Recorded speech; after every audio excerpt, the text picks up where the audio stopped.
ꯃꯌꯥꯝꯕꯨ ꯏꯀꯣꯛꯅꯣꯅ ꯈꯣꯏꯔꯝꯖꯔꯤ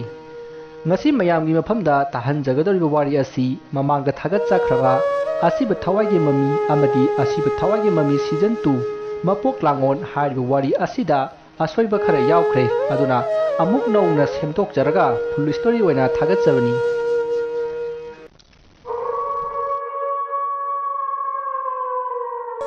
wari asi hingliba amadi sikraba kanagumbi amataga marinajari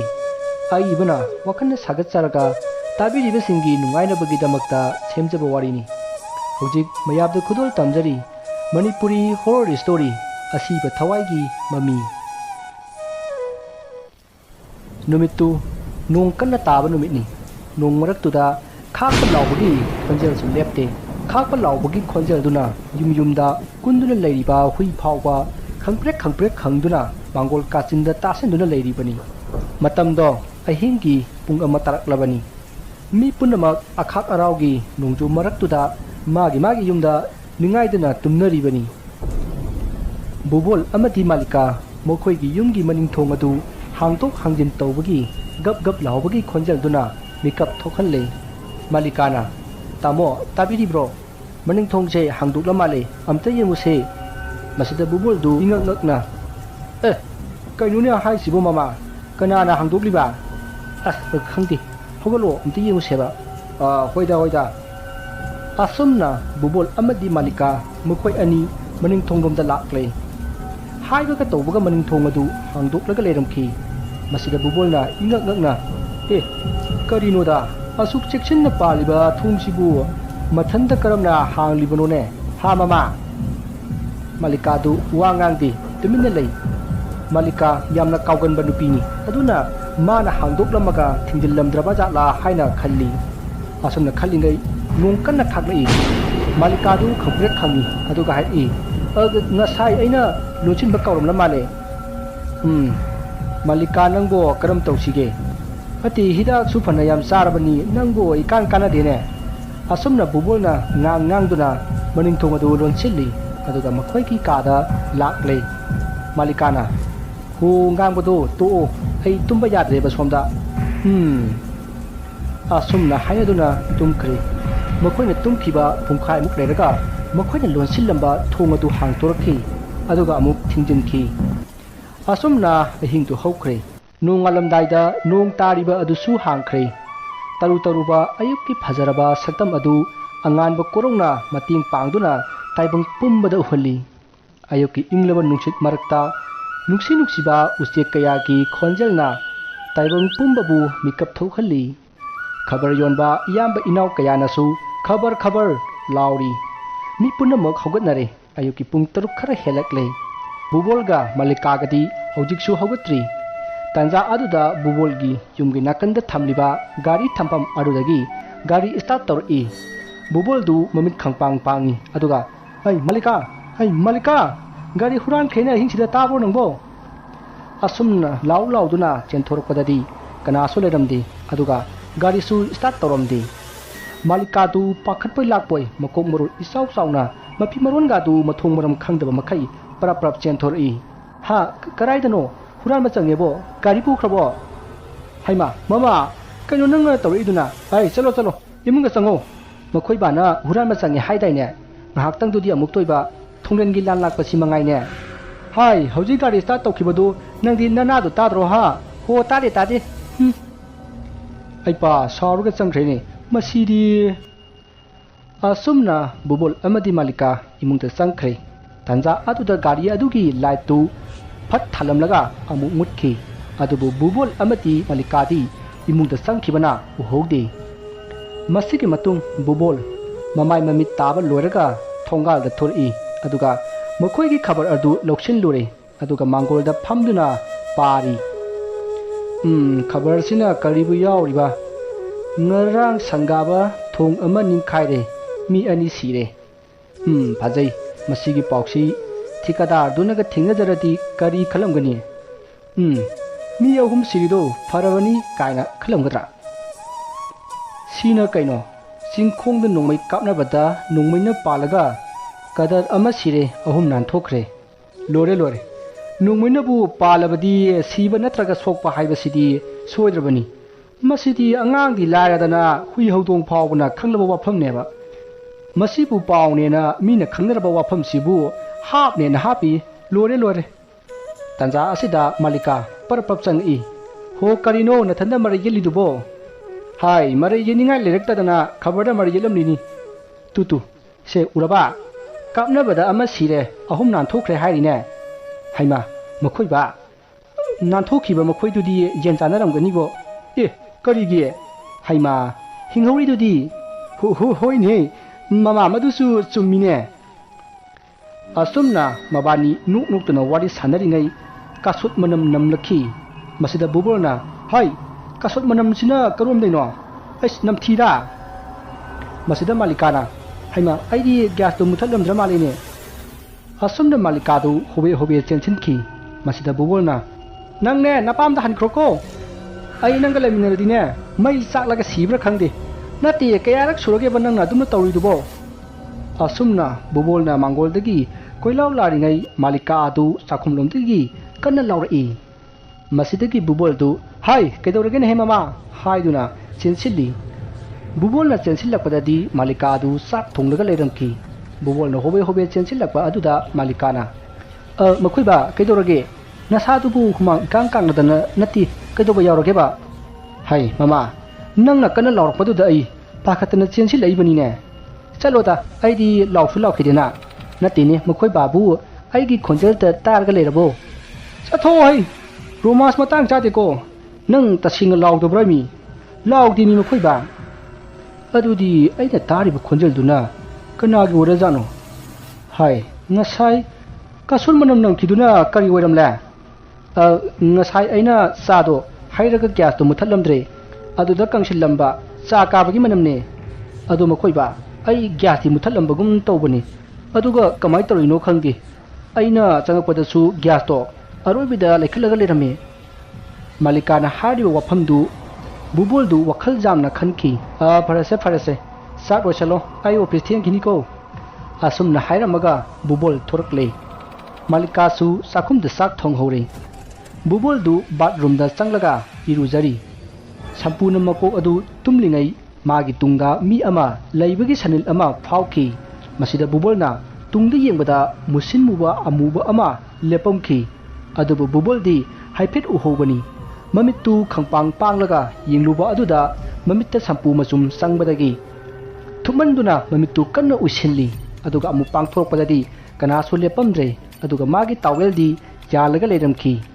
ꯕꯨꯕꯣꯜꯗꯨ ꯕꯥꯠꯔꯨꯝ ꯑꯗꯨꯒꯤ ꯑꯀꯣꯏꯕꯗꯨ ꯀꯣꯏꯂꯩ ꯂꯩꯗꯨꯅ ꯌꯦꯡꯉꯤ ꯑꯗꯨꯒ ꯈꯜꯂꯤ ꯑꯩꯅ ꯍꯧꯖꯤꯛ ꯎꯈꯤꯕꯗꯨꯕꯨ ꯇꯥꯋꯦꯜꯁꯤꯗꯤ ꯅꯠꯇꯦꯗ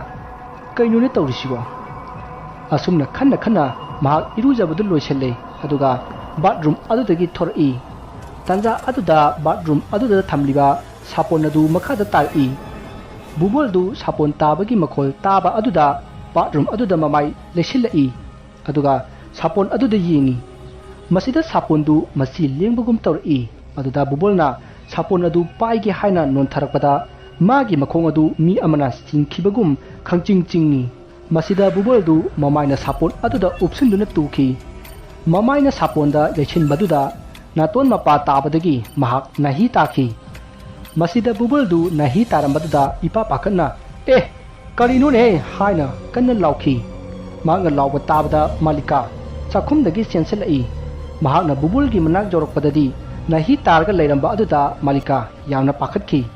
मसिदा मालिकाना बुबोलबु सौदुना पोरकलगा सोफा अमदा हिफल्ली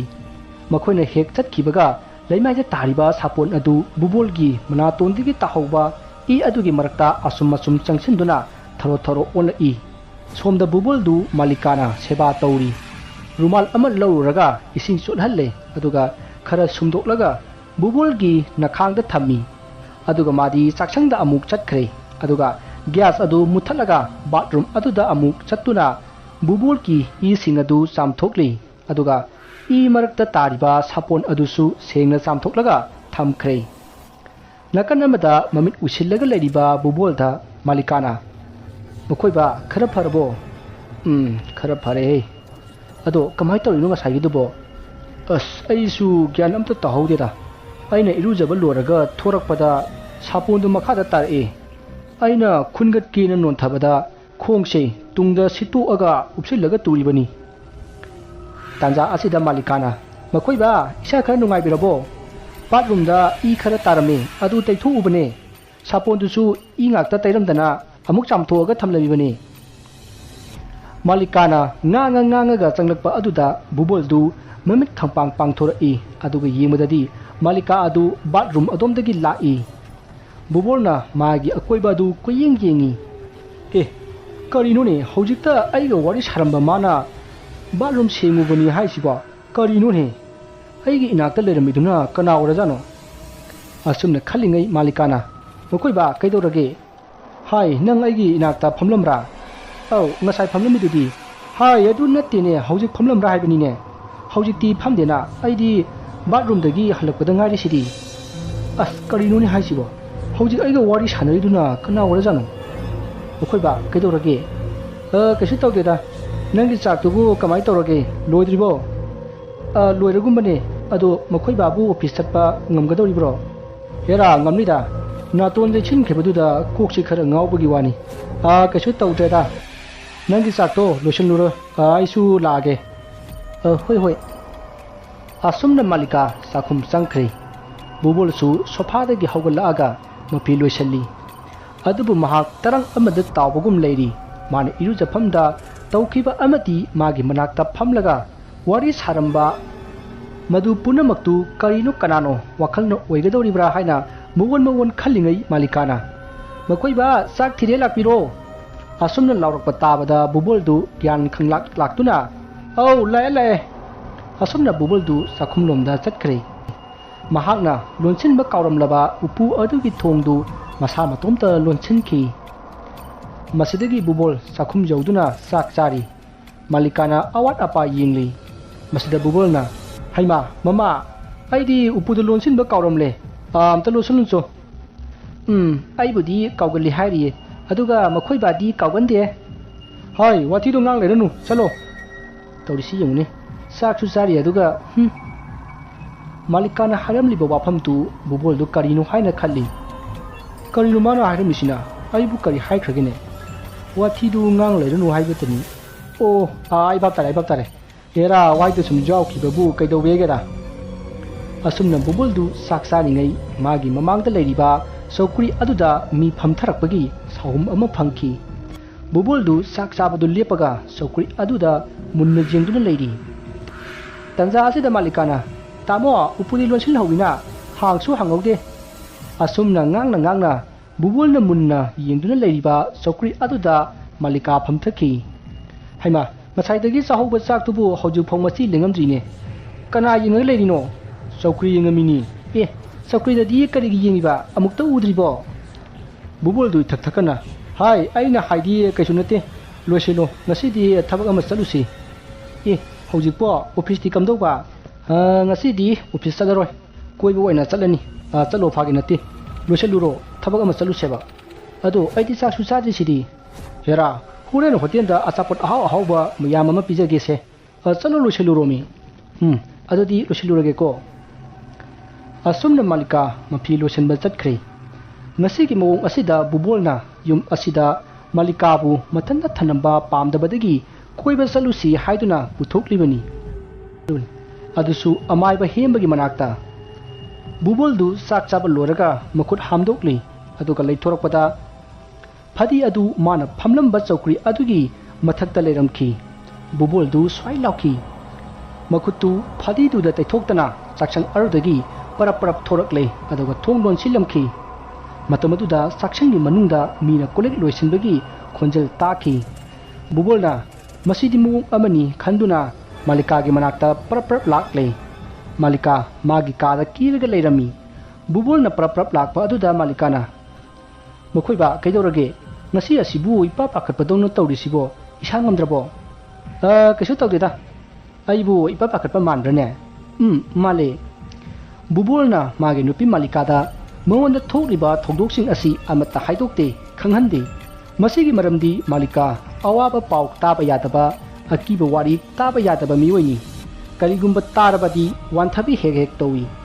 ꯃꯁꯤꯒꯤꯁꯨ ꯃꯊꯛꯇ ꯃꯍꯥꯛ ꯍꯥꯔꯠꯀꯤ ꯑꯅꯥꯕ ꯂꯩ ꯍꯧꯖꯤꯛꯁꯨ ꯃꯍꯥꯛ ꯍꯤꯗꯥꯛ ꯆꯥꯔꯤ ꯗꯥꯛꯇꯔꯅ ꯇꯞꯅ ꯐꯒꯠꯂꯛꯀꯅꯤ ꯍꯥꯏꯔꯛꯄ ꯂꯩꯔꯕꯁꯨ ꯑꯀꯤ ꯑꯈꯪꯒꯤ ꯄꯥꯎ ꯇꯥꯕꯗ ꯋꯥꯟꯊꯗꯨꯅ ꯊꯋꯥꯏ ꯃꯥꯡꯕ ꯌꯥꯕꯒꯤ ꯆꯥꯡ ꯋꯥꯡꯅ ꯂꯩ ꯍꯥꯏꯅꯁꯨ ꯗꯥꯛꯇꯔꯅ ꯍꯥꯏꯔꯛꯈꯤ ꯃꯔꯝ ꯑꯁꯤꯅ ꯕꯨꯕꯣꯜꯅ ꯃꯉꯣꯟꯗ ꯊꯣꯛꯈꯤꯕꯁꯤꯡ ꯑꯁꯤ ꯑꯃꯠꯇ ꯍꯥꯏꯗꯣꯛꯈꯤꯗꯦ ꯍꯧꯖꯤꯛ ꯃꯥꯂꯤꯀꯥ ꯂꯣꯏꯁꯤꯟꯕ ꯂꯣꯏꯔꯦ ꯃꯍꯥꯛꯅ ꯆꯥꯛꯈꯨꯝꯗ ꯆꯥꯏꯔꯤꯕꯁꯤꯡ ꯑꯗꯨ ꯂꯣꯏꯁꯤꯜꯂꯨꯈꯤꯒꯦ ꯍꯥꯏꯔꯛꯄꯗ ꯕꯨꯕꯣꯜꯅ ꯑꯩꯅ ꯂꯣꯏꯁꯤꯜꯂꯝꯂꯕꯅꯤ ꯅꯪꯒꯤ ꯀꯦꯗꯧꯗꯣ ꯂꯣꯏꯁꯤꯟꯗꯧꯗꯣ ꯑꯗꯨꯝ ꯂꯣꯏꯁꯤꯜꯂꯨ ꯃꯈꯣꯏꯕ ꯑꯩꯗꯤ ꯂꯣꯏꯔꯦ ꯑꯣ ꯑꯗꯨꯗꯤ ꯆꯠꯄ ꯌꯥꯔꯕꯣ ꯌꯥꯔꯦ ꯑꯣ ꯐꯔꯦ ꯂꯥꯛꯑꯣ ꯑꯗꯨꯗꯤ ꯑꯁꯨꯝꯅ ꯃꯈꯣꯏ ꯑꯅꯤ ꯌꯨꯝ ꯑꯗꯨꯗꯒꯤ ꯊꯣꯔꯛꯂꯦ ꯃꯥꯂꯤꯀꯥꯅ ꯃꯃꯥꯡ ꯊꯪꯍꯜꯂꯤ ꯑꯗꯨꯒ ꯕꯨꯕꯣꯜꯅ ꯇꯨꯡ ꯊꯪꯉꯤ ꯑꯁꯨꯝ ꯂꯥꯛꯄꯗ ꯕꯨꯕꯣꯜꯒꯤ ꯁꯥꯌꯦꯡꯗ ꯃꯤ ꯑꯃꯅ ꯇꯥꯞ ꯂꯥꯎꯅ ꯄꯥꯏꯔꯛꯏ ꯕꯨꯕꯣꯜꯗꯨ ꯇꯨꯡꯗ ꯐꯠ ꯑꯣꯟꯊꯣꯛꯏ ꯀꯅꯥꯁꯨ ꯂꯩꯔꯝꯗꯦ ꯑꯗꯨꯕꯨ ꯃꯥꯂꯤꯀꯥ ꯑꯃꯗꯤ ꯃꯥꯅ ꯂꯩꯔꯝꯕ ꯀꯥ ꯑꯗꯨꯗ ꯐꯅꯦꯛ ꯑꯉꯥꯡꯕ ꯁꯦꯠꯄꯤ ꯐꯨꯔꯤꯠ ꯍꯪꯒꯥꯝꯄꯥꯜ ꯃꯆꯨꯒꯤ ꯐꯨꯔꯤꯠ ꯂꯤꯠꯄꯤ ꯅꯨꯄꯤ ꯑꯃ ꯆꯪꯈꯤꯕ ꯎꯈꯤ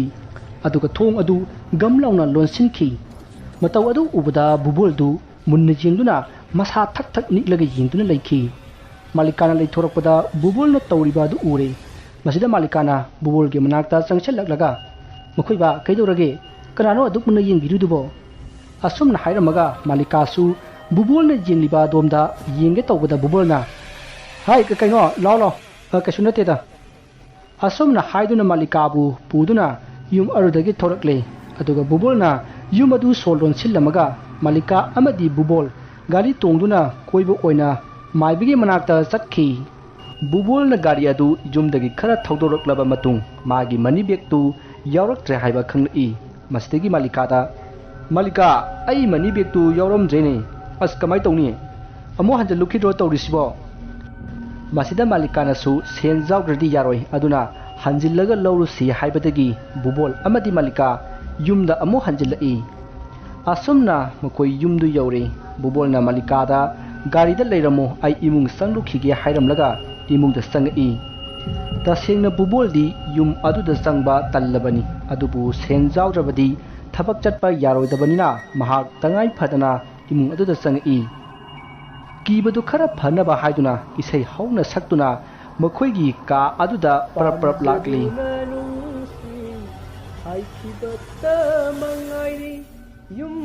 ꯑꯗꯨꯕꯨ ꯈꯪꯍꯧꯗꯦ ꯃꯈꯣꯏꯒꯤ ꯀꯥꯒꯤ ꯃꯅꯥꯛ ꯌꯧꯔꯛꯄꯗ ꯃꯥꯒꯤ ꯇꯨꯡꯗ ꯃꯤ ꯑꯃ ꯆꯦꯟꯕꯒꯤ ꯗꯪ ꯂꯥꯎꯕ ꯈꯣꯟꯖꯦꯜ ꯑꯃ ꯇꯥꯔꯛꯏ ꯕꯨꯕꯣꯜꯗꯨ ꯁꯝꯅ ꯆꯞ ꯌꯨꯡꯉꯤ ꯇꯨꯡꯗ ꯐꯠ ꯑꯣꯟꯊꯣꯛꯂꯒ ꯌꯦꯡꯕꯗ ꯃꯆꯥꯅꯨꯄꯤꯒꯤ ꯀꯥꯗ ꯃꯤ ꯆꯪꯈꯤꯕꯒꯤ ꯃꯃꯤ ꯑꯃ ꯇꯥꯕ ꯎꯍꯧꯈꯤ ꯃꯁꯤꯗꯒꯤ ꯕꯨꯕꯣꯜꯗꯨ ꯃꯈꯣꯏꯒꯤ ꯀꯥꯗ ꯄꯔꯞ ꯆꯪꯉꯛꯑꯒ ꯃꯈꯣꯏꯒꯤ ꯐꯃꯨꯡ ꯃꯊꯛꯇ ꯌꯦꯡꯉꯤ ꯑꯗꯨꯕु ꯃꯅꯤ ꯕꯦꯒꯇꯤ ꯂꯩꯔꯝꯗꯦ ꯃꯁꯤꯗ ꯕꯨꯕꯣꯜꯅ ꯀꯔꯤꯅꯣꯗ ꯉꯁꯥꯏ ꯑꯩꯅ ꯐꯃꯨꯡꯗ ꯊꯝꯂꯝꯕꯅꯤꯗ ꯑꯩꯕꯣ ꯃꯥꯂꯤꯀꯥꯅ ꯂꯣꯏꯁꯤꯜꯂꯤꯉꯩꯗ ꯑꯩꯅ ꯃꯅꯤ ꯕꯦꯒꯇꯨ ꯐꯃꯨꯡ ꯃꯊꯛꯇ ꯊꯝꯂꯒ ꯎꯄꯨꯗꯒꯤ ꯒꯥꯔꯤ ꯂꯧꯊꯣꯛꯄꯅꯤ ꯂꯥꯏꯅ ꯆꯦꯟꯈ꯭ꯔꯖꯥꯠꯂꯅꯦ ꯃꯗꯨꯕꯣ ꯑꯩꯕꯨ ꯎꯄꯨꯗꯒ ꯍꯥꯞꯆꯤꯟꯈ꯭ꯔꯖꯥꯠꯂꯅꯦ ꯑꯁꯨꯝꯅ ꯈꯟꯗꯨꯅ ꯎꯄꯨꯗꯨ ꯑꯃꯨꯛ ꯍꯥꯡꯗꯣꯛꯏ ꯑꯗꯨꯕꯨ ꯎꯄꯨꯗꯁꯨ ꯌꯥꯎꯔꯝꯗꯦ ꯃꯁꯤꯗꯒꯤ ꯃꯍꯥꯛꯅ ꯍꯣꯔꯦꯟ ATMꯗꯒꯤ ꯑꯣꯏꯅ ꯁꯦꯟ ꯈꯔ ꯁꯠꯂꯒꯦ ꯈꯟꯗꯨꯅ ꯀꯥ ꯑꯗꯨꯗꯒꯤ ꯊꯣꯛꯅꯕꯒꯤ ꯂꯩꯊꯣꯔꯛꯄꯗ ꯐꯃꯨꯡ ꯃꯊꯛ ꯑꯗꯨꯗ ꯃꯅꯤ ꯕꯦꯒꯇꯨ ꯏꯉꯥꯟ ꯉꯥꯟꯅ ꯇꯥꯔꯒ ꯂꯩꯔꯝꯈꯤ ꯃꯁꯤꯗ ꯕꯨꯕꯣꯜꯗꯨ ꯄꯨꯡꯉꯛ ꯉꯛꯏ ꯑꯗꯨꯒ ꯀꯤꯕꯁꯨ ꯐꯥꯎꯈꯤ ꯀꯔꯤꯅꯣꯅꯦ ꯍꯧꯖꯤꯛ ꯑꯩꯅ ꯌꯦꯡꯕꯗꯗꯤ ꯂꯩꯍꯧꯗ꯭ꯔꯒ ꯍꯧꯖꯤꯛ ꯂꯩꯔꯝꯃꯤꯁꯤꯅ ꯀꯃꯥꯏꯅ ꯇꯧꯔꯤꯖꯥꯠꯅꯣꯅꯦ ꯌꯨꯝꯁꯦ ꯃꯑꯣꯡ ꯑꯃꯗꯤ ꯇꯧꯔꯦꯁꯦ ꯑꯁꯨꯝꯅ ꯈꯟꯗꯨꯅ ꯃꯅꯤ ꯕꯦꯒꯇꯨ ꯂꯧꯈꯠꯀꯦ ꯇꯧꯕꯗ ꯃꯥꯂꯤꯀꯥꯅ ꯃꯈꯣꯏꯕ ꯂꯣꯏꯗ꯭ꯔꯤꯕꯣ ꯀꯔꯤꯅꯣ ꯏꯃꯨꯡ ꯆꯪꯈ꯭ꯔꯒ ꯁꯨꯡꯊꯣꯛ ꯊꯣꯛꯂꯛꯇ꯭ꯔꯤꯗꯨꯕꯣ ꯍꯥꯏ ꯃꯅꯤ ꯕꯦꯒꯁꯤ ꯃꯥꯡꯈꯤꯗꯅ ꯊꯤꯔꯝꯂꯤꯕꯅꯤꯅꯦ ꯌꯥꯔꯦ ꯍꯧꯖꯤꯛꯇꯤ ꯂꯩꯔꯝꯃꯦ ꯑꯣ ꯀꯥꯏꯗ ꯂꯩꯔꯝꯃꯒꯦ ꯂꯥꯏꯅ ꯆꯦꯜꯂꯝꯃꯦꯗꯅ ꯅꯠꯇꯦꯅꯦ ꯑꯩꯅ ꯒꯥꯔꯤꯗ ꯂꯩꯔꯝꯃꯣ ꯍꯥꯏꯔꯒ ꯅꯪꯗꯤ ꯀꯩꯗꯧꯕꯩ ꯂꯥꯛꯏꯅꯣ ꯑꯁ ꯅꯪꯁꯦ ꯑꯩꯅ ꯍꯥꯏꯕꯒ ꯏꯟꯗꯦꯍꯦ ꯀꯥꯎꯅ ꯀꯥꯎꯒꯜꯂꯤꯕ ꯊꯣꯛ ꯍꯥꯏꯅ ꯊꯣꯛꯑꯒꯕ ꯃꯦꯃꯣꯔꯤ ꯌꯥꯝꯅ ꯋꯥꯡꯕꯤ ꯅꯨꯄꯤ ꯑꯃ ꯂꯧꯔꯗ꯭ꯔꯥ ꯈꯪꯗꯦꯗ ꯕꯨꯕꯣꯜꯗꯨꯅ ꯀꯤꯕꯗꯨ ꯈꯔ ꯐꯅꯕ ꯍꯥꯏꯗꯨꯅ ꯃꯃꯩ ꯃꯀꯣꯛ ꯁꯝꯅꯗꯕ ꯋꯥ ꯃꯌꯥꯝ ꯑꯃ ꯆꯕꯦꯡ ꯉꯥꯡꯗꯨꯅ ꯏꯃꯨꯡꯗꯒꯤ ꯑꯁꯨꯝ ꯊꯣꯔꯛꯏ ꯃꯍꯥꯛꯅ ꯃꯥꯡꯒꯣꯜ ꯌꯧꯔꯛꯄꯗ ꯃꯥꯂꯤꯀꯥ ꯑꯗꯨ ꯒꯥꯔꯤ ꯃꯅꯨꯡꯗ ꯐꯝꯂꯒ ꯂꯩꯔꯝꯃꯤ ꯃꯗꯨ ꯎꯕꯗ ꯕꯨꯕꯣꯜꯗꯨ ꯅꯥꯛ ꯌꯦꯠ ꯇꯨꯡ ꯃꯥꯡ ꯀꯣꯏꯌꯦꯡ ꯌꯦꯡꯉꯤ ꯑꯩꯒ ꯍꯧꯖꯤꯛꯇ ꯂꯥꯛꯃꯤꯟꯅꯕ ꯃꯥꯂꯤꯀꯥꯅ ꯀꯅꯥꯅ ꯄꯨꯈ꯭ꯔꯕ ꯀꯩꯅꯣ ꯉꯁꯤ ꯑꯩꯉꯣꯟꯗ ꯇꯧꯔꯤꯁꯤꯕꯣ ꯑꯩ ꯑꯣꯖꯥ ꯃꯥꯏꯕꯒꯤ ꯃꯅꯥꯛꯇ ꯌꯥꯝ ꯊꯨꯅ ꯆꯠꯇꯕ ꯌꯥꯗ꯭ꯔꯦꯗ ꯑꯁꯨꯝꯅ ꯈꯟꯗꯨꯅ ꯌꯨꯝꯒꯤ ꯊꯣꯡ ꯑꯗꯨ ꯂꯣꯟꯁꯤꯜꯂꯒ ꯁꯣ ꯄꯥꯟꯁꯤꯜꯂꯤ ꯁꯣ ꯄꯥꯟꯁꯤꯟꯕ ꯂꯣꯏꯔꯛꯄꯗ ꯊꯣꯡ ꯑꯗꯨꯗ ꯃꯅꯨꯡꯂꯣꯝꯗꯒꯤ ꯗꯪ ꯊꯤꯜꯂꯛꯏ ꯕꯨꯕꯣꯜꯗꯨ ꯈꯪꯄ꯭ꯔꯦ ꯈꯪꯅ ꯇꯨꯡ ꯍꯜꯂꯒ ꯇꯨꯈꯤ ꯑꯗꯨꯒ ꯃꯅꯤꯡꯅ ꯑꯁꯇꯔ ꯑꯗꯨꯗ ꯌꯩꯁꯜꯂꯒ ꯃꯈꯨꯠꯅ ꯃꯇꯨꯡꯗ ꯉꯥꯛꯏ ꯃꯃꯤꯠ ꯑꯅꯤ ꯑꯗꯨꯁꯨ ꯊꯣꯡ ꯑꯗꯨꯗ ꯃꯨꯟꯅ ꯌꯦꯡꯗꯨꯅ ꯂꯩꯔꯤ ꯃꯥꯡꯒꯣꯜꯗ ꯕꯨꯕꯣꯜꯅ ꯇꯧꯔꯤꯕ ꯑꯗꯨ ꯒꯥꯔꯤ ꯃꯅꯨꯡꯗꯒꯤ ꯃꯥꯂꯤꯀꯥꯅ ꯎꯕꯗꯒꯤ ꯒꯥꯔꯤꯗꯒꯤ ꯀꯨꯝꯊꯔꯒ ꯆꯦꯟꯁꯤꯜꯂꯛꯏ ꯑꯗꯨꯒ ꯃꯍꯥꯛꯅ ꯕꯨꯕꯣꯜꯒꯤ ꯃꯅꯥꯛ ꯌꯧꯔꯛꯄꯗꯗꯤ ꯕꯨꯕꯣꯜꯗꯨ ꯍꯨꯃꯥꯡꯅ ꯄꯨꯡꯆꯣꯠ ꯆꯣꯠꯂꯝꯃꯤ ꯑꯗꯨꯒ ꯃꯃꯤꯠꯇꯨꯁꯨ ꯊꯣꯡ ꯑꯗꯨꯗ ꯃꯨꯟꯅ ꯌꯦꯡꯗꯨꯅ ꯂꯩꯔꯝꯃꯤ ꯃꯁꯤꯗ ꯃꯥꯂꯤꯀꯥꯅ ꯏꯄꯥ ꯄꯥꯈꯠꯅ ꯃꯈꯣꯏꯕ ꯀꯩꯗꯧꯔꯒꯦ ꯁꯦ ꯋꯥꯈꯜ ꯑꯝꯇ ꯇꯥꯎꯁꯦ ꯀꯩꯗꯧꯔꯒꯦꯕ ꯑꯁ ꯏꯁꯥꯁꯤꯁꯨ ꯍꯨꯃꯥꯡꯅ ꯂꯨꯄꯦꯠ ꯇꯧꯔꯤꯁꯦ ꯃꯥꯂꯤꯀꯥꯅ ꯃꯥꯒꯤ ꯕꯦꯛꯇꯒꯤ ꯔꯨꯃꯥꯜ ꯑꯃ ꯂꯧꯊꯣꯔꯛꯂꯒ ꯕꯨꯕꯣꯜꯒꯤ ꯍꯨꯃꯥꯡꯁꯤꯡ ꯑꯗꯨ ꯇꯩꯊꯣꯛꯂꯤ ꯕꯨꯕꯣꯜꯗꯨ ꯃꯥꯂꯤꯀꯥꯗ ꯂꯩꯁꯤꯜꯂꯛꯏ ꯑꯗꯨꯒ ꯃꯥꯂꯤꯀꯥꯗ ꯃꯨꯟꯅ ꯌꯦꯡꯗꯨꯅ ꯂꯩꯔꯤ ꯁꯣꯔꯁꯨ ꯊꯕꯦꯠ ꯊꯕꯦꯠ ꯍꯣꯜꯂꯤ ꯃꯁꯤꯗ ꯕꯨꯕꯣꯜꯅ ꯒꯥꯔꯤ ꯂꯣꯝꯗ ꯑꯃꯨꯛ ꯌꯦꯡꯉꯛꯏ ꯃꯇꯝ ꯑꯁꯤꯗ ꯃꯥꯂꯤꯀꯥ ꯐꯝꯂꯒ ꯕꯨꯕꯣꯜꯗ ꯃꯨꯟꯅ ꯌꯦꯡꯗꯨꯅ ꯂꯩꯔꯤꯕ ꯑꯗꯨ ꯎꯈꯤ ꯃꯁꯤꯗꯒꯤ ꯕꯨꯕꯣꯜꯗꯨ ꯃꯅꯥꯛꯇ ꯂꯩꯔꯤꯕ ꯃꯥꯂꯤꯀꯥꯗ ꯑꯣꯟꯁꯤꯜꯂꯛꯂꯒ ꯃꯥꯂꯤꯀꯥ ꯅꯪꯕꯨ ꯑꯩ ꯅꯨꯡꯁꯤꯕ꯭ꯔꯅꯦ ꯀꯩꯅꯣ ꯃꯈꯣꯏꯕꯥꯅ ꯍꯥꯏꯗꯨꯕꯣ ꯅꯨꯡꯁꯤꯕꯒꯤ ꯅꯠꯇ꯭ꯔꯣ ꯃꯈꯣꯏꯕꯥꯅ ꯃꯥꯡꯒꯣꯜꯁꯤꯗ ꯇꯨꯁꯤꯟꯕ ꯎꯕꯗ ꯆꯦꯟꯁꯤꯜꯂꯛꯏꯁꯦ ꯅꯪꯕꯨ ꯑꯩ ꯁꯤꯕ ꯄꯥꯝꯗꯕ꯭ꯔꯅꯦ ꯑꯁ ꯀꯩ ꯋꯥꯍꯪꯅꯣꯗ ꯃꯈꯣꯏꯕꯥ ꯁꯦ ꯏꯁꯥꯗꯣ ꯌꯥꯝꯅ ꯉꯝꯗ꯭ꯔꯗꯤ ꯊꯕꯛꯇꯣ ꯇꯣꯛꯑꯁꯦ ꯀꯣꯟꯅ ꯆꯠꯂꯁꯦ ꯏꯃꯨꯡꯗ ꯏꯟꯊꯤꯖꯅ ꯄꯣꯊꯥꯔꯁꯦ ꯍꯥꯏ ꯑꯩ ꯀꯩꯁꯨ ꯇꯧꯗꯦ ꯊꯕꯛ ꯆꯠꯇꯕ ꯌꯥꯔꯣꯏ ꯃꯥꯅ ꯆꯠꯇꯅꯕ ꯇꯧꯔꯁꯨ ꯑꯩꯅ ꯅꯝꯗꯨꯅ ꯆꯠꯀꯅꯤ ꯌꯦꯔꯥ ꯍꯩ ꯂꯥꯛꯑꯣ ꯑꯁꯨꯝꯅ ꯍꯥꯏꯔꯝꯂꯒ ꯕꯨꯕꯣꯜꯗꯨ ꯐꯨꯛ ꯍꯧꯒꯠꯂꯒ ꯃꯈꯣꯏꯒꯤ ꯒꯥꯔꯤ ꯃꯅꯨꯡꯗ ꯌꯥꯎꯔꯤꯕ ꯃꯥꯂꯤꯀꯥ ꯑꯗꯨ ꯐꯥꯔꯒ ꯋꯥꯍꯪ ꯍꯪꯒꯦ ꯈꯟꯗꯨꯅ ꯄꯔꯞ ꯄꯔꯞ ꯆꯠꯈꯤ ꯃꯁꯤꯗ ꯃꯥꯂꯤꯀꯥꯅ ꯍꯩꯃꯥ ꯀꯩ ꯅꯨꯄꯥꯅꯣ ꯃꯁꯤꯕꯣ ꯍꯣ ꯉꯥꯏꯈꯨꯑꯣ ꯁꯤꯗꯤ ꯀꯃꯥꯏ ꯇꯧꯗꯣꯏꯕ ꯃꯥꯂꯤꯀꯥꯅ ꯁꯤꯗꯤ ꯀꯃꯥꯏ ꯇꯧꯗꯣꯏꯕ ꯍꯪꯉꯛꯄ ꯑꯗꯨꯗ ꯕꯨꯕꯣꯜꯅ ꯀꯔꯤꯅꯣ ꯈꯟꯗꯨꯅ ꯂꯩꯊꯣꯔꯛꯄꯗ ꯃꯥꯅ ꯂꯣꯟꯁꯤꯜꯂꯝꯕ ꯊꯣꯡꯗꯨ ꯍꯥꯡꯗꯣꯛꯂꯒ ꯂꯩꯔꯝꯈꯤ ꯑꯗꯨꯒ ꯊꯣꯡ ꯑꯗꯨꯗ ꯂꯣꯟꯒꯗꯧꯔꯤꯕ ꯁꯣ ꯑꯗꯨꯁꯨ ꯕꯨꯕꯣꯜꯒꯤ ꯃꯈꯨꯠꯇ ꯄꯥꯏꯔꯒ ꯂꯩꯔꯝꯃꯤ ꯕꯨꯕꯣꯜꯅ ꯁꯣ ꯑꯗꯨ ꯃꯥꯂꯤꯀꯥꯗ ꯂꯪꯉꯛꯏ ꯑꯗꯨꯒ ꯅꯪꯅ ꯂꯣꯟꯁꯤꯜꯂꯝꯃꯣ ꯍꯥꯏꯔꯝꯂꯒ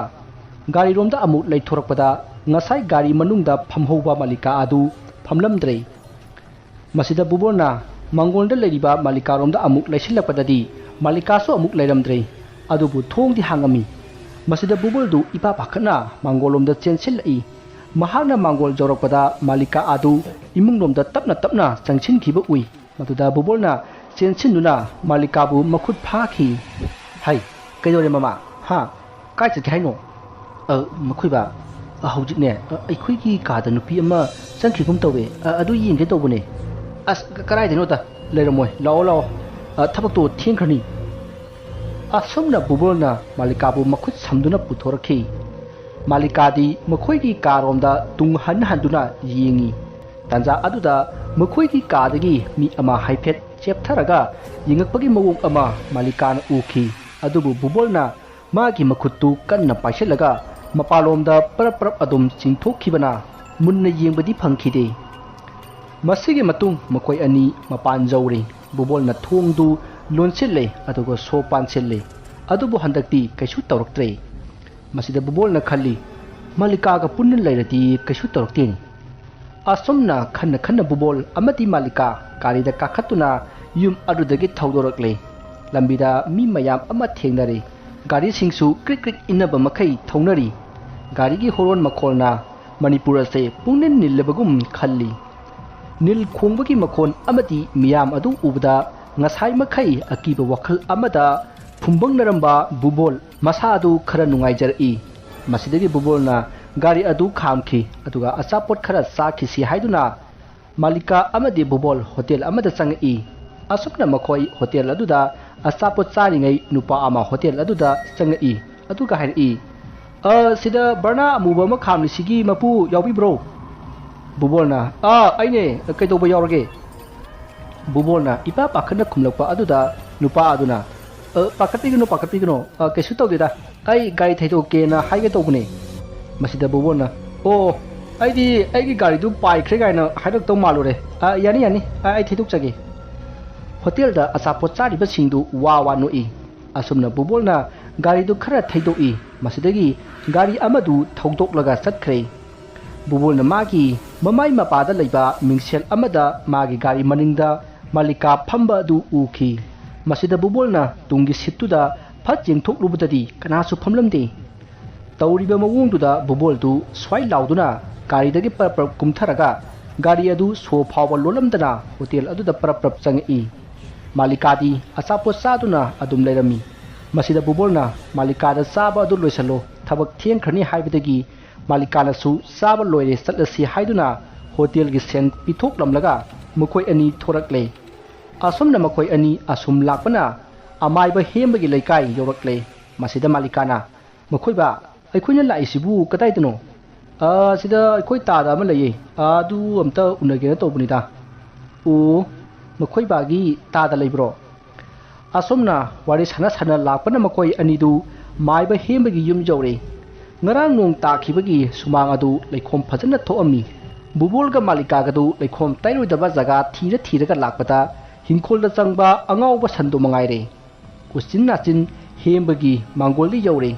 malika di mangol da leiriba kol adu da sariba phi adu kari phino haiduna yengli bubol na kauba adu taraduna hembagi masunupi ama thorai aduga aikoi pupudi leite haina hairakhi bubol du matha khangsa sarai masida bubolna karai da chakibano ibema kayam kuirakani haige masida nupi masa aduna adudi ai khangdiye bubo kauthorake haiduna imung da chakki aduga hembagi nupi bilasini kauthorei bilasini na bubol hek ubada haima bubol nang lai bro nang ne hek lakpasi maktubu nong taba numit khalla ga laine ado kai lerege nang lakpabo ima ꯑꯩꯈꯣꯏ ꯑꯣꯖꯥꯕꯨ ꯀꯥꯏ ꯆꯠꯈꯤꯒꯦ ꯉꯁꯤ ꯍꯜꯂꯛꯑꯣꯏꯗ꯭ꯔꯣ ꯑꯦ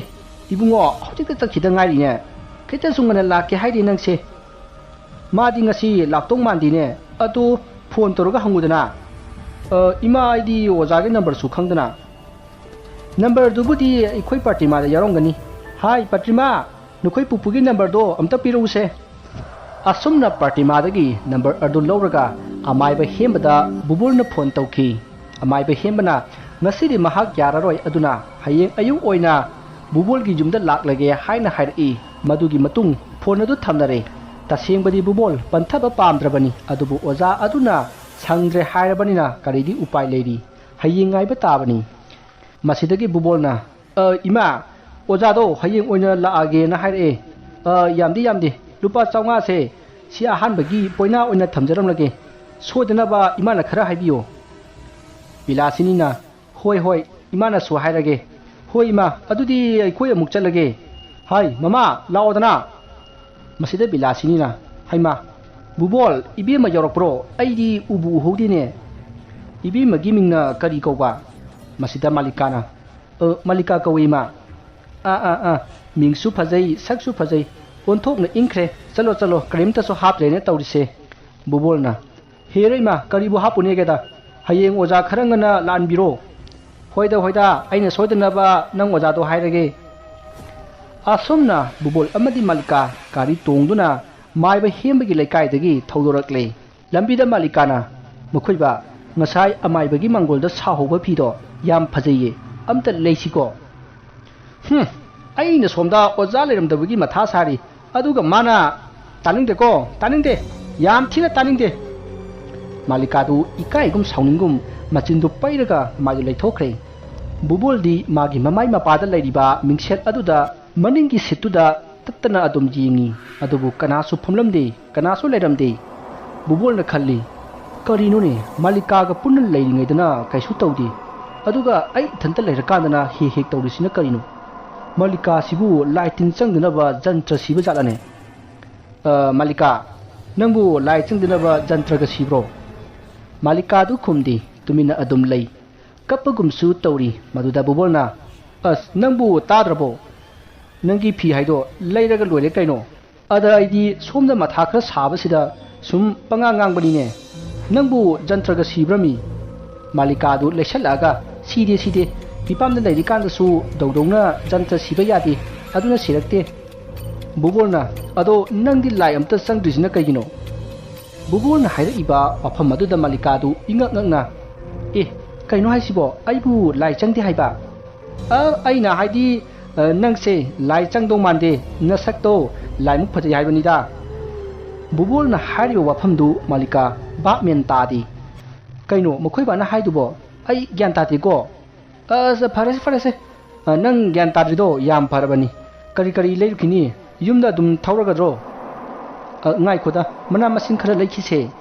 Hoi hoi nang haibabu aina yadi haibro asumna makhoi ani nok nok tuna wari sana sana postai mana masing khara leire aduga yumda halakhi masigi matung makhoi yum yauduna magi mafi maron hongdoknaraga pothanari bubulna TV kada phamlaga TV tharga TV yengri malikada sa khara thaksi haibadagi malikadu sakhumda sangaga sa lunanaba tawrai adubu sakhumdudi ngasai bubulna sakcharambagi pungsai sairaga lairami adubu malikadi kaisu khatna saribasing adu loisalaga sa loli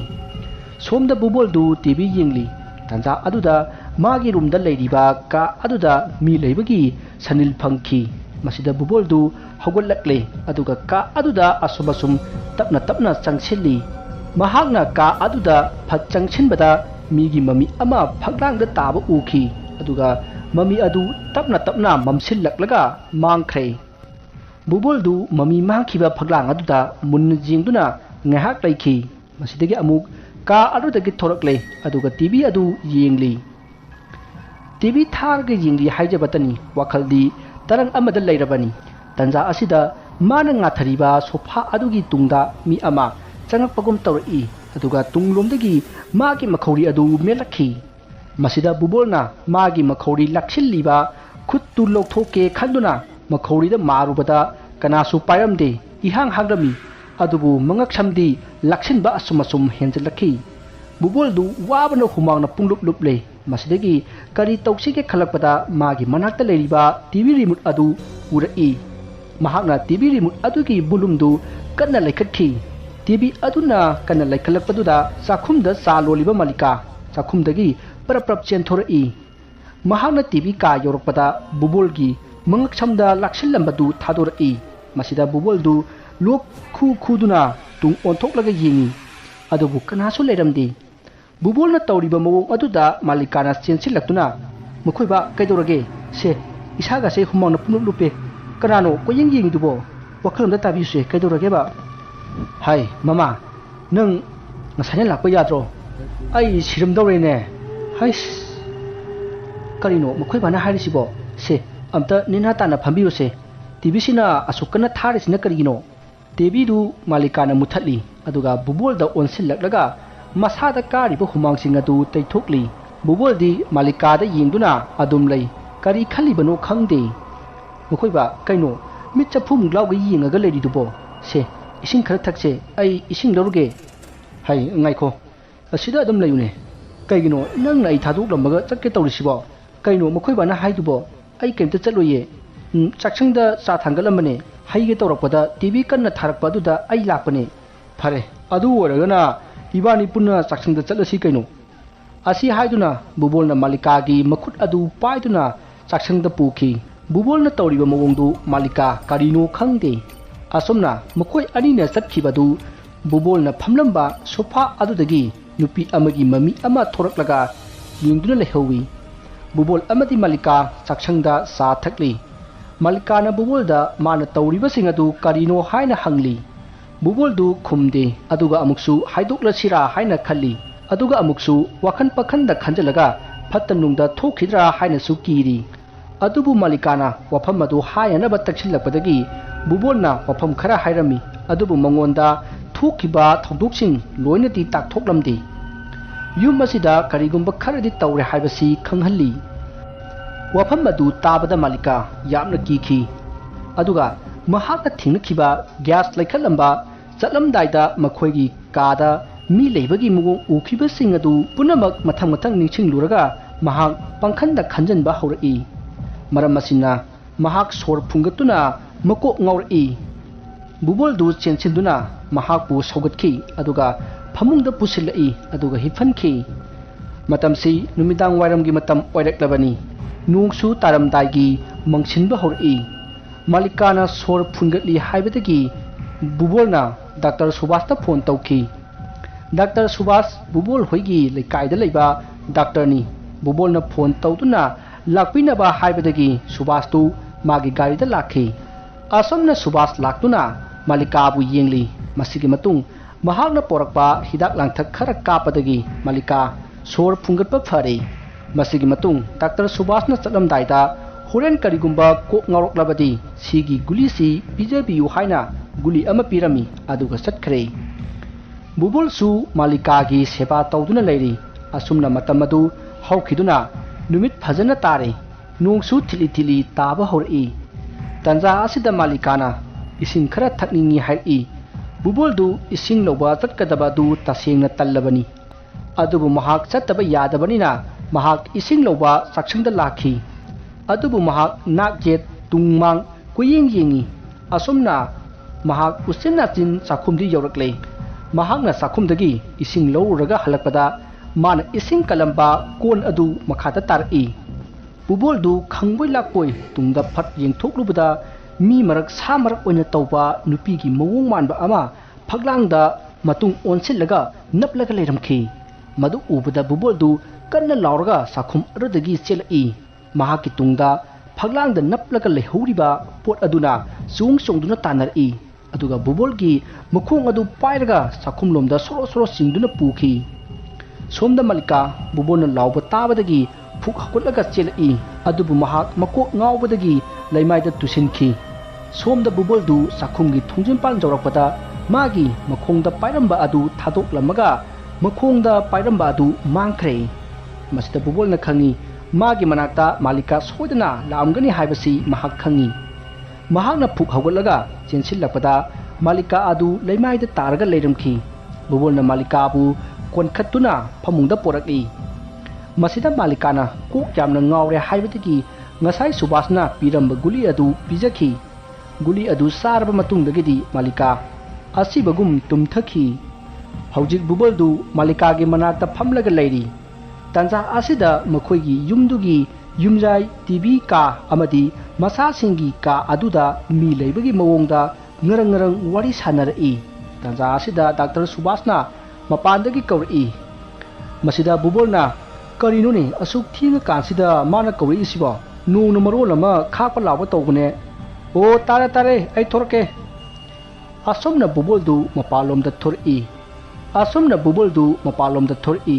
mahakna lakpada mamang thong adu lolamdrei masidigi mahak swai lawba hawraklabani adubu thong adomda tapna tapna asum changchilai aduga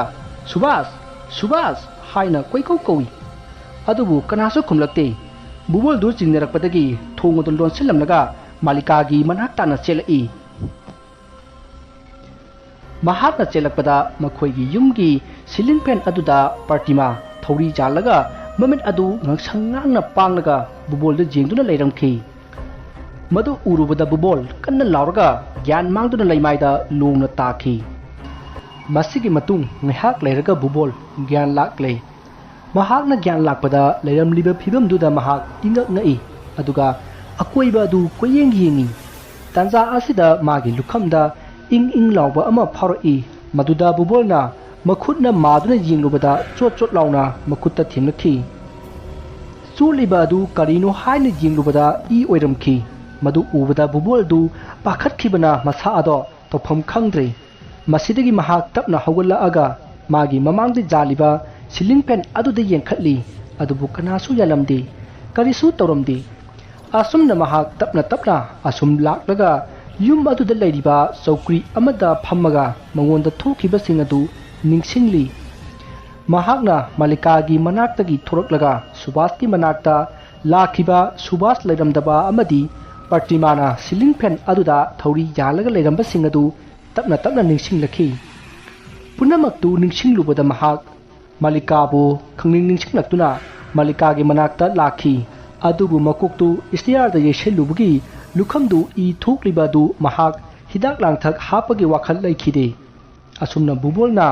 malika gi manakta asum lakpada tunglomdagi tamo kaidorage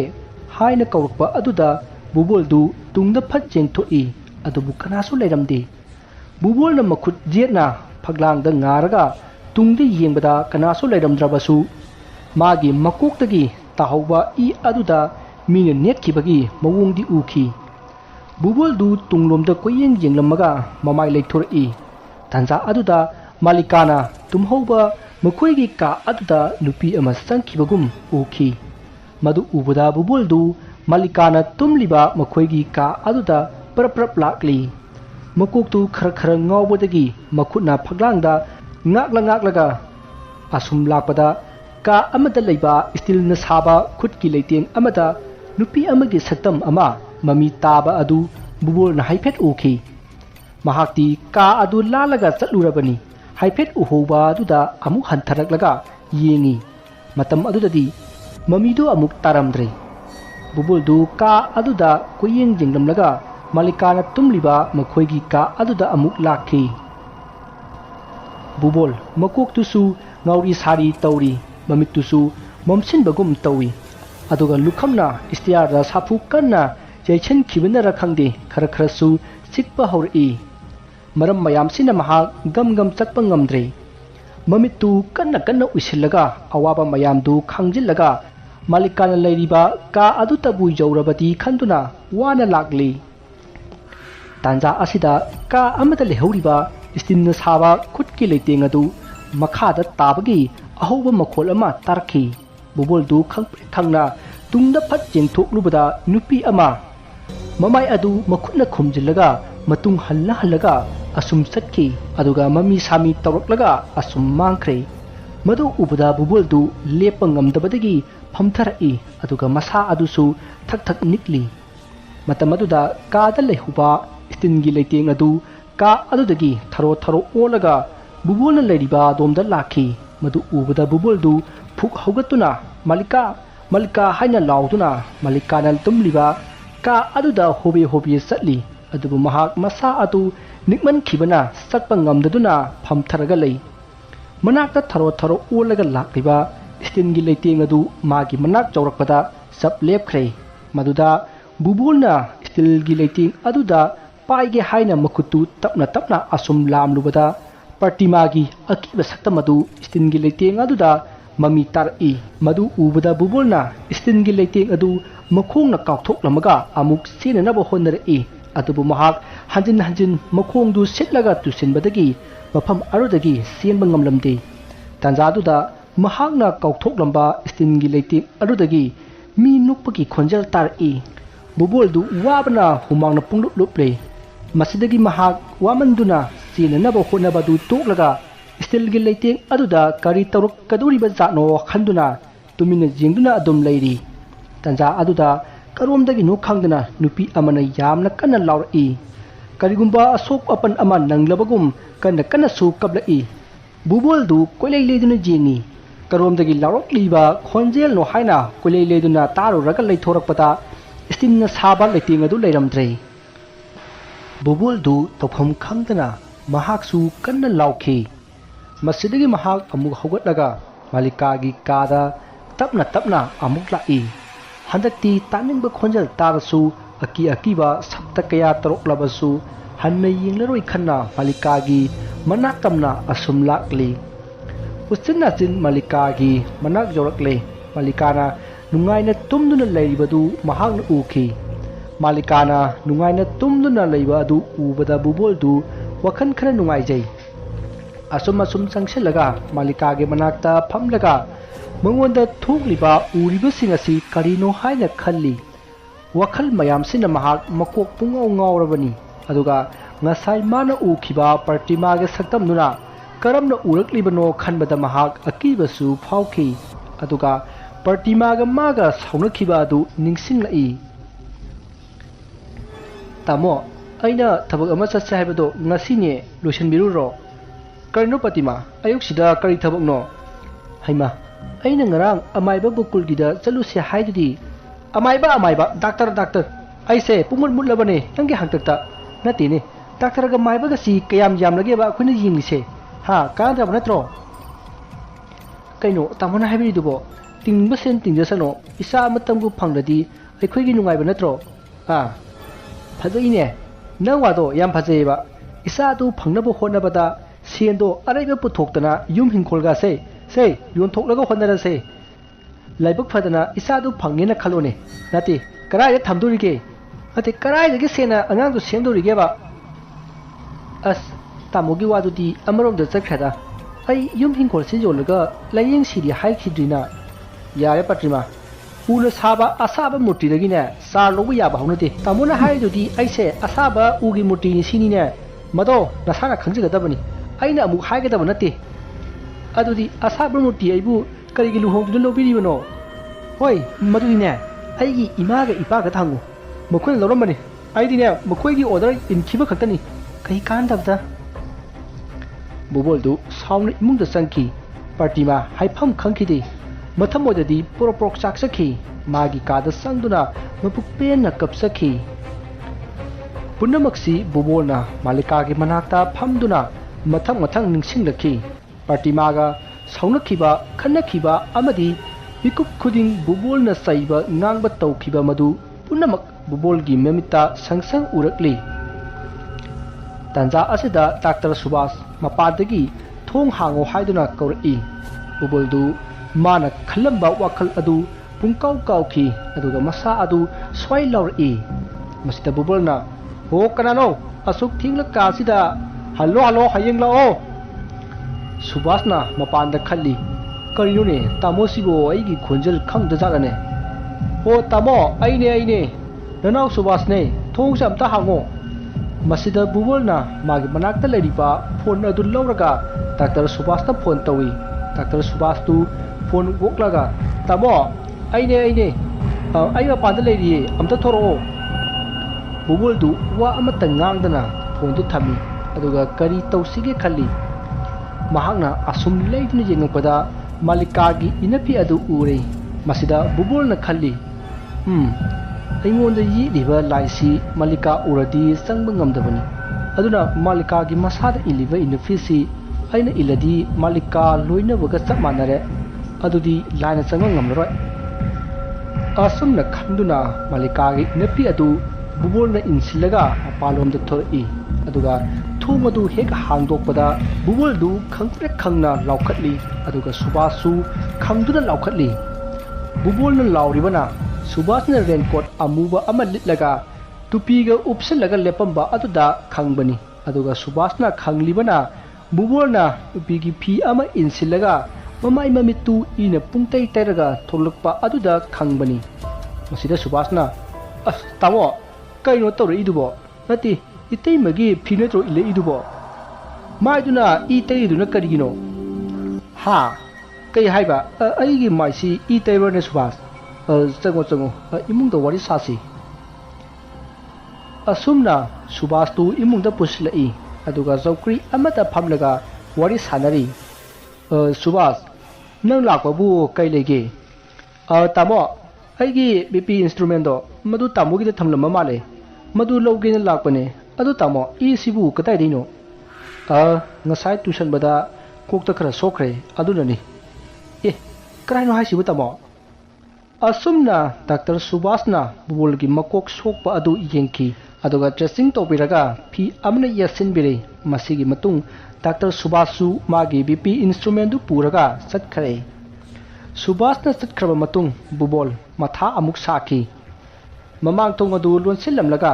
ꯀꯔꯝꯅ ꯃꯥꯂꯤꯀꯥꯒꯤ ꯃꯅꯥꯛꯇ ꯆꯠꯀꯅꯤ ꯈꯟꯕꯗ ꯑꯋꯥꯕ ꯑꯃ ꯑꯣꯏꯔꯦ ꯃꯁꯤꯗꯒꯤ ꯃꯍꯥꯛ ꯑꯀꯤꯕ ꯄꯨꯝꯅꯃꯛ ꯐꯥꯖꯤꯟꯗꯨꯅ ꯃꯥꯂꯤꯀꯥꯒꯤ ꯃꯅꯥꯛ ꯇꯥꯅ ꯄꯔꯞ ꯂꯥꯛꯏ ꯇꯥꯟꯖꯥ ꯑꯗꯨꯗ ꯆꯥꯛꯈꯨꯝꯂꯣꯝꯗꯒꯤ ꯃꯥꯂꯤꯀꯥꯅ ꯇꯥꯃꯣ ꯍꯜꯂꯛꯑꯕꯣ ꯁꯨꯕꯥꯁꯇꯤ ꯆꯠꯈ꯭ꯔꯕꯣ ꯑꯁꯨꯝꯅ ꯃꯥꯂꯤꯀꯥꯅ ꯆꯥꯛꯈꯨꯝꯗꯒꯤ ꯊꯣꯔꯛꯂꯒ ꯀꯧꯔꯛꯄ ꯑꯗꯨꯗ ꯕꯨꯕꯣꯜꯗꯨ ꯄꯨꯡꯉꯛ ꯉꯛꯏ ꯃꯥꯂꯤꯀꯥꯅ ꯍꯪꯉꯛꯄꯗꯨꯗ ꯃꯍꯥꯛꯅ ꯆꯠꯈ꯭ꯔꯦ ꯉꯥꯏꯍꯥꯛ ꯑꯣꯏꯔꯦ ꯍꯥꯏꯅ ꯍꯥꯏꯔꯝꯃꯤ ꯃꯁꯤꯗꯒꯤ ꯃꯥꯂꯤꯀꯥꯅ ꯑꯣ ꯑꯗꯨꯗꯤ ꯆꯥꯛꯁꯪꯗ ꯂꯥꯛꯑꯣ ꯆꯥꯛ ꯆꯥꯔꯁꯦ ꯃꯥꯂꯤꯀꯥꯒꯤ ꯋꯥꯐꯝꯗꯨꯗ ꯕꯨꯕꯣꯜꯗꯨ ꯑꯃꯨꯛꯀ ꯍꯦꯟꯅ ꯄꯨꯡꯉꯛ ꯉꯛꯈꯤ ꯀꯔꯤꯅꯣꯅꯦ ꯀꯔꯝ ꯀꯥꯟꯗ ꯊꯣꯡꯂꯤꯕ ꯆꯥꯛꯅꯣꯅꯦ ꯃꯥꯅ ꯆꯥꯁꯤ ꯂꯥꯛꯑꯣ ꯍꯥꯏꯁꯤꯕꯣ ꯑꯩꯅ ꯃꯔꯣꯟ ꯑꯃ ꯉꯁꯤꯁꯦ ꯀꯩꯅꯣꯝ ꯇꯧꯕꯅꯦ ꯑꯁ ꯈꯪꯗ꯭ꯔꯦꯗ ꯑꯁꯨꯝꯅ ꯈꯟꯅ ꯆꯥꯛꯈꯨꯝꯗ ꯆꯪꯂꯛꯑꯒ ꯆꯧꯀ꯭ꯔꯤ ꯑꯃꯗ ꯐꯝꯂꯒ ꯃꯥꯂꯤꯀꯥꯅ ꯇꯧꯔꯤꯕ ꯑꯗꯨ ꯌꯦꯡꯂꯤ ꯃꯥꯂꯤꯀꯥꯅ ꯋꯥ ꯑꯁꯨꯝ ꯉꯥꯡꯅ ꯆꯥꯛꯇꯨ ꯂꯣꯏꯁꯤꯜꯂꯤ ꯃꯁꯤꯗ ꯕꯨꯕꯣꯜꯒꯤ ꯋꯥꯈꯜꯗ ꯒ꯭ꯌꯥꯟ ꯑꯃ ꯂꯥꯛꯈꯤ ꯃꯥꯂꯤꯀꯥꯅ ꯃꯉꯣꯟꯗ ꯀꯧꯕꯗꯤ ꯃꯈꯣꯏꯕ ꯍꯥꯏꯅ ꯀꯧꯕꯅꯤ ꯑꯗꯨꯒ ꯍꯧꯖꯤꯛ ꯃꯥꯒꯤ ꯃꯃꯥꯡꯗ ꯂꯩꯔꯤꯕ ꯃꯥꯂꯤꯀꯥ ꯑꯁꯤꯅ ꯀꯧꯕꯅ ꯇꯥꯃꯣ ꯍꯥꯏꯅ ꯀꯧꯔꯤ ꯃꯁꯤꯗꯒꯤ ꯕꯨꯕꯣꯜꯗꯨ ꯀꯤꯕ ꯍꯧꯔꯛꯂꯦ ꯃꯍꯥꯛꯅ ꯆꯦꯞꯊꯔꯒ ꯃꯃꯥꯡꯗ ꯂꯩꯔꯤꯕ ꯃꯥꯂꯤꯀꯥꯒꯤ ꯃꯈꯣꯡꯗ ꯌꯦꯡꯈꯤ ꯃꯇꯝ ꯑꯗꯨꯗ ꯃꯈꯣꯡ ꯑꯗꯨ ꯃꯅꯤꯡ ꯃꯃꯥꯡ ꯑꯣꯟꯊꯣꯛꯅꯔꯒ ꯂꯩꯔꯝꯈꯤ ꯃꯗꯨ ꯎꯕꯗ ꯕꯨꯕꯣꯜꯗꯨ ꯂꯥꯎꯕꯁꯨ ꯉꯝꯗ ꯇꯨꯃꯤꯟꯅ ꯆꯧꯀ꯭ꯔꯤ ꯑꯗꯨꯗ ꯐꯝꯂꯤ ꯑꯗꯨꯒ ꯀꯔꯝꯅ ꯆꯥꯛꯈꯨꯝꯁꯤꯗꯒꯤ ꯊꯣꯛꯀꯅꯤ ꯍꯥꯏꯕꯁꯤ ꯈꯟꯕ ꯍꯧꯔꯛꯏ ꯃꯃꯥꯡꯗ ꯂꯩꯔꯤꯕ ꯃꯥꯂꯤꯀꯥꯗꯨꯅ ꯄꯨꯈꯝ ꯆꯥꯝꯕꯗ ꯄ꯭ꯔꯇꯤꯃꯥꯅ ꯑꯌꯨꯛ ꯅꯨꯡꯊꯤꯜ ꯁꯨꯡꯊꯥ ꯊꯥꯈꯤꯗꯕ ꯄꯤꯊ꯭ꯔꯥꯏꯅ ꯁꯥꯕ ꯈꯨꯖꯤ ꯑꯗꯨ ꯍꯧꯖꯤꯛ ꯕꯨꯕꯣꯜꯒꯤ ꯃꯃꯥꯡꯗ ꯂꯩꯔꯤꯕ ꯃꯥꯂꯤꯀꯥꯅ ꯁꯤꯕ ꯑꯗꯨ ꯎꯈꯤ ꯃꯗꯨ ꯎꯕꯗ ꯕꯨꯕꯣꯜꯗꯨ ꯑꯃꯨꯛꯀ ꯍꯦꯟꯅ ꯀꯤꯗꯨꯅ ꯃꯁꯥ ꯄꯨꯝꯕ ꯍꯨꯃꯥꯡꯅ ꯄꯨꯡꯆꯣꯠ ꯆꯣꯠꯂꯦ ꯑꯗꯨꯒ ꯃꯁꯥ ꯑꯗꯨꯁꯨ ꯊꯛ ꯊꯛ ꯅꯤꯛꯂꯦ ꯇꯥꯟꯖꯥ ꯑꯗꯨꯗ ꯕꯨꯕꯣꯜꯒꯤ ꯃꯃꯥꯡꯗ ꯂꯩꯔꯤꯕ ꯃꯥꯂꯤꯀꯥ ꯑꯗꯨꯅ ꯇꯥꯃꯣ ꯑꯩ ꯑꯁꯤꯗ ꯑꯝꯇ ꯆꯠꯂꯨꯈꯤꯒꯦ ꯑꯗꯨꯒ ꯆꯥꯛꯇꯣ ꯊꯤꯔꯒꯦ ꯑꯁꯨꯝꯅ ꯍꯥꯏꯔꯝꯂꯒ ꯃꯍꯥꯛ ꯆꯠꯈ꯭ꯔꯦ ꯃꯁꯤꯗ ꯕꯨꯕꯣꯜꯅ ꯆꯥꯛꯈꯨꯝꯗ ꯂꯩꯔꯤꯕ ꯊꯥꯡ ꯑꯗꯨ ꯄꯥꯏꯔꯒ ꯆꯥꯛꯈꯨꯝꯒꯤ ꯊꯣꯡꯖꯤꯟꯄꯥꯟꯗ ꯂꯨꯝꯂꯒ ꯂꯩꯈꯤ ꯍꯣꯔꯦꯟ ꯃꯥꯒꯤ ꯃꯃꯥꯡꯗ ꯂꯩꯔꯝꯕ ꯃꯥꯂꯤꯀꯥ ꯑꯗꯨ ꯍꯦꯛ ꯆꯪꯉꯛꯄꯒ ꯊꯥꯡꯗꯨꯅ ꯊꯤꯟꯒꯦ ꯍꯥꯏꯅ ꯈꯟꯗꯨꯅ ꯇꯨꯃꯤꯟꯅ ꯂꯨꯝꯗꯨꯅ ꯂꯩꯈꯤ ꯇꯥꯟꯖꯥ ꯑꯗꯨꯗ ꯃꯥꯂꯤꯀꯥ ꯆꯥꯛꯈꯨꯝ ꯑꯗꯨꯗ ꯄꯔꯞ ꯄꯔꯞ ꯆꯪꯉꯛꯏ ꯃꯗꯨꯗ ꯕꯨꯕꯣꯜꯅ ꯃꯥꯅ ꯄꯥꯏꯔꯤꯕ ꯊꯥꯡ ꯑꯗꯨꯅ ꯃꯥꯂꯤꯀꯥꯗ ꯊꯤꯟꯈꯤ ꯃꯁꯤꯗ ꯃꯥꯂꯤꯀꯥꯅ ꯃꯈꯣꯏꯕ ꯀꯩꯅꯣ ꯇꯧꯕꯤꯔꯤꯁꯤꯕꯣ ꯑꯁꯨꯝꯅ ꯍꯥꯏꯔꯝꯂꯒ ꯂꯩꯃꯥꯏꯗ ꯇꯨꯊꯈꯤ ꯃꯁꯤꯗꯒꯤ ꯕꯨꯕꯣꯜꯗꯨ ꯄꯥꯈꯠꯄꯒꯤ ꯃꯊꯛꯇ ꯄꯥꯈꯠꯄ ꯑꯃ ꯑꯀꯤꯕꯒꯤ ꯃꯊꯛꯇ ꯑꯀꯤꯕ ꯑꯃ ꯃꯊꯪ ꯃꯊꯪ ꯊꯣꯔꯛꯄ ꯑꯗꯨꯗ ꯃꯍꯥꯛ ꯀꯞꯇꯨꯅ ꯀꯟꯅ ꯀꯟꯅ ꯂꯥꯎꯔꯛꯏ ꯃꯁꯤꯗ ꯕꯨꯕꯣꯜꯅ ꯈꯪꯏ ꯍꯧꯖꯤꯛ ꯃꯥꯅ ꯊꯥꯡꯅ ꯊꯤꯜꯂꯤꯕ ꯑꯁꯤ ꯄ꯭ꯔꯇꯤꯃꯥꯒꯤ ꯊꯋꯥꯏ ꯅꯠꯇꯦ ꯃꯥꯂꯤꯀꯥꯒꯤꯅꯤ ꯍꯥꯏꯕꯁꯤ ꯃꯥꯒꯤ ꯃꯈꯣꯏꯕ ꯍꯥꯏꯕ ꯃꯤꯡꯒꯧꯁꯤꯅ ꯈꯪꯏ ꯑꯗꯨꯒ ꯑꯃꯔꯣꯝꯗ ꯁꯤꯈ꯭ꯔꯕ ꯊꯋꯥꯏ ꯑꯃꯒꯤ ꯃꯃꯤꯗ ꯊꯥꯡꯅ ꯊꯤꯟꯕꯗ ꯆꯩꯅꯥ ꯐꯥꯎꯔꯣꯏ ꯏ ꯊꯣꯛꯂꯣꯏ ꯃꯁꯤ ꯄꯨꯝꯅꯃꯛ ꯈꯜꯂꯨꯔꯒ ꯕꯨꯕꯣꯜ ꯑꯉꯥꯎꯕꯒꯤ ꯃꯇꯧꯒꯨꯝ ꯀꯟꯅ ꯀꯟꯅ ꯂꯥꯎꯔꯛꯏ ꯅꯥꯀꯟ ꯑꯃꯗ ꯄ꯭ꯔꯇꯤꯃꯥ ꯕꯨꯕꯣꯜꯅ ꯊꯥꯡꯅ ꯊꯤꯜꯂꯛꯄꯒꯤ ꯆꯩꯅꯥ ꯈꯥꯡꯂꯤ ꯕꯨꯕꯣꯜꯅ ꯀꯟꯅ ꯀꯟꯅ ꯂꯥꯎꯕ ꯇꯥꯕꯗ ꯂꯩꯀꯥꯏ ꯊꯪꯅꯕꯗ ꯂꯩꯕ ꯃꯤꯁꯤꯡ ꯍꯧꯒꯠꯅꯔꯛꯇꯨꯅ ꯕꯨꯕꯣꯜꯕꯨ ꯀꯧꯔꯛꯏ ꯃꯁꯤꯗꯒꯤ ꯇꯥꯃꯜꯂꯛꯇꯕꯗꯒꯤ ꯃꯌꯥꯝꯅ ꯊꯣꯡ ꯑꯗꯨ ꯐꯛꯀꯥꯏꯔꯒ ꯌꯦꯡꯏ ꯃꯇꯝ ꯑꯁꯤꯗ ꯉꯁꯥꯏ ꯕꯨꯕꯣꯜꯒꯤ ꯃꯀꯣꯛ ꯀꯥꯏꯕꯒꯤ ꯇꯥꯔꯛꯄ ꯏꯁꯤꯡ ꯑꯗꯨ ꯃꯌꯥꯝꯅ ꯎꯔꯛꯈꯤ ꯃꯁꯤꯗꯒꯤ ꯃꯌꯥꯝꯗꯨ ꯏꯄꯥ ꯄꯥꯈꯠꯅ ꯀꯥ ꯈꯨꯗꯤꯡꯒꯤ ꯆꯪꯗꯨꯅ ꯊꯤꯔꯛꯄꯗ ꯕꯨꯕꯣꯜ ꯑꯃꯗꯤ ꯃꯥꯂꯤꯀꯥ ꯆꯥꯛꯈꯨꯝꯒꯤ ꯊꯣꯡꯖꯤꯟ ꯃꯄꯥꯟꯗ ꯒ꯭ꯌꯥꯟ ꯃꯥꯡꯂꯒ ꯇꯥꯔꯒ ꯂꯩꯔꯝꯈꯤ ꯃꯁꯤꯗꯒꯤ ꯃꯌꯥꯝꯅ ꯍꯣꯁꯄꯤꯇꯥꯜꯗ ꯄꯨꯅꯅꯕ ꯀꯟꯅ ꯍꯣꯠꯅꯔꯛꯏ ꯕꯨꯕꯣꯜꯒꯤ ꯌꯨꯝꯗꯨ ꯑꯉꯛꯄ ꯐꯪꯅ ꯇꯝꯅꯔꯛꯏ ꯃꯤ ꯀꯞꯄ ꯂꯥꯎꯕꯒꯤ ꯈꯣꯟꯖꯦꯜ ꯇꯥꯕ ꯃꯐꯝ ꯈꯨꯗꯤꯡꯗ ꯂꯩꯔꯤꯕ ꯄꯣꯠ ꯈꯨꯗꯤꯡꯃꯛ ꯂꯩꯃꯥꯏꯗ ꯇꯥꯔꯒ ꯀꯥꯏꯕ ꯌꯨꯝꯒꯤ ꯐꯛꯂꯥꯡꯁꯤꯡꯗꯁꯨ ꯃꯤ ꯅꯞꯄꯒꯤ ꯃꯃꯤ ꯍꯥꯏꯐꯦꯠ ꯎꯕ ꯑꯁꯤꯅꯆꯤꯡꯕ ꯀꯌꯥ ꯑꯃ ꯇꯧꯔꯛꯏ ꯏꯃꯨꯡꯗ ꯂꯩꯔꯤꯕ ꯃꯌꯥꯝꯗꯨ ꯀꯤꯅꯔꯛꯇꯨꯅ ꯕꯨꯕꯣꯜ ꯑꯃꯗꯤ ꯃꯥꯂꯤꯀꯥꯕꯨ ꯄꯨꯗꯨꯅ ꯃꯄꯥꯟꯗ ꯄꯔꯞ ꯄꯔꯞ ꯆꯦꯟꯊꯣꯔꯛꯏ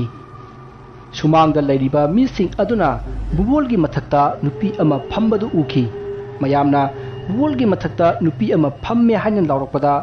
ꯕꯨꯕꯣꯜꯕꯨ ꯊꯥꯡꯂꯤꯕ ꯃꯌꯥꯝꯗꯨꯅ ꯕꯨꯕꯣꯜꯕꯨ ꯃꯈꯥꯗ ꯊꯝꯈꯤ ꯑꯗꯨꯒ ꯀꯨꯌꯦꯡ ꯌꯦꯡꯉꯤ ꯑꯗꯨꯕꯨ ꯀꯅꯥꯁꯨ ꯂꯩꯔꯝꯗꯦ ꯄꯥꯎ ꯑꯗꯨ ꯁꯨꯕꯥꯁꯁꯨ ꯇꯥꯔꯗꯨꯅ ꯃꯍꯥꯛꯅ ꯑꯦꯝꯕꯨꯂꯦꯟꯁ ꯀꯧꯕꯤꯔꯦ ꯑꯗꯨꯒ ꯕꯨꯕꯣꯜ ꯑꯃꯗꯤ ꯃꯥꯂꯤꯀꯥ ꯑꯦꯝꯕꯨꯂꯦꯟꯁꯇ ꯍꯥꯞꯂꯒ ꯍꯣꯁꯄꯤꯇꯥꯜꯗ ꯄꯨꯈꯤ ꯂꯥꯏꯕꯛ ꯐꯕꯅ ꯃꯥꯂꯤꯀꯥ ꯁꯤꯕꯃꯛꯇꯤ ꯁꯤꯍꯧꯗ꯭ꯔꯦ ꯑꯗꯨꯕꯨ ꯃꯥꯂꯤꯀꯥꯒꯤ ꯏꯃꯨꯡ ꯃꯅꯨꯡꯅ ꯕꯨꯕꯣꯜꯅ ꯊꯥꯡꯅ ꯊꯤꯟꯗꯨꯅ ꯍꯥꯠꯅꯅꯕ ꯇꯧꯏ ꯍꯥꯏꯗꯨꯅ ꯄꯨꯂꯤꯁꯇ ꯔꯤꯄꯣꯔꯠ ꯇꯧꯈꯤ ꯃꯁꯤꯒꯤ ꯃꯇꯨꯡ ꯃꯊꯪꯒꯤ ꯅꯣꯡꯉꯥꯟꯕꯗ ꯄꯨꯂꯤꯁꯅ ꯕꯨꯕꯣꯜꯅ ꯂꯩꯔꯤꯕ ꯍꯣꯁꯄꯤꯇꯥꯜ ꯑꯗꯨꯗ ꯂꯥꯛꯇꯨꯅ ꯏꯍꯪ ꯄꯥꯎꯍꯪ ꯇꯧꯈꯤ ꯕꯨꯕꯣꯜꯅ ꯃꯥꯅ ꯊꯥꯡ ꯑꯗꯨ ꯊꯤꯟꯒꯦ ꯍꯥꯏꯅ ꯊꯤꯟꯕ ꯅꯠꯇꯦ ꯃꯥꯒꯤ ꯃꯃꯤꯠꯇ ꯐꯠꯇꯕ ꯂꯥꯏ ꯎꯕꯗꯒꯤ ꯂꯥꯏꯗꯣ ꯑꯣꯏꯔꯕꯣꯏ ꯅꯤꯡꯗꯅ ꯊꯤꯟꯕꯅꯤ ꯍꯥꯏꯅ ꯀꯟꯅ ꯍꯥꯏꯔꯤ ꯑꯗꯨꯕꯨ ꯋꯥꯐꯝ ꯑꯗꯨ ꯄꯨꯂꯤꯁꯅ ꯁꯦꯝꯖꯤꯟ ꯁꯥꯖꯤꯟꯕ ꯋꯥꯅꯤ ꯍꯥꯏꯗꯨꯅ ꯁꯨꯡꯊꯥ ꯊꯥꯖꯔꯝꯗꯦ ꯑꯁꯨꯝꯅ ꯄꯨꯂꯤꯁꯀ ꯕꯨꯕꯣꯜꯒ ꯀꯟꯅ ꯃꯔꯩ ꯌꯦꯠꯅꯔꯤꯉꯩ ꯑꯃꯥꯏꯕ ꯍꯦꯝꯕ ꯕꯨꯕꯣꯜꯒꯤ ꯃꯅꯥꯛꯇ ꯆꯪꯉꯛꯈꯤ ꯑꯃꯥꯏꯕ ꯍꯦꯝꯕꯅ ꯆꯪꯉꯛꯄ ꯎꯕꯗ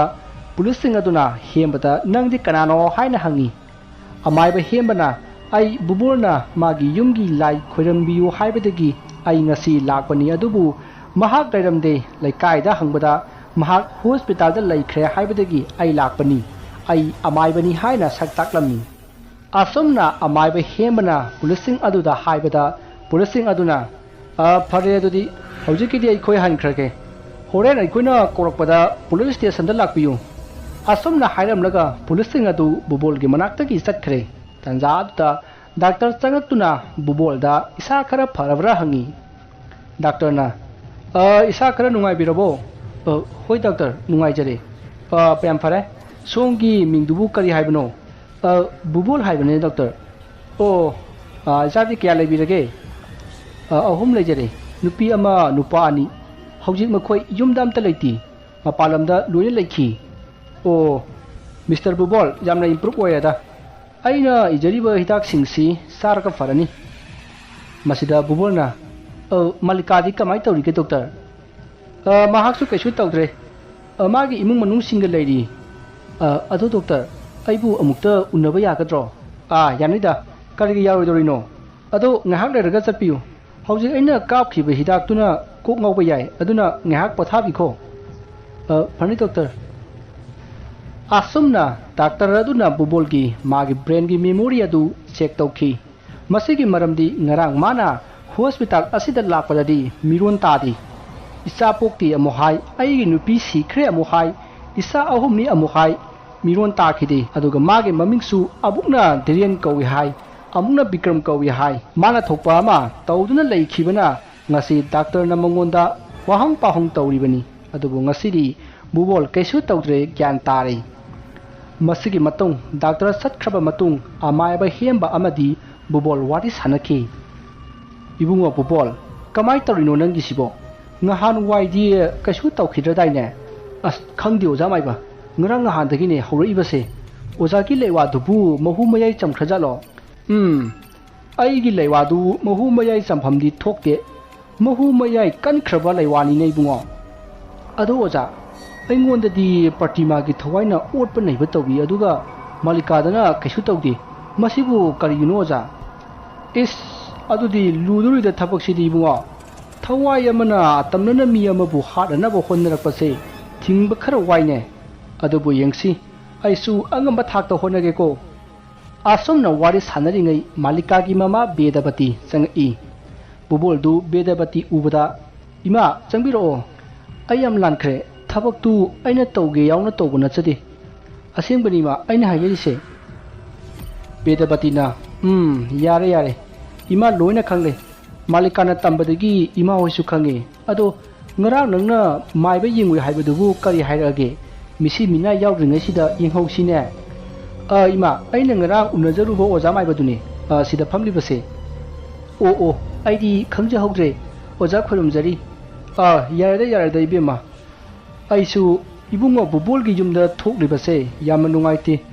ꯑꯗꯨꯅ ꯑꯩꯈꯣꯏ ꯃꯌꯥꯝ ꯇꯥꯟꯅꯔꯒ ꯀꯔꯤꯅ ꯐꯒꯗꯒꯦ ꯑꯗꯨ ꯇꯥꯟꯅꯁꯤꯅꯦꯀꯣ ꯐꯅꯤ ꯑꯣꯖా ꯃꯥꯏꯕ ꯑꯗꯣ ꯍꯧꯖꯤꯛꯁꯤꯕꯨ ꯀꯔꯤ ꯇꯧꯕ ꯌꯥꯒꯦ ꯑꯩꯅ ꯁꯨꯝ ꯈꯟꯕꯗ ꯏꯕꯦꯝꯃ ꯕꯨꯕꯣꯜꯒꯤ ꯌꯨꯝꯁꯤ ꯑꯁꯤꯕ ꯊꯋꯥꯏꯒꯤ ꯃꯃꯤ ꯑꯃ ꯂꯩꯔꯦꯅꯦ ꯍꯥꯏꯕꯗꯤ ꯑꯁꯤꯕꯒꯤ ꯑꯇꯃꯥ ꯊꯋꯥꯏ ꯑꯃ ꯂꯩꯔꯦ ꯃꯗꯨꯅ ꯃꯔꯝ ꯑꯣꯏꯔꯒ ꯏꯕꯦꯝꯃꯒꯤ ꯏꯆꯥꯅꯨꯄꯤ ꯑꯃꯗꯤ ꯕꯨꯕꯣꯜꯒꯤ ꯄꯨꯟꯁꯤ ꯂꯧꯅꯅꯕ ꯍꯣꯠꯅꯔꯛꯂꯤꯕꯅꯤꯅꯦ ꯑꯗꯨꯗꯤ ꯑꯣꯖꯥ ꯃꯥꯏꯕ ꯀꯃꯥꯏꯅ ꯇꯧꯔꯒ ꯊꯋꯥꯏꯗꯨ ꯇꯥꯟꯒꯅꯤ ꯏꯕꯦꯝꯃ ꯍꯣꯔꯦꯟꯁꯦ ꯑꯩꯒ ꯕꯨꯕꯣꯜꯒ ꯏꯕꯦꯝꯃꯒ ꯑꯩꯈꯣꯏ ꯑꯃ ꯑꯅꯤ ꯕꯨꯕꯣꯜꯒꯤ ꯌꯨꯝꯗ ꯆꯠꯂꯒ ꯌꯦꯡꯊꯣꯛꯂꯨꯔꯁꯤ ꯑꯗꯨꯒ ꯀꯔꯤꯅꯣ ꯍꯥꯏꯕꯗꯣ ꯈꯪꯂꯔꯅꯤ ꯑꯁꯨꯝꯅ ꯑꯃꯥꯏꯕ ꯍꯦꯝꯕꯅ ꯍꯥꯏꯕꯗꯨꯗ ꯃꯥꯂꯤꯀꯥꯒꯤ ꯃꯃꯥ ꯕꯦꯗꯕꯇꯤ ꯑꯃꯗꯤ ꯕꯨꯕꯣꯜ ꯃꯈꯣꯏ ꯑꯅꯤꯁꯨ ꯌꯥꯔꯦ ꯑꯁꯨꯝꯅ ꯑꯃꯥꯏꯕ ꯍꯦꯝꯕ ꯕꯨꯕꯣꯜ ꯕꯦꯗꯕꯇꯤ ꯑꯃꯗꯤ ꯕꯦꯗꯕꯇꯤꯒꯤ ꯃꯆꯥꯅꯨꯄꯥ ꯑꯅꯤ ꯃꯥꯂꯤꯀꯥꯒꯤꯅ ꯃꯕꯨꯡ ꯃꯈꯣꯏ ꯄꯨꯟꯅ 5 ꯕꯨꯕꯣꯜꯒꯤ ꯌꯨꯝꯗ ꯂꯥꯛꯈꯤ ꯃꯈꯣꯏꯅ ꯌꯨꯝ ꯑꯗꯨ ꯌꯧꯕꯗ ꯑꯌꯨꯛꯀꯤ ꯄꯨꯡ 10 ꯇꯥꯔꯦ ꯂꯥꯛꯂꯤꯕꯁꯤꯡ ꯑꯗꯨꯅ ꯕꯨꯕꯣꯜꯒꯤ ꯌꯨꯝ ꯑꯗꯨ ꯃꯈꯣꯡꯗꯒꯤ ꯃꯇꯣꯟ ꯐꯥꯎꯕ ꯊꯣꯡꯒꯥꯗꯒꯤ ꯆꯪꯉꯛꯅ ꯑꯁꯨꯝ ꯌꯦꯡꯕꯗ ꯌꯨꯝ ꯑꯗꯨꯒꯤ 3ꯁꯨꯕ ꯗꯣꯂꯥꯟ ꯑꯗꯨꯗ ꯄꯥꯜꯂꯤꯕ ꯊꯣꯡꯅꯥꯎ ꯑꯗꯨꯗ ꯅꯨꯄꯤ ꯑꯃ ꯂꯦꯞꯄꯒꯤ ꯃꯃꯤ ꯇꯥꯈꯤ ꯕꯦꯗꯕꯇꯤ ꯑꯃꯗꯤ ꯃꯥꯒꯤ ꯃꯆꯥꯅꯨꯄꯥ ꯑꯅꯤꯗꯨ ꯁ꯭ꯋꯥꯏ ꯂꯥꯎꯈꯤ ꯑꯗꯨꯕꯨ ꯑꯃꯥꯏꯕ ꯍꯦꯝꯕꯅ ꯀꯤꯒꯅꯨ ꯑꯩ ꯇꯥꯏꯅꯒꯦ ꯍꯥꯏꯕꯗꯒꯤ ꯃꯈꯣꯏ ꯑꯀꯤꯕꯗꯨ ꯐꯥꯖꯤꯟꯈꯤ ꯑꯁꯨꯝꯅ ꯃꯈꯣꯏ ꯊꯣꯡꯅꯥꯎ ꯑꯗꯨꯗ ꯌꯦꯡꯗꯨꯅ ꯑꯁꯨꯝ ꯂꯥꯛꯄꯅ ꯌꯨꯝ ꯑꯗꯨꯒꯤ ꯁꯨꯃꯥꯡ ꯌꯧꯁꯤꯜꯂꯛꯂꯦ ꯇꯟꯖꯥ ꯑꯗꯨꯗ ꯊꯣꯡꯅꯥꯎꯗ ꯇꯥꯔꯝꯕ ꯅꯨꯄꯤꯒꯤ ꯃꯃꯤ ꯑꯗꯨ ꯃꯥꯡꯈ꯭ꯔꯦ ꯕꯦꯗꯕꯇꯤ ꯑꯃꯗꯤ ꯃꯥꯒꯤ ꯃꯆꯥꯁꯤꯡ ꯑꯗꯨ ꯀꯤꯕꯅ ꯂꯣꯏꯈ꯭ꯔꯦ ꯑꯁꯤꯒꯨꯝꯕ ꯕꯨꯠ ꯄ꯭ꯔꯦꯠ ꯂꯥꯏ ꯑꯁꯤ ꯋꯥꯔꯤ ꯑꯣꯏꯅ ꯐꯤꯂꯝ ꯑꯣꯏꯅ ꯌꯦꯡꯕ ꯇꯥꯕ ꯐꯥꯎꯕ ꯏꯁꯥꯗ ꯊꯨꯛ ꯂꯥꯎꯔꯤꯕꯅꯤ ꯑꯗꯨꯒꯨꯝꯂꯕ ꯑꯀꯤꯕ ꯑꯃ ꯍꯛꯊꯦꯡꯅꯅ ꯍꯦꯛ ꯏꯃꯥꯡꯗ ꯊꯣꯛꯂꯔꯕꯗꯤ ꯂꯥꯏꯕꯨ ꯇꯥꯏꯅꯔꯤꯕ ꯑꯃꯥꯏꯕ ꯐꯥꯎꯕ ꯈꯃꯨꯛ ꯇꯧꯔꯤꯕꯅꯤ ꯍꯧꯖꯤꯛ ꯃꯈꯣꯏ 5 ꯕꯨꯕꯣꯜꯒꯤ ꯌꯨꯝꯒꯤ ꯃꯥꯡꯒꯣꯜ ꯌꯧꯔꯦ ꯌꯨꯝꯒꯤ ꯊꯣꯡ ꯑꯗꯨ ꯄꯨꯡꯍꯥꯡ ꯍꯥꯡꯂꯒ ꯂꯩꯔꯝꯈꯤ ꯃꯌꯥꯝꯅ ꯑꯁꯨꯝ ꯆꯪꯁꯤꯜꯂꯛꯄꯗ ꯌꯨꯝ ꯑꯗꯨꯒꯤ ꯆꯥꯛꯁꯪꯗꯒꯤ ꯀꯨꯀꯔ ꯀꯥꯝꯕꯒꯤ ꯑꯍꯧꯕ ꯃꯈꯣꯜ ꯇꯥꯔꯛꯏ ꯂꯩꯔꯤꯕ ꯃꯈꯣꯏ 5ꯗꯨ ꯑꯃꯅ ꯑꯃꯗ ꯌꯦꯡꯅꯩ ꯃꯁꯤꯗ ꯕꯦꯗꯕꯇꯤꯒꯤ ꯃꯆꯥꯅꯨꯄꯥ ꯑꯍꯟ ꯍꯔꯤꯗꯥꯁꯅ ꯌꯨꯝ ꯃꯅꯨꯡꯁꯤꯕꯨ ꯀꯅꯥ ꯂꯩꯒꯦ ꯃꯤ ꯂꯩꯇꯕ ꯌꯨꯝꯁꯤꯗ ꯆꯥꯛ ꯊꯣꯡꯂꯤꯁꯤꯕꯨ ꯀꯅꯥꯒꯤ ꯑꯌꯥꯕ ꯌꯥꯎꯒꯦ? ꯑꯁꯨꯝꯅ ꯂꯥꯎꯁꯤꯜꯂꯨꯕꯗ ꯅꯨꯄꯤ ꯑꯃꯒꯤ ꯈꯣꯟꯖꯦꯜꯗ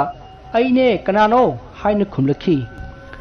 ꯈꯣꯟꯖꯦꯜ ꯑꯗꯨ ꯇꯥꯕꯗ ꯕꯨꯕꯣꯜ, ꯕꯦꯗꯄꯇꯤ ꯑꯃꯗꯤ ꯃꯥꯂꯤꯀꯥꯒꯤ ꯃꯕꯨꯡ ꯑꯅꯤ ꯃꯈꯣꯏ ꯇꯨ ꯆꯨꯡꯗꯨꯅ ꯃꯁꯥꯁꯤꯡꯗꯨ ꯃꯈꯨꯠꯅ ꯅꯥꯟꯊꯖꯩ꯫ ꯂꯥꯎꯔꯛꯂꯤꯕ ꯈꯣꯟꯖꯦꯜ ꯑꯗꯨ ꯄ꯭ꯔꯇꯤꯃꯥꯒꯤꯅꯤ꯫ ꯁꯤꯈ꯭ꯔꯕ ꯃꯤ ꯑꯃꯒꯤ ꯈꯣꯟꯖꯦꯜ ꯑꯃ ꯃꯑꯣꯡ ꯆꯥꯗꯕ ꯃꯇꯝꯗ ꯇꯥꯕ ꯍꯥꯏꯕꯁꯤ ꯃꯁꯥꯅ ꯀꯤꯕ ꯇꯥꯕꯅꯤ꯫ ꯃꯁꯤꯗꯒꯤ ꯑꯃꯥꯏꯕ ꯍꯦꯝꯕꯅ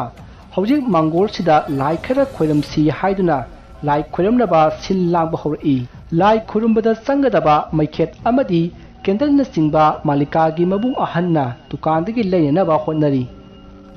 ꯅꯥꯀꯟ ꯑꯃꯔꯣꯝꯗ ꯄꯨꯂꯤꯁꯁꯤꯡ ꯑꯗꯨꯅ ꯕꯨꯕꯣꯜꯒꯤ ꯃꯅꯥꯛꯇ ꯋꯥ ꯍꯪꯕ ꯂꯥꯛꯈꯤ꯫ ꯑꯗꯨꯕꯨ ꯕꯨꯕꯣꯜꯗꯤ ꯗꯤꯁꯆꯥꯔꯖ ꯇꯧꯈ꯭ꯔꯦ, ꯌꯨꯝꯗ ꯍꯟꯈ꯭ꯔꯦ ꯍꯥꯏꯅ ꯍꯥꯏꯔꯛꯄꯗꯒꯤ ꯄꯨꯂꯤꯁꯁꯤꯡ ꯑꯗꯨ ꯕꯨꯕꯣꯜꯒꯤ ꯌꯨꯝꯗ ꯂꯥꯛꯈꯤ꯫ ꯄꯨꯂꯤꯁꯁꯤꯡ ꯑꯗꯨꯅ ꯕꯨꯕꯣꯜꯒꯤ ꯌꯨꯝ ꯌꯧꯔꯛꯄꯗ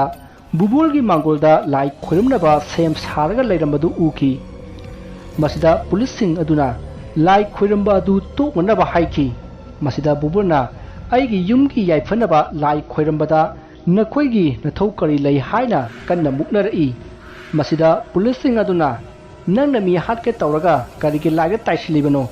ꯌꯨꯝ ꯑꯁꯤ ꯂꯥꯏ ꯂꯩꯇꯦ, ꯅꯪꯅ ꯂꯥꯏ ꯑꯣꯏꯕꯅꯤ ꯍꯥꯏꯅ ꯀꯟꯅ ꯕꯨꯕꯣꯜꯒ ꯃꯔꯩ ꯌꯦꯠꯅꯔꯛꯏ꯫ ꯃꯁꯤꯗ ꯃꯥꯂꯤꯀꯥꯒꯤ ꯃꯃꯥ ꯑꯃꯗꯤ ꯄꯨꯂꯤꯁꯇ ꯔꯤꯄꯣꯔꯠ ꯇꯧꯔꯝꯕ ꯃꯥꯂꯤꯀꯥꯒꯤ ꯃꯕꯨꯡ ꯑꯍꯟꯗꯨꯅꯁꯨ ꯌꯨꯝꯁꯤ ꯂꯥꯏ ꯂꯩ ꯑꯗꯨꯅ ꯂꯥꯏꯅ ꯊꯣꯛꯍꯟꯕꯅꯤ, ꯑꯩꯈꯣꯏ ꯀꯦꯁꯇꯨ ꯀꯛꯂꯒꯦ ꯍꯥꯏꯔꯝꯃꯤ꯫ ꯋꯥꯐꯝ ꯑꯗꯨ ꯇꯥꯕꯗ ꯄꯨꯂꯤꯁꯁꯤꯡ ꯑꯗꯨꯅ ꯅꯈꯣꯏꯅ ꯕꯨꯠ ꯂꯩ, ꯂꯥꯏ ꯂꯩ ꯍꯥꯏꯔꯤꯕ ꯌꯨꯝ ꯑꯁꯤꯗ ꯑꯩꯈꯣꯏꯅ ꯆꯪꯂꯒ ꯕꯨꯠ ꯊꯤꯒꯅꯤ꯫ ꯐꯪꯂꯕꯗꯤ ꯐꯩ, ꯀꯔꯤꯒꯨꯝꯕ ꯐꯪꯗ꯭ꯔꯕꯗꯤ ꯄꯨꯂꯤꯁ ꯑꯩꯈꯣꯏꯕꯨ ꯀꯔꯦꯝ ꯀꯊꯥꯏꯅꯩ ꯍꯥꯏꯗꯨꯅ ꯅꯈꯣꯏ ꯂꯣꯏꯅꯃꯛ ꯀꯦꯁ ꯄꯥꯟꯒꯅꯤ ꯍꯥꯏꯅ ꯍꯥꯏꯔꯛꯈꯤ꯫ ꯑꯁꯤ ꯍꯥꯏꯔꯝꯂꯒ ꯄꯨꯂꯤꯁꯁꯤꯡ ꯑꯗꯨ ꯕꯨꯕꯣꯜꯒꯤ ꯌꯨꯝ ꯑꯗꯨꯗ ꯆꯪꯁꯤꯟꯈꯤ꯫ ꯃꯈꯣꯏꯅ ꯆꯪꯁꯤꯟꯈꯤꯕꯗ ꯕꯨꯕꯣꯜꯒꯤ ꯃꯀꯣꯛꯇꯒꯤ ꯇꯥꯈꯤꯕ ꯏꯁꯤꯡ ꯑꯗꯨ ꯊꯦꯡꯅꯈꯤ꯫ ꯃꯁꯤꯗꯒꯤ ꯑꯁꯨꯝ ꯆꯪꯁꯤꯜꯂꯛꯄꯗ ꯌꯨꯝ ꯑꯗꯨꯒꯤ ꯀꯥꯁꯤꯡ ꯑꯗꯨ ꯏꯁꯩ ꯁꯥꯏꯔꯒ ꯂꯩꯔꯝꯕꯗꯨ ꯎꯈꯤ꯫ ꯃꯈꯥ ꯇꯥꯅ ꯑꯁꯨꯝ ꯂꯥꯛꯄꯗ ꯄꯨꯂꯤꯁꯁꯤꯡ ꯑꯗꯨꯒꯤ ꯃꯔꯛꯇꯒꯤ ꯑꯃꯅ ꯂꯩꯃꯥꯏꯗ ꯇꯥꯔꯒ ꯂꯩꯔꯤꯕ ꯐꯣꯇꯣ ꯑꯃꯒꯤ ꯐ꯭ꯔꯦꯝꯗ ꯄꯥꯟꯕ ꯃꯤꯡꯁꯦꯜ ꯃꯆꯦꯠ ꯑꯃꯗ ꯃꯃꯤ ꯑꯃ ꯇꯥꯈꯤ꯫ ꯃꯃꯤ ꯑꯗꯨ ꯀꯔꯤꯅꯣ ꯍꯥꯏꯅ ꯌꯦꯡꯂꯨꯕꯗ ꯌꯦꯡꯂꯤꯕ ꯄꯨꯂꯤꯁ ꯑꯗꯨꯒꯤ ꯃꯁꯥ ꯑꯗꯨ ꯃꯀꯣꯛ ꯌꯥꯎꯗꯨꯅ ꯂꯩꯕꯗꯨ ꯎꯈꯤ꯫ ꯃꯁꯤꯗꯒꯤ ꯄꯨꯂꯤꯁ ꯑꯗꯨꯅ ꯀꯤꯕꯗꯒꯤ ꯀꯟꯅ ꯂꯥꯎꯔꯛꯏ, ꯑꯗꯨꯒ ꯒ꯭ꯌꯥꯟ ꯃꯥꯡꯈ꯭ꯔꯦ꯫ ꯄꯨꯂꯤꯁ ꯑꯗꯨꯅ ꯀꯟꯅ ꯂꯥꯎꯔꯛꯂꯒ ꯒ꯭ꯌꯥꯟ ꯃꯥꯡꯈꯤꯕ ꯑꯗꯨꯗ ꯂꯩꯔꯤꯕ ꯄꯨꯂꯤꯁꯁꯤꯡ ꯑꯗꯨꯅ ꯆꯦꯟꯁꯤꯟꯗꯨꯅ ꯄꯨꯂꯤꯁ ꯑꯗꯨꯕꯨ ꯒ꯭ꯌꯥꯟ ꯂꯥꯛꯅꯕ ꯍꯣꯠꯅꯔꯤ꯫ ꯑꯗꯨꯕꯨ ꯐꯅ ꯀꯨꯏꯅ ꯒ꯭ꯌꯥꯟ ꯂꯥꯛꯈꯤꯗꯦ꯫ ꯑꯁꯨꯝꯅ ꯃꯤꯅꯤꯠ 2ꯃꯨꯛ ꯂꯥꯛꯅꯔꯕ ꯃꯇꯨꯡ ꯄꯨꯂꯤꯁ ꯑꯗꯨ ꯒ꯭ꯌꯥꯟ ꯂꯥꯛꯂꯦ꯫ ꯃꯍꯥꯛꯅ ꯒ꯭ꯌꯥꯟ ꯂꯥꯛꯄꯗ ꯑꯀꯣꯏꯕ ꯑꯗꯨ ꯀꯣꯏꯌꯦꯡ ꯌꯦꯡꯉꯤ꯫ ꯄꯨꯂꯤꯁ ꯑꯗꯨꯒꯤ ꯃꯀꯣꯛ ꯑꯗꯨꯅ ꯀꯔꯤ ꯀꯔꯝ ꯇꯧꯔꯤꯕꯅꯣ ꯍꯥꯏꯅ ꯍꯪꯈꯤ꯫ ꯃꯁꯤꯗ ꯄꯨꯂꯤꯁ ꯑꯗꯨꯅ ꯁꯥꯔ, ꯃꯥꯡꯗ ꯇꯥꯔꯤꯕ ꯐꯣꯇꯣꯒꯤ ꯐ꯭ꯔꯦꯝꯗ ꯍꯥꯞꯂꯤꯕ ꯃꯤꯡꯁꯦꯜ ꯑꯁꯤꯗ ꯑꯩꯒꯤ ꯏꯃꯤꯁꯦ ꯉꯛ ꯌꯥꯎꯗꯨꯅ ꯇꯥꯏ, ꯃꯗꯨꯗ ꯑꯩ ꯈꯪꯗꯨꯅ ꯋꯥꯟꯊꯕꯅꯤ꯫ ꯃꯁꯤꯗ ꯄꯨꯂꯤꯁ ꯃꯀꯣꯛ ꯑꯗꯨꯅ ꯌꯥꯝꯅ ꯁꯥꯎꯅ ꯆꯩꯔꯛꯏ꯫ ꯑꯗꯨ ꯋꯥꯈꯜ ꯌꯥꯎꯗꯕ, ꯑꯀꯥꯏꯕ ꯃꯤꯡꯁꯦꯜꯗ ꯇꯥꯕ ꯃꯃꯤ ꯍꯥꯏꯁꯤꯗꯤ ꯏꯁꯥꯒꯤ ꯏꯃꯤꯁꯦ ꯆꯟꯗꯗꯨꯅ ꯉꯛꯀꯤ ꯁꯔꯨꯛ ꯎꯕ ꯌꯥꯏ, ꯈꯨꯠꯀꯤ ꯁꯔꯨꯛ ꯈꯛꯇꯪ ꯎꯕ ꯌꯥꯏ꯫ ꯃꯗꯨꯗ ꯅꯪꯅ ꯌꯨꯝ ꯑꯁꯤꯗ ꯀꯤꯅ ꯆꯪꯉꯛꯄꯗꯒꯤ ꯅꯁꯥꯒꯤ ꯅꯃꯤꯗ ꯈꯪꯂꯒ ꯋꯥꯟꯊꯖꯔꯕ꯫ ꯑꯁꯨꯝꯅ ꯄꯨꯂꯤꯁ ꯑꯣꯐꯤꯁꯥꯔ ꯃꯀꯣꯛꯇꯨꯅ ꯌꯥꯝꯅ ꯁꯥꯎꯅ ꯐꯣꯇꯣ ꯑꯗꯨꯒ ꯄꯥꯟꯅꯅ ꯃꯤꯡꯁꯦꯜ ꯑꯗꯨ ꯅꯪꯅ ꯌꯥꯝꯅ ꯀꯤꯔꯤꯕ ꯃꯤꯡꯁꯦꯜ ꯑꯁꯤ ꯑꯩ ꯅꯦꯠꯈꯥꯏꯒꯦ ꯌꯦꯡꯉꯨ ꯍꯥꯏꯗꯨꯅ ꯅꯦꯠꯈꯥꯏꯈꯤ꯫ ꯇꯥꯟꯖꯥ ꯑꯗꯨꯗ ꯄꯨꯂꯤꯁ ꯑꯣꯐꯤꯁꯥꯔ ꯑꯗꯨꯅ ꯅꯦꯠꯈꯥꯏꯔꯤꯕ ꯃꯤꯡꯁꯦꯜ ꯑꯗꯨꯗꯒꯤ ꯃꯤꯡꯁꯦꯜ ꯃꯆꯦꯠ ꯑꯃ ꯀꯥꯞꯊꯣꯔꯛꯂꯒ ꯒ꯭ꯌꯥꯟ ꯃꯥꯡꯂꯨꯕ ꯄꯨꯂꯤꯁ ꯑꯗꯨꯒꯤ ꯃꯅꯥꯛꯇ ꯁꯦꯕꯥ ꯇꯧꯕꯒꯤ ꯐꯝꯂꯤꯕ ꯄꯨꯂꯤꯁ ꯑꯃꯒꯤ ꯃꯈꯖꯥꯏꯗ ꯃꯤꯡꯁꯦꯜ ꯃꯆꯦꯠꯇꯨꯅ ꯌꯥꯟꯈꯤ꯫ ꯃꯔꯝ ꯑꯁꯤꯅ ꯏ ꯌꯥꯝꯅ ꯊꯣꯛꯈꯤ꯫ ꯃꯔꯝ ꯆꯥꯗꯅ ꯀꯥꯞꯊꯣꯔꯛꯂꯤꯕ ꯃꯤꯡꯁꯦꯜ ꯑꯗꯨꯒꯤ ꯃꯆꯦꯠꯅ ꯄꯥꯟꯕꯗ ꯏ ꯊꯣꯛꯂꯕ ꯄꯨꯂꯤꯁ ꯑꯗꯨꯅ ꯃꯐꯝ ꯑꯁꯤꯗ ꯀꯨꯏꯅ ꯂꯩꯊꯔꯒꯨꯝꯁꯤ, ꯊꯣꯛꯂꯁꯤ ꯍꯥꯏꯔꯝꯃꯤ꯫ ꯑꯗꯨꯕꯨ ꯄꯨꯂꯤꯁ ꯑꯣꯐꯤꯁꯥꯔ ꯑꯗꯨꯅ ꯌꯥꯈꯤꯗꯦ꯫ ꯃꯁꯤꯗꯒꯤ ꯄꯨꯂꯤꯁꯁꯤꯡ ꯑꯗꯨ ꯑꯃꯨꯛ ꯍꯧꯒꯠꯂꯛꯇꯨꯅ ꯃꯈꯥ ꯇꯥꯅ ꯏꯃꯨꯡ ꯑꯗꯨꯗ ꯆꯪꯁꯤꯟꯈꯤ꯫ ꯅꯥꯀꯟ ꯑꯃꯗꯅ ꯌꯨꯝ ꯑꯗꯨꯒꯤ ꯃꯄꯥꯟꯗ ꯂꯩꯔꯤꯕ ꯕꯨꯕꯣꯜ ꯑꯃꯗꯤ ꯍꯦꯝꯕ ꯑꯃꯗꯤ ꯕꯦꯗꯄꯇꯤ, ꯃꯥꯒꯤ ꯃꯆꯥꯅꯨꯄꯥ ꯑꯅꯤ, ꯃꯈꯣꯏ ꯄꯨꯟꯅ ꯐꯝꯂꯒ ꯌꯨꯝ ꯃꯅꯨꯡꯗ ꯄꯨꯂꯤꯁꯁꯤꯡ ꯑꯗꯨꯅ ꯂꯥꯎꯅꯕ ꯑꯗꯨ ꯇꯥꯔꯤ꯫ ꯇꯥꯟꯖꯥ ꯑꯁꯤꯗ ꯑꯃꯥꯏꯕ ꯍꯦꯝꯕꯗꯨ ꯐꯨꯛ ꯍꯧꯒꯠꯂꯛꯂꯒ ꯌꯨꯝ ꯑꯗꯨꯒꯤ ꯊꯣꯡꯖꯤꯟꯄꯥꯟꯗ ꯂꯦꯞꯂꯒ ꯂꯥꯎꯔꯛꯏ, ꯅꯈꯣꯏ ꯌꯨꯝ ꯑꯁꯤꯗꯒꯤ ꯌꯥꯝꯅ ꯊꯨꯅ ꯊꯣꯛꯈ꯭ꯔꯣ, ꯅꯠꯇ꯭ꯔꯕꯗꯤ ꯈꯨꯗꯣꯡꯊꯤꯕ ꯁꯣꯏꯗꯅ ꯅꯪꯂꯒꯅꯤ꯫ ꯑꯁꯨꯝꯅ ꯍꯟꯅ ꯂꯥꯎꯕꯗ ꯄꯨꯂꯤꯁꯁꯤꯡ ꯑꯗꯨ ꯇꯁꯦꯡꯅ ꯌꯨꯝ ꯑꯗꯨꯗꯒꯤ ꯊꯣꯛꯅꯤꯡꯂꯕꯅꯤ꯫ ꯑꯗꯨꯕꯨ ꯄꯨꯂꯤꯁ ꯑꯣꯐꯤꯁꯥꯔ ꯑꯗꯨꯅ ꯌꯥꯗꯕꯗꯒꯤ ꯃꯈꯣꯏ ꯌꯨꯝ ꯑꯗꯨꯒꯤ ꯆꯥꯛꯁꯪꯂꯣꯝꯗ ꯆꯪꯁꯤꯟꯈꯤ꯫ ꯇꯥꯟꯖꯥ ꯑꯁꯤꯗ ꯌꯨꯝ ꯑꯗꯨꯒꯤ ꯊꯣꯡꯖꯥꯎ ꯑꯗꯨ ꯁꯥꯐꯨ ꯀꯟꯅ ꯊꯤꯡꯖꯤꯜꯂꯛꯏ ꯑꯗꯨꯒ ꯂꯣꯟꯁꯤꯟꯈꯤ꯫ ꯃꯁꯤꯗꯒꯤ ꯑꯃꯥꯏꯕ ꯍꯦꯟꯕꯅꯁꯨ ꯁꯥꯎꯗꯨꯅ ꯄꯨꯂꯤꯁꯁꯤꯡ ꯑꯗꯨꯕꯨ ꯈꯔ ꯈꯪꯍꯜꯂꯒꯦ ꯈꯟꯗꯨꯅ ꯇꯧꯔꯛꯂꯤꯕ ꯁꯞꯇ꯭ꯔ ꯑꯗꯨ ꯉꯥꯛꯊꯅꯕ ꯍꯣꯠꯅꯈꯤꯔꯤ꯫ ꯃꯁꯤꯗꯒꯤ ꯏꯃꯨꯡꯗ ꯂꯩꯔꯤꯕ ꯄꯨꯂꯤꯁꯁꯤꯡ ꯑꯗꯨꯅ ꯆꯥꯛꯁꯪ ꯑꯗꯨꯗ ꯄ꯭ꯔꯞ ꯆꯪꯉꯛꯄꯗ ꯆꯥꯛꯁꯪ ꯑꯗꯨꯒꯤ ꯊꯣꯡꯖꯤꯟ ꯃꯄꯥꯟꯗ ꯏ ꯌꯥꯝꯅ ꯇꯥꯔꯝꯈꯤ ꯑꯗꯨꯒ ꯏ ꯇꯩꯔꯕ ꯊꯥꯡ ꯑꯃꯁꯨ ꯇꯥꯔꯝꯃꯤ꯫ ꯃꯗꯨ ꯎꯕꯗ ꯄꯨꯂꯤꯁꯁꯤꯡ ꯑꯗꯨ ꯑꯃꯒ ꯌꯦꯡꯅꯩ, ꯋꯥꯗꯤ ꯍꯥꯏꯅꯗꯦ꯫ ꯑꯗꯨꯕꯨ ꯄꯨꯂꯤꯁ ꯃꯀꯣꯛ ꯑꯗꯨꯗꯤ ꯆꯥꯛꯁꯪꯗ ꯄ꯭ꯔꯞ ꯆꯪꯁꯤꯟꯈꯤ꯫ ꯃꯁꯤꯗꯒꯤ ꯄꯨꯂꯤꯁ ꯑꯇꯩꯗꯨꯁꯨ ꯆꯥꯛꯁꯪꯗ ꯄꯨꯂꯞ ꯆꯪꯁꯤꯜꯂꯛꯏ ꯑꯗꯨꯒ ꯆꯥꯛꯁꯪ ꯑꯗꯨꯒꯤ ꯑꯀꯣꯏꯕꯗꯨ ꯀꯣꯏꯂꯩ ꯂꯩꯗꯨꯅ ꯑꯁꯨꯝ ꯌꯦꯡꯉꯤ꯫ ꯇꯥꯟꯖꯥ ꯑꯗꯨꯗ ꯆꯥꯛꯁꯪ ꯑꯗꯨꯒꯤ ꯊꯣꯡꯖꯤꯟꯗ ꯅꯨꯄꯤ ꯑꯃ ꯂꯦꯞꯄꯒ ꯂꯩꯔꯝꯈꯤ꯫ ꯅꯨꯄꯤ ꯑꯗꯨꯒꯤ ꯃꯃꯥꯏꯗꯨ ꯃꯥꯒꯤ ꯃꯁꯝꯅ ꯂꯣꯏꯅ ꯈꯨꯝꯖꯤꯜꯂꯤ꯫ ꯁꯛꯐꯝ ꯑꯗꯨ ꯆꯥꯛꯁꯪꯗ ꯂꯩꯔꯤꯕ ꯄꯨꯂꯤꯁꯁꯤꯡ ꯑꯗꯨꯒꯤ ꯃꯔꯛꯇꯒꯤ ꯃꯈꯣꯏ ꯈꯔꯅ ꯎꯍꯧꯔꯦ꯫ ꯃꯁꯤꯗꯒꯤ ꯃꯈꯣꯏ ꯀꯟꯅ ꯂꯥꯎꯈꯤ꯫ ꯃꯌꯥꯝꯅ ꯀꯩꯗꯧꯔꯒꯦ ꯍꯥꯏꯅ ꯍꯪꯅꯔꯛꯄꯗ ꯊꯣꯡꯖꯤꯟꯗ ꯂꯦꯞꯄ ꯅꯨꯄꯤ ꯑꯗꯨꯗ ꯃꯈꯨꯠ ꯊꯤꯟꯅꯔꯛꯏ ꯑꯗꯨꯕꯨ ꯅꯨꯄꯤ ꯑꯗꯨꯗꯤ ꯑꯃꯨꯛ ꯆꯠꯈ꯭ꯔꯦ꯫ ꯃꯔꯝ ꯑꯁꯤꯅ ꯅꯧꯅ ꯌꯦꯡꯊꯣꯔꯛꯂꯤꯕ ꯄꯨꯂꯤꯁꯁꯤꯡ ꯑꯗꯨꯅꯗꯤ ꯎꯍꯧꯗ꯭ꯔꯦ꯫ ꯃꯁꯤꯗꯒꯤ ꯍꯥꯟꯅ ꯅꯨꯄꯤ ꯑꯗꯨ ꯎꯈ꯭ꯔꯕ ꯄꯨꯂꯤꯁꯁꯤꯡ ꯑꯗꯨꯅ ꯄꯨꯂꯤꯁ ꯃꯀꯣꯛ ꯑꯗꯨꯗ ꯌꯨꯝ ꯑꯁꯤꯗꯒꯤ ꯊꯣꯛꯂꯁꯤ, ꯇꯁꯦꯡꯅ ꯐꯠꯇꯕ ꯂꯥꯏ ꯑꯃ ꯂꯩꯔꯦ ꯍꯥꯏꯅ ꯍꯥꯏꯔꯝꯃꯤ꯫ ꯇꯥꯟꯖꯥ ꯑꯁꯤꯗ ꯕꯨꯕꯣꯜꯒꯤ ꯃꯊꯣꯟ 2 ꯋꯥꯡꯕ ꯍꯥꯏꯐꯦꯠ ꯆꯥꯎꯔꯞ ꯇꯧꯕ ꯌꯨꯝ ꯑꯗꯨ ꯃꯩꯅ ꯆꯥꯛꯂꯕꯒꯨꯝ ꯃꯩ ꯍꯧꯅ ꯁꯥꯒꯠꯂꯛꯏ ꯑꯗꯨꯒ ꯌꯨꯝ ꯑꯗꯨꯒꯤ ꯃꯅꯨꯡꯗ ꯀꯞꯄ ꯂꯥꯎꯕꯒꯤ ꯈꯣꯟꯖꯦꯜ ꯇꯥꯔꯛꯏ꯫ ꯃꯅꯨꯡꯗ ꯂꯩꯔꯤꯕ ꯄꯨꯂꯤꯁꯁꯤꯡ ꯑꯗꯨ ꯀꯤꯈꯤꯕꯅ ꯌꯨꯝ ꯑꯗꯨꯗꯒꯤ ꯊꯣꯛꯈꯤꯅꯕ ꯍꯣꯠꯅꯔꯛꯏ꯫ ꯍꯟꯗꯛꯇꯤ ꯄꯨꯂꯤꯁ ꯃꯀꯣꯛ ꯑꯗꯨꯅ ꯌꯥꯗ꯭ꯔꯕꯁꯨ ꯃꯊꯪ ꯊꯣꯛꯄ ꯍꯧꯅꯔꯛꯏ꯫ ꯑꯁꯨꯝꯅ ꯊꯣꯛꯅꯔꯛꯄꯗ ꯄꯨꯂꯤꯁ ꯃꯀꯣꯛ ꯑꯗꯨꯅ ꯌꯥꯝꯅ ꯀꯟꯅ ꯌꯨꯝ ꯑꯁꯤꯗ ꯂꯥꯏ ꯂꯩꯔꯕꯗꯤ ꯑꯩꯉꯣꯟꯗ ꯅꯪꯒꯤ ꯇꯧꯕ ꯉꯝꯕ ꯑꯗꯨ ꯎꯠꯂꯨ, ꯀꯔꯤꯒꯤ ꯃꯈꯣꯏꯗ ꯎꯠꯂꯤꯕꯅꯣ, ꯑꯩ ꯂꯥꯏ ꯅꯪꯕꯨ ꯊꯥꯖꯗꯦ ꯍꯥꯏꯅ ꯀꯟꯅ ꯂꯥꯎꯔꯨꯔꯦ꯫ ꯃꯁꯤꯒꯤ ꯃꯔꯝꯗꯤ ꯄꯨꯂꯤꯁꯁꯤꯡ ꯑꯗꯨꯅ ꯄꯨꯂꯤꯁ ꯑꯣꯐꯤꯁꯥꯔ ꯑꯗꯨꯒꯤ ꯋꯥ ꯂꯧꯔꯛꯇꯕ ꯑꯗꯨꯗ ꯁꯥꯎꯅꯤꯡꯕꯗꯒꯤ ꯌꯥꯝꯅ ꯀꯤꯒꯜꯂꯤ ꯍꯥꯏꯅ ꯀꯟꯅ ꯁꯥꯎꯔꯝꯂꯒ ꯂꯥꯎꯈꯤꯕꯅꯤ꯫ ꯃꯍꯥꯛꯅ ꯑꯁꯨꯝꯅ ꯂꯥꯎꯔꯨꯕꯗ ꯈꯪꯍꯧꯗꯅ ꯄꯨꯂꯤꯁ ꯑꯣꯐꯤꯁꯥꯔ ꯑꯗꯨꯒꯤ ꯃꯅꯥꯛ ꯇꯝꯅ ꯁꯥꯐꯨ ꯀꯜꯂꯕ ꯅꯨꯡꯁꯤꯠ ꯑꯃ ꯂꯥꯛꯇꯨꯅ ꯑꯣꯐꯤꯁꯥꯔ ꯑꯗꯨꯒꯤ ꯃꯊꯕꯥꯛꯇ ꯐꯨꯖꯤꯟꯈꯤ꯫ ꯃꯁꯤꯗꯒꯤ ꯄꯨꯂꯤꯁ ꯑꯣꯐꯤꯁꯥꯔ ꯑꯗꯨ ꯅꯨꯡꯁꯤꯠ ꯑꯗꯨꯅ ꯆꯦꯜꯂꯒ ꯐꯛꯂꯥꯡꯗ ꯃꯅꯪꯒꯟꯅ ꯌꯦꯠꯁꯤꯜꯂꯒ ꯂꯩꯃꯥꯏꯗ ꯑꯃꯨꯛ ꯎꯞꯁꯤꯟꯗꯨꯅ ꯇꯥꯈꯤ꯫ ꯂꯩꯔꯤꯕ ꯄꯨꯂꯤꯁꯁꯤꯡ ꯑꯗꯨꯅ ꯆꯦꯟꯁꯤꯟꯗꯨꯅ ꯄꯨꯂꯤꯁ ꯃꯀꯣꯛ ꯑꯗꯨꯗ ꯍꯟꯈꯤꯅꯕ ꯍꯥꯏꯔꯝꯃꯤ꯫ ꯍꯟꯗꯛꯇꯤ ꯄꯨꯂꯤꯁ ꯑꯣꯐꯤꯁꯥꯔ ꯑꯗꯨꯁꯨ ꯃꯁꯥ ꯑꯗꯨ ꯑꯀꯤꯕ ꯐꯥꯎꯕꯗꯒꯤ ꯍꯣꯏ ꯍꯥꯏꯗꯨꯅ ꯆꯠꯄ ꯍꯧꯔꯛꯄꯗ ꯑꯣꯐꯤꯁꯥꯔ ꯑꯗꯨꯒꯤ ꯃꯈꯣꯡ ꯑꯗꯨ ꯀꯅꯥꯒꯨꯝꯕ ꯑꯃꯅ ꯄꯥꯏꯔꯒ ꯆꯤꯡꯈꯤꯕꯒꯨꯝ ꯐꯅꯌꯥꯝ ꯁꯥꯡꯅ ꯁꯣꯔꯣ ꯆꯤꯡꯈꯤ꯫ ꯑꯗꯨꯒ ꯑꯃꯨꯛ ꯊꯥꯗꯣꯔꯛꯂꯒ ꯄꯨꯂꯤꯁ ꯑꯣꯐꯤꯁꯥꯔ ꯑꯗꯨ ꯀꯅꯥꯒꯨꯝꯕꯅ ꯄꯥꯏꯔꯒ ꯂꯪꯉꯛꯄꯒꯨꯝ ꯄꯨꯂꯤꯁꯁꯤꯡ ꯑꯗꯨꯒꯤ ꯃꯅꯥꯛꯇ ꯂꯪꯉꯛꯏ꯫ ꯄꯨꯂꯤꯁ ꯑꯣꯐꯤꯁꯥꯔ ꯑꯗꯨ ꯎꯄ꯭ꯔꯥꯡ ꯎꯞꯁꯤꯜꯂꯒ ꯂꯩꯃꯥꯏꯗ ꯁꯥꯐꯨ ꯀꯟꯅ ꯇꯥꯈꯤꯕꯅ ꯃꯍꯥꯛ ꯁꯣꯔ ꯐꯨꯡꯒꯠꯇꯨꯅ ꯒ꯭ꯌꯥꯟ ꯃꯥꯡꯈꯤ꯫ ꯂꯩꯔꯤꯕ ꯄꯨꯂꯤꯁꯁꯤꯡ ꯑꯗꯨꯅ ꯄꯨꯂꯤꯁ ꯑꯣꯐꯤꯁꯥꯔ ꯑꯗꯨꯕꯨ ꯀꯣꯟꯈꯠꯂꯒ ꯆꯤꯡꯕꯣꯏ ꯂꯥꯛꯄꯣꯏ ꯇꯧꯔꯒ ꯄꯨꯊꯣꯔꯛꯏ꯫ ꯃꯈꯣꯏꯅ ꯆꯦꯟꯊꯣꯔꯛꯄꯗ ꯃꯃꯥꯡꯊꯣꯡ ꯑꯗꯨꯗꯤ ꯂꯣꯜꯂꯒ ꯂꯩꯔꯝꯈꯤ꯫ ꯄꯨꯂꯤꯁꯁꯤꯡ ꯑꯗꯨꯅ ꯊꯣꯡ ꯂꯣꯜꯂꯤꯕ ꯀꯔꯤꯒꯤꯅꯣ, ꯊꯣꯡ ꯍꯥꯡꯉꯨ ꯍꯥꯏꯅ ꯀꯟꯅ ꯂꯥꯎꯈꯤ꯫ ꯃꯁꯤꯗ ꯃꯄꯥꯟꯗ ꯂꯩꯔꯤꯕ ꯕꯨꯕꯣꯜ ꯍꯣꯏꯒꯤ ꯀꯥꯡꯕꯨꯅ ꯑꯩꯈꯣꯏꯅ ꯂꯣꯟꯕ ꯅꯠꯇꯦ, ꯊꯣꯡ ꯑꯗꯨ ꯁꯣꯔ ꯄꯥꯟꯗꯕꯅꯤ, ꯅꯈꯣꯏꯅ ꯉꯝꯅꯅꯕ ꯊꯣꯔꯛꯎ ꯍꯥꯏꯅ ꯂꯥꯎꯔꯛꯏ꯫ ꯃꯅꯨꯡꯗ ꯂꯩꯔꯤꯕ ꯄꯨꯂꯤꯁꯁꯤꯡ ꯑꯗꯨꯅ ꯊꯣꯡ ꯑꯗꯨ ꯍꯥꯡꯗꯣꯛꯅꯕ ꯀꯟꯅ ꯍꯣꯠꯅꯔꯛꯏ꯫ ꯇꯥꯟꯖꯥ ꯑꯗꯨꯗ ꯌꯨꯝ ꯃꯅꯨꯡꯗꯨ ꯅꯨꯡꯁꯤꯠ ꯀꯟꯅ ꯁꯤꯜꯂꯛꯏ ꯑꯗꯨꯒ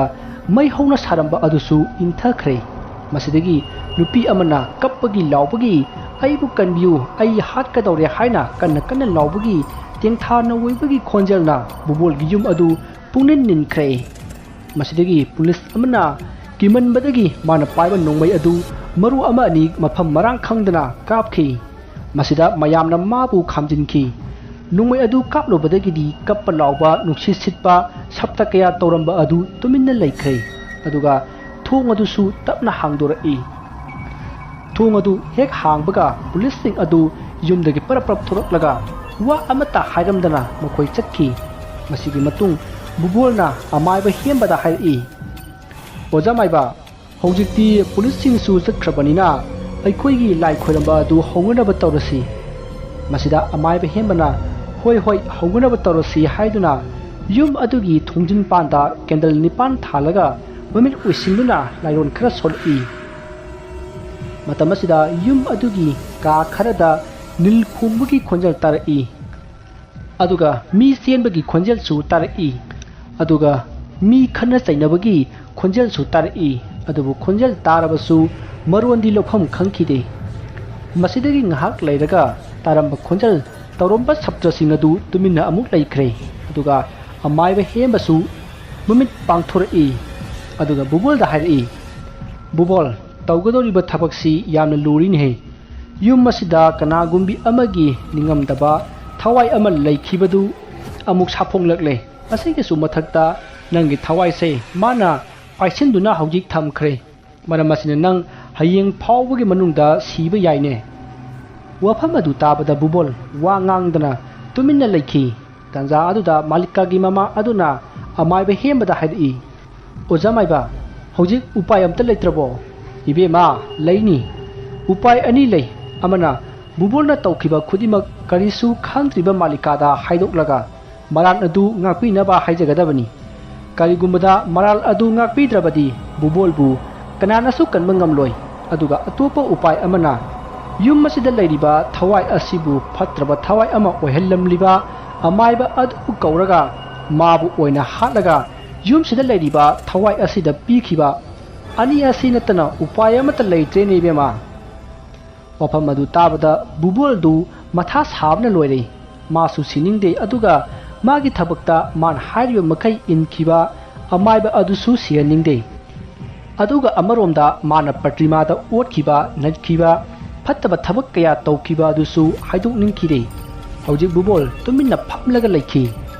ꯃꯁꯤꯗ ꯂꯩꯔꯤꯕ ꯃꯥꯂꯤꯀꯥꯒꯤ ꯃꯃꯥ ꯑꯃꯗꯤ ꯃꯕꯨꯡ ꯑꯅꯤꯗꯨꯅ ꯄ꯭ꯔꯇꯤꯃꯥꯗ ꯀꯔꯤꯒꯨꯝꯕ ꯐꯠꯇ꯭ꯔꯕ ꯊꯕꯛ ꯈꯔ ꯇꯧꯈ꯭ꯔꯦ ꯍꯥꯏꯕꯁꯤꯗꯤ ꯈꯪꯂꯝꯃꯤ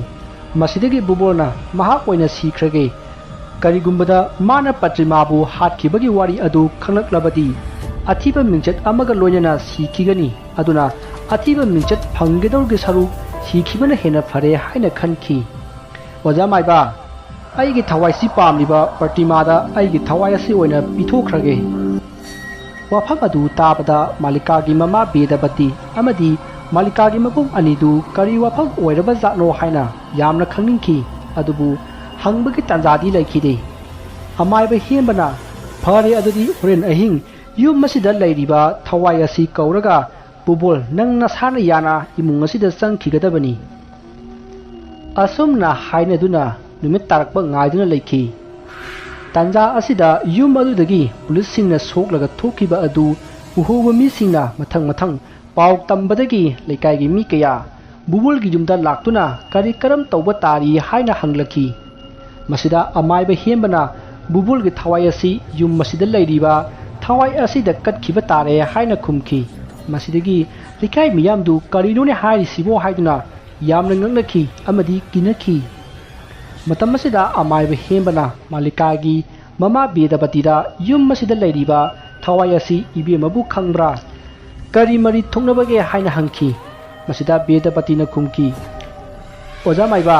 ꯌꯨꯝ ꯑꯁꯤꯗ ꯂꯩꯔꯤꯕ ꯊꯋꯥꯏ ꯑꯁꯦ ꯀꯅꯥꯅꯣ ꯍꯥꯏꯕ ꯑꯩꯈꯣꯏꯗꯤ ꯈꯪꯗꯦ ꯍꯥꯏꯅ ꯈꯨꯝꯈꯤ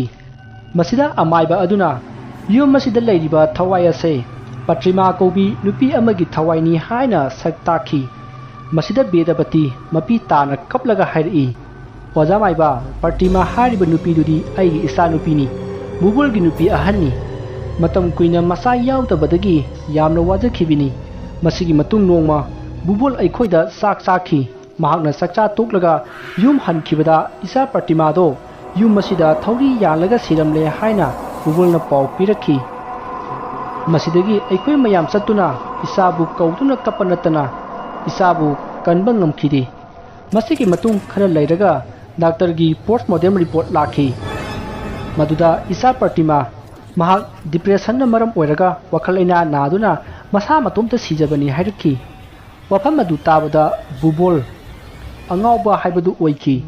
ꯃꯁꯤ ꯎꯡꯗꯨꯅ ꯀꯞꯈꯤ ꯃꯥꯒꯤ ꯃꯇꯧ ꯌꯦꯡꯕ ꯉꯝꯗꯕꯗꯒꯤ ꯃꯁꯤꯗꯒꯤ ꯏꯆꯥꯅꯨꯄꯤ ꯃꯥꯂꯤꯀꯥꯕꯨ ꯃꯥꯒꯤ ꯁꯦꯕꯥ ꯇꯧꯅꯕ ꯃꯇꯝ ꯈꯔ ꯕꯨꯕꯣꯜꯒꯤ ꯌꯨꯝ ꯑꯁꯤꯗ ꯊꯝꯈꯤ ꯃꯁꯤꯒꯤ ꯃꯇꯨꯡ ꯕꯨꯕꯣꯜꯅ ꯃꯥꯂꯤꯀꯥꯕꯨ ꯃꯥꯒꯤ ꯄ꯭ꯔꯇꯤꯃꯥ ꯀꯥꯏꯅꯈꯤꯕꯒꯤ ꯍꯥꯡꯂꯤꯕ ꯃꯐꯝ ꯑꯁꯤ ꯃꯥꯅ ꯃꯦꯟꯁꯤꯟꯕꯤꯔꯣ ꯍꯥꯏꯔꯛꯄꯗꯒꯤ ꯑꯩꯈꯣꯏꯅꯁꯨ ꯌꯥꯗꯨꯅ ꯕꯨꯕꯣꯜꯗ ꯏꯆꯥ ꯄ꯭ꯔꯇꯤꯃꯥꯕꯨ ꯑꯃꯨꯛ ꯂꯨꯍꯣꯡꯕꯤꯈꯤꯕꯅꯤ ꯑꯁꯨꯛ ꯀꯨꯏꯕꯁꯦ ꯃꯕꯥꯅꯤ ꯅꯣꯡꯃꯇ ꯈꯟꯅꯗꯦ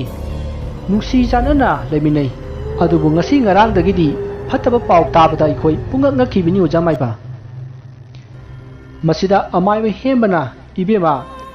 ꯄ꯭ꯔꯇꯤꯃꯥꯕꯨ ꯄꯣꯁꯃꯣꯔꯇꯦꯝ ꯇꯧꯈꯤꯕ ꯗꯣꯛꯇꯔ ꯑꯗꯨꯗꯤ ꯀꯅꯥꯅꯣ ꯃꯃꯤꯡꯅ ꯀꯔꯤ ꯀꯧꯏ ꯃꯁꯤꯗ ꯕꯦꯗꯄꯇꯤꯅ ꯑꯣꯖꯥ ꯃꯥꯏꯕ ꯖꯀꯨ ꯍꯥꯏꯕꯅꯦ ꯍꯧꯖꯤꯛꯄꯨꯗꯤ ꯂꯩꯈꯤꯗ꯭ꯔꯦ ꯃꯥꯅ ꯄꯣꯁꯃꯣꯔꯇꯦꯝ ꯇꯧꯈꯤꯕꯅꯦ ꯃꯁꯤꯗ ꯑꯃꯥꯏꯕ ꯍꯦꯟꯕꯅ ꯑꯣ ꯂꯩꯈꯤꯗ꯭ꯔꯕꯣꯏꯔꯦ ꯐꯔꯦ ꯐꯔꯦ ꯍꯧꯖꯤꯛ ꯑꯩꯈꯣꯏ ꯍꯣꯔꯦꯟ ꯂꯥꯏ ꯈꯨꯔꯨꯝꯕꯗ ꯆꯪꯒꯗꯕ ꯄꯣꯠꯂꯝꯁꯤꯡ ꯑꯗꯨ ꯂꯥꯡꯁꯤꯜꯂꯁꯤ ꯑꯁꯨꯝꯅ ꯄꯣꯠ ꯆꯩ ꯄꯨꯝꯅꯃꯛ ꯂꯥꯡꯁꯤꯟꯕ ꯂꯣꯏꯔꯗꯨꯅ ꯃꯈꯣꯏ ꯅꯨꯃꯤꯗꯥꯡ ꯑꯣꯏꯔꯛꯄ ꯉꯥꯏꯔꯤ ꯃꯇꯝ ꯑꯁꯤꯗ ꯅꯣꯡ ꯃꯪꯁꯤꯟꯕ ꯍꯧꯔꯛꯏ ꯅꯥꯀꯟ ꯑꯃꯗ ꯍꯣꯁꯄꯤꯇꯥꯜꯗ ꯂꯩꯔꯤꯕ ꯃꯥꯂꯤꯀꯥ ꯕꯨꯕꯣꯜꯗꯨ ꯂꯥꯏꯗ ꯀꯠꯅꯅꯕ ꯊꯧꯔꯥꯡ ꯇꯧꯔꯤ ꯍꯥꯏꯕ ꯇꯥꯕꯗ ꯌꯥꯝꯅ ꯀꯞꯈꯤ ꯃꯥꯒꯤ ꯃꯅꯝ ꯑꯅꯤꯅ ꯀꯩꯗꯧꯔꯒꯦ ꯍꯪꯕꯗꯁꯨ ꯀꯩꯁꯨ ꯇꯧꯗꯦ ꯍꯥꯏꯈꯤ ꯑꯗꯨꯒ ꯑꯃꯔꯣꯝꯗ ꯀꯔꯝꯕ ꯋꯥꯐꯝꯅꯣ ꯃꯥꯅ ꯍꯥꯏꯗꯣꯛꯇ꯭ꯔꯤꯕꯗꯣ ꯋꯥꯐꯝ ꯑꯗꯨ ꯍꯥꯏꯗꯣꯛꯄꯒꯤ ꯃꯍꯨꯠ ꯁꯤꯕꯅ ꯐꯩ ꯈꯜꯂꯤꯕ ꯋꯥꯐꯝ ꯑꯗꯨ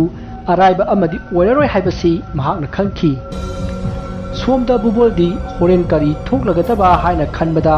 ꯑꯉꯥꯎꯕꯒꯨꯝ ꯂꯩꯔꯤ ꯃꯁꯤꯗꯒꯤ ꯕꯨꯕꯣꯜꯅ ꯑꯃꯥꯏꯕ ꯍꯦꯝꯕꯕꯨ ꯇꯨꯃꯤꯟꯅ ꯀꯧꯊꯣꯛꯂꯒ ꯋꯥꯐꯝ ꯑꯃ ꯍꯥꯏꯔꯛꯏ ꯑꯣꯖꯥ ꯑꯩꯒ ꯃꯥꯂꯤꯀꯥꯒ ꯈꯛꯇꯪ ꯂꯩꯔꯒ ꯑꯩꯅ ꯇꯧꯈꯤꯕ ꯐꯠꯇꯕ ꯑꯗꯨ ꯃꯉꯣꯟꯗ ꯍꯥꯏꯕ ꯌꯥꯕ꯭ꯔꯥ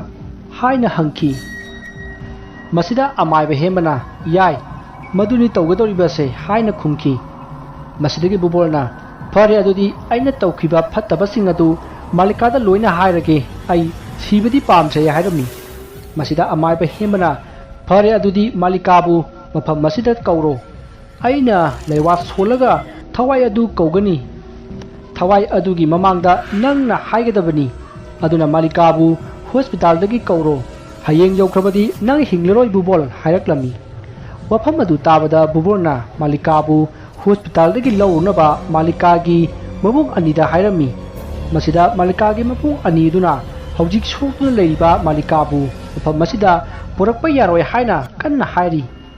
ꯑꯁꯨꯝꯅ ꯃꯔꯩ ꯌꯦꯠꯅꯔꯤꯉꯩ ꯅꯨꯃꯤꯠ ꯇꯥꯁꯤꯜꯂꯛꯂꯦ ꯕꯨꯕꯣꯜꯒꯤ ꯌꯨꯝꯗ ꯃꯔꯩ ꯌꯦꯠꯅꯕ ꯑꯗꯨ ꯃꯥꯂꯤꯀꯥꯒꯤ ꯃꯃꯥ ꯕꯦꯗꯄꯇꯤꯅ ꯃꯥꯂꯤꯀꯥꯗ ꯇꯝꯕꯗꯒꯤ ꯃꯥꯁꯨ ꯇꯥꯔꯤ ꯃꯁꯤꯗꯒꯤ ꯃꯥꯂꯤꯀꯥꯅ ꯃꯥ ꯍꯧꯖꯤꯛ ꯂꯥꯛꯀꯅꯤ ꯍꯥꯏꯗꯨꯅ ꯄꯥꯎ ꯄꯤꯔꯛꯈꯤ ꯑꯁꯨꯝꯅ ꯍꯣꯁꯄꯤꯇꯥꯜꯗꯒꯤ ꯃꯥꯂꯤꯀꯥ ꯗꯥꯛꯇꯔꯒꯤ ꯑꯌꯥꯕ ꯂꯧꯔꯒ ꯂꯥꯛꯈꯤ ꯑꯗꯨꯕꯨ ꯗꯥꯛꯇꯔꯅ ꯌꯥꯈꯤꯗꯦ ꯑꯗꯨꯕꯨ ꯃꯥꯂꯤꯀꯥꯅ ꯁꯤꯕ ꯆꯪꯕ ꯑꯩꯒꯤ ꯏꯔꯥꯏꯕꯛ ꯑꯣꯏꯖꯒꯦ ꯑꯩ ꯌꯨꯝꯗ ꯆꯠꯇꯕ ꯌꯥꯗꯦ ꯍꯥꯏꯅ ꯗꯥꯛꯇꯔꯗ ꯀꯟꯅ ꯍꯥꯏꯕꯗꯒꯤ ꯗꯥꯛꯇꯔꯅ ꯌꯥꯕꯤꯗꯨꯅ ꯃꯥꯂꯤꯀꯥ ꯌꯨꯝꯗ ꯂꯥꯛꯈꯤ ꯃꯁꯤꯒꯤ ꯃꯇꯨꯡ ꯃꯥꯂꯤꯀꯥꯅ ꯌꯨꯝ ꯌꯧꯔꯛꯄꯗ ꯅꯨꯃꯤꯠ ꯄꯨꯡꯇꯥ ꯇꯥꯔꯤ ꯃꯥꯂꯤꯀꯥꯕꯨ ꯃꯥꯒꯤ ꯃꯅꯝꯃ ꯑꯅꯤ ꯑꯃꯗꯤ ꯃꯃꯥ ꯂꯩꯔꯤꯕ ꯅꯨꯄꯤꯁꯤꯡ ꯑꯗꯨꯅ ꯃꯇꯦꯡ ꯄꯥꯡꯗꯨꯅ ꯌꯨꯝ ꯑꯗꯨꯒꯤ ꯃꯥꯡꯒꯣꯜꯗ ꯄꯨꯁꯤꯜꯂꯛꯂꯦ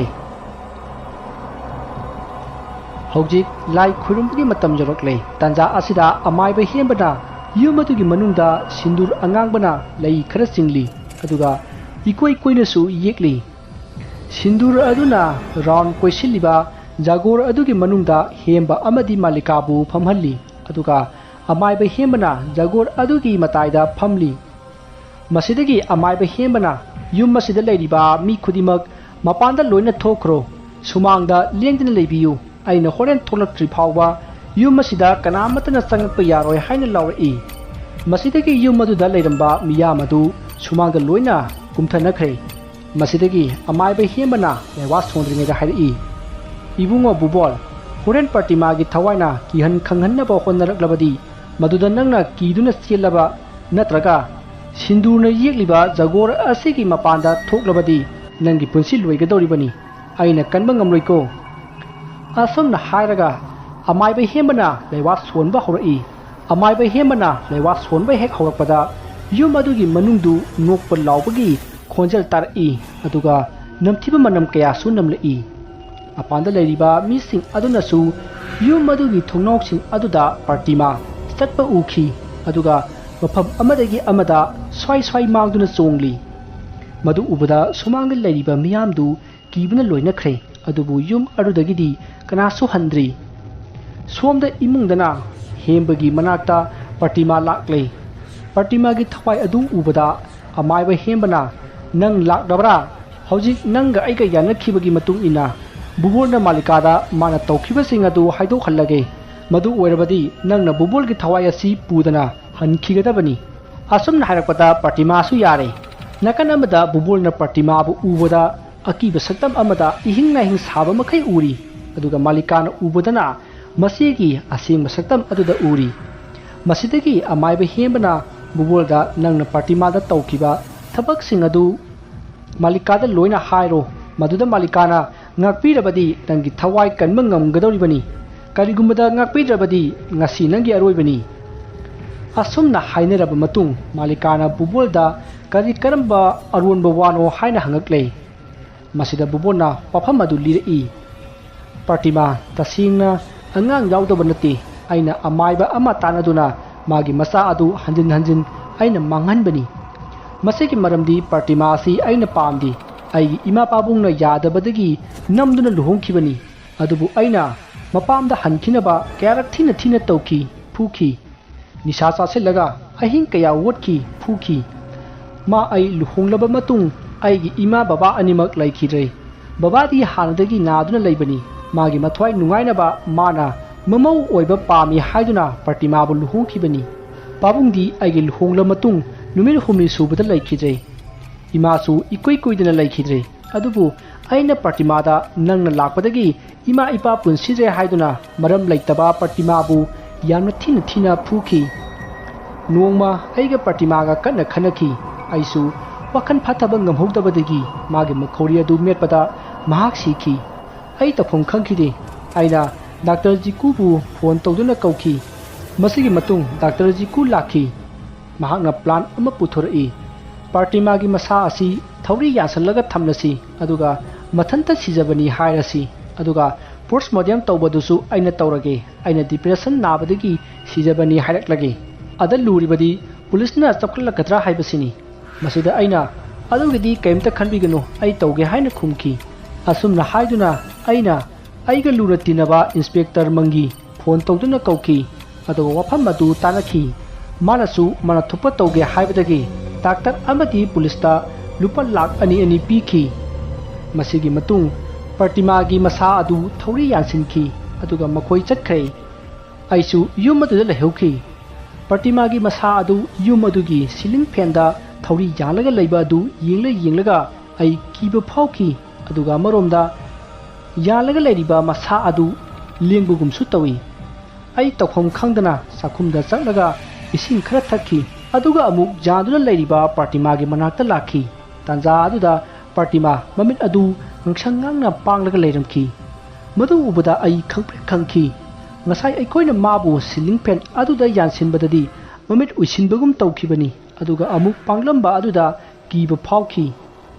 ꯑꯩ ꯇꯁꯦꯡꯅ ꯉꯁꯥꯏ ꯄꯥꯔꯇꯤꯃꯥꯒꯤ ꯃꯃꯤꯠ ꯑꯗꯨ ꯄꯥꯡꯈꯤꯕ꯭ꯔꯥ ꯄꯥꯡꯈꯤꯗꯕ꯭ꯔꯥ ꯍꯥꯏꯕꯗꯨ ꯑꯩ ꯀꯥꯎꯈ꯭ꯔꯦ ꯑꯍꯤꯡꯗꯨ ꯅꯣꯡ ꯉꯥꯟꯕ ꯉꯥꯏꯕꯗ ꯑꯩ ꯑꯋꯥꯕ ꯑꯃ ꯑꯣꯏꯈꯤ ꯎꯆꯤꯟ ꯅꯥꯆꯤꯟ ꯅꯣꯡꯗꯤ ꯉꯥꯜꯂꯦ ꯗꯥꯛꯇꯔ ꯖꯤꯀꯨ ꯑꯃꯗꯤ ꯑꯩꯒꯤ ꯃꯔꯨꯞ ꯏꯟꯁꯄꯦꯛꯇꯔ ꯑꯗꯨꯅ ꯍꯥꯏꯔꯝꯕ ꯋꯥꯐꯝ ꯑꯗꯨꯒꯤ ꯃꯇꯨꯡ ꯏꯟꯅ ꯑꯩ ꯃꯥꯂꯤꯀꯥꯒꯤ ꯃꯄꯥꯝꯗ ꯆꯠꯈꯤ ꯑꯗꯨꯒ ꯆꯥꯛꯁꯨ ꯆꯥꯈꯤ ꯃꯁꯤꯒꯤ ꯃꯇꯨꯡ ꯑꯩ ꯌꯨꯝꯗ ꯍꯜꯂꯛꯈꯤ ꯑꯩꯅ ꯌꯨꯝ ꯌꯧꯕꯒ ꯄꯥꯔꯇꯤꯃꯥꯒꯤ ꯏꯃꯨꯡ ꯃꯅꯨꯡꯗ ꯄꯥꯔꯇꯤꯃꯥ ꯊꯧꯔꯤ ꯌꯥꯟꯗꯨꯅ ꯁꯤꯔꯝꯂꯦ ꯍꯥꯏꯅ ꯄꯥꯎ ꯄꯤꯈꯤ ꯑꯗꯨꯒ ꯑꯩꯒꯤ ꯃꯔꯨꯞ ꯏꯟꯁꯄꯦꯛꯇꯔ ꯑꯗꯨꯗꯁꯨ ꯄꯥꯎ ꯄꯤꯈꯤ ꯏꯃꯨꯡ ꯃꯅꯨꯡꯅ ꯍꯦꯛ ꯆꯥꯎꯔꯛꯄꯒ ꯑꯁꯤꯕ ꯑꯗꯨ ꯎꯍꯟꯗ꯭ꯔꯤꯉꯩꯗ ꯄꯨꯂꯤꯁꯁꯤꯡꯅ ꯄꯨꯈꯤ ꯄꯥꯔꯇꯤꯃꯥꯒꯤ ꯏꯃꯨꯡ ꯃꯅꯨꯡꯅ ꯑꯁꯤꯕ ꯑꯗꯨ ꯌꯦꯡꯍꯧꯒꯦ ꯍꯥꯏꯕꯗ ꯄꯨꯂꯤꯁꯁꯤꯡ ꯑꯗꯨꯅ ꯌꯥꯈꯤꯗꯦ ꯅꯝꯗꯨꯅ ꯄꯨꯈꯤ ꯃꯁꯤꯒꯤ ꯃꯇꯨꯡ ꯃꯤꯁꯤ ꯑꯗꯨ ꯆꯤꯡꯅꯩ ꯍꯥꯏꯗꯨꯅ ꯀꯦꯁ ꯄꯥꯟꯈꯠꯂꯛꯈꯤ ꯑꯩꯒꯤ ꯎꯀꯤꯜꯅ ꯃꯥꯒꯤ ꯂꯩꯖꯕꯤ ꯊꯥꯗꯨꯅ ꯀꯟꯅ ꯀꯦꯁ ꯑꯗꯨ ꯊꯦꯡꯅꯈꯤ ꯗꯥꯛꯇꯔꯒꯤ ꯄꯣꯁꯃꯣꯔꯇꯦꯝ ꯔꯤꯄꯣꯔꯠꯇꯁꯨ ꯗꯤꯄ꯭ꯔꯦꯁꯟꯅ ꯅꯥꯕꯗꯒꯤ ꯁꯨꯁꯥꯏꯗ ꯇꯧꯖꯕꯅꯤ ꯍꯥꯏꯔꯤꯕꯅꯤꯅ ꯀꯦꯁ ꯑꯗꯨ ꯀꯛꯄꯤꯌꯨ ꯍꯥꯏꯈꯤ ꯑꯗꯨꯕꯨ ꯄꯥꯔꯇꯤꯃꯥꯒꯤ ꯏꯃꯨꯡ ꯃꯅꯨꯡꯅ ꯁꯨꯛꯌꯥ ꯌꯥꯈꯤꯗꯦ ꯃꯁꯤꯗꯒꯤ ꯑꯩꯒꯤ ꯎꯀꯤꯜ ꯑꯗꯨꯅ ꯋꯥꯐꯝ ꯑꯃ ꯍꯥꯏꯔꯛꯈꯤ ꯄꯥꯔꯇꯤꯃꯥꯒꯤ ꯃꯆꯟꯅꯨꯄꯤ ꯃꯥꯂꯤꯀꯥꯕꯨ ꯂꯧꯔꯕꯗꯤ ꯏꯃꯨꯡ ꯃꯅꯨꯡ ꯑꯃꯨꯛꯀꯁꯨ ꯑꯣꯏꯔꯕꯅꯤꯅ ꯀꯦꯁ ꯑꯗꯨ ꯀꯛꯈ꯭ꯔꯒꯅꯤ ꯍꯥꯏꯔꯛꯈꯤ ꯋꯥꯐꯝ ꯑꯗꯨ ꯑꯩꯅ ꯊꯕꯛ ꯑꯣꯏꯅ ꯄꯥꯡꯊꯣꯛꯅꯕ ꯍꯣꯠꯅꯈꯤ ꯑꯗꯨꯒ ꯑꯃꯔꯣꯝꯗ ꯌꯨꯝ ꯑꯁꯤ ꯄꯥꯔꯇꯤꯃꯥꯒꯤ ꯊꯋꯥꯏ ꯃꯤꯅ ꯇꯝꯅꯕ ꯍꯧꯔꯛꯏ ꯑꯩ ꯇꯨꯝꯐꯝ ꯆꯥꯐꯝ ꯈꯪꯈꯤꯗꯦ ꯃꯗꯨꯗ ꯑꯩꯅ ꯄꯥꯔꯇꯤꯃꯥꯕꯨ ꯑꯉꯥꯡ ꯑꯣꯏꯍꯟꯗꯅꯕ ꯁꯤꯜꯂꯝꯕ ꯑꯃꯥꯏꯕ ꯑꯗꯨ ꯀꯧꯔꯒ ꯌꯨꯝ ꯑꯁꯤꯗ ꯇꯝꯅꯔꯤꯕ ꯑꯁꯤ ꯌꯦꯡꯕꯤꯌꯨ ꯍꯥꯏꯕꯗ ꯃꯍꯥꯛ ꯉꯝꯈꯤꯗꯦ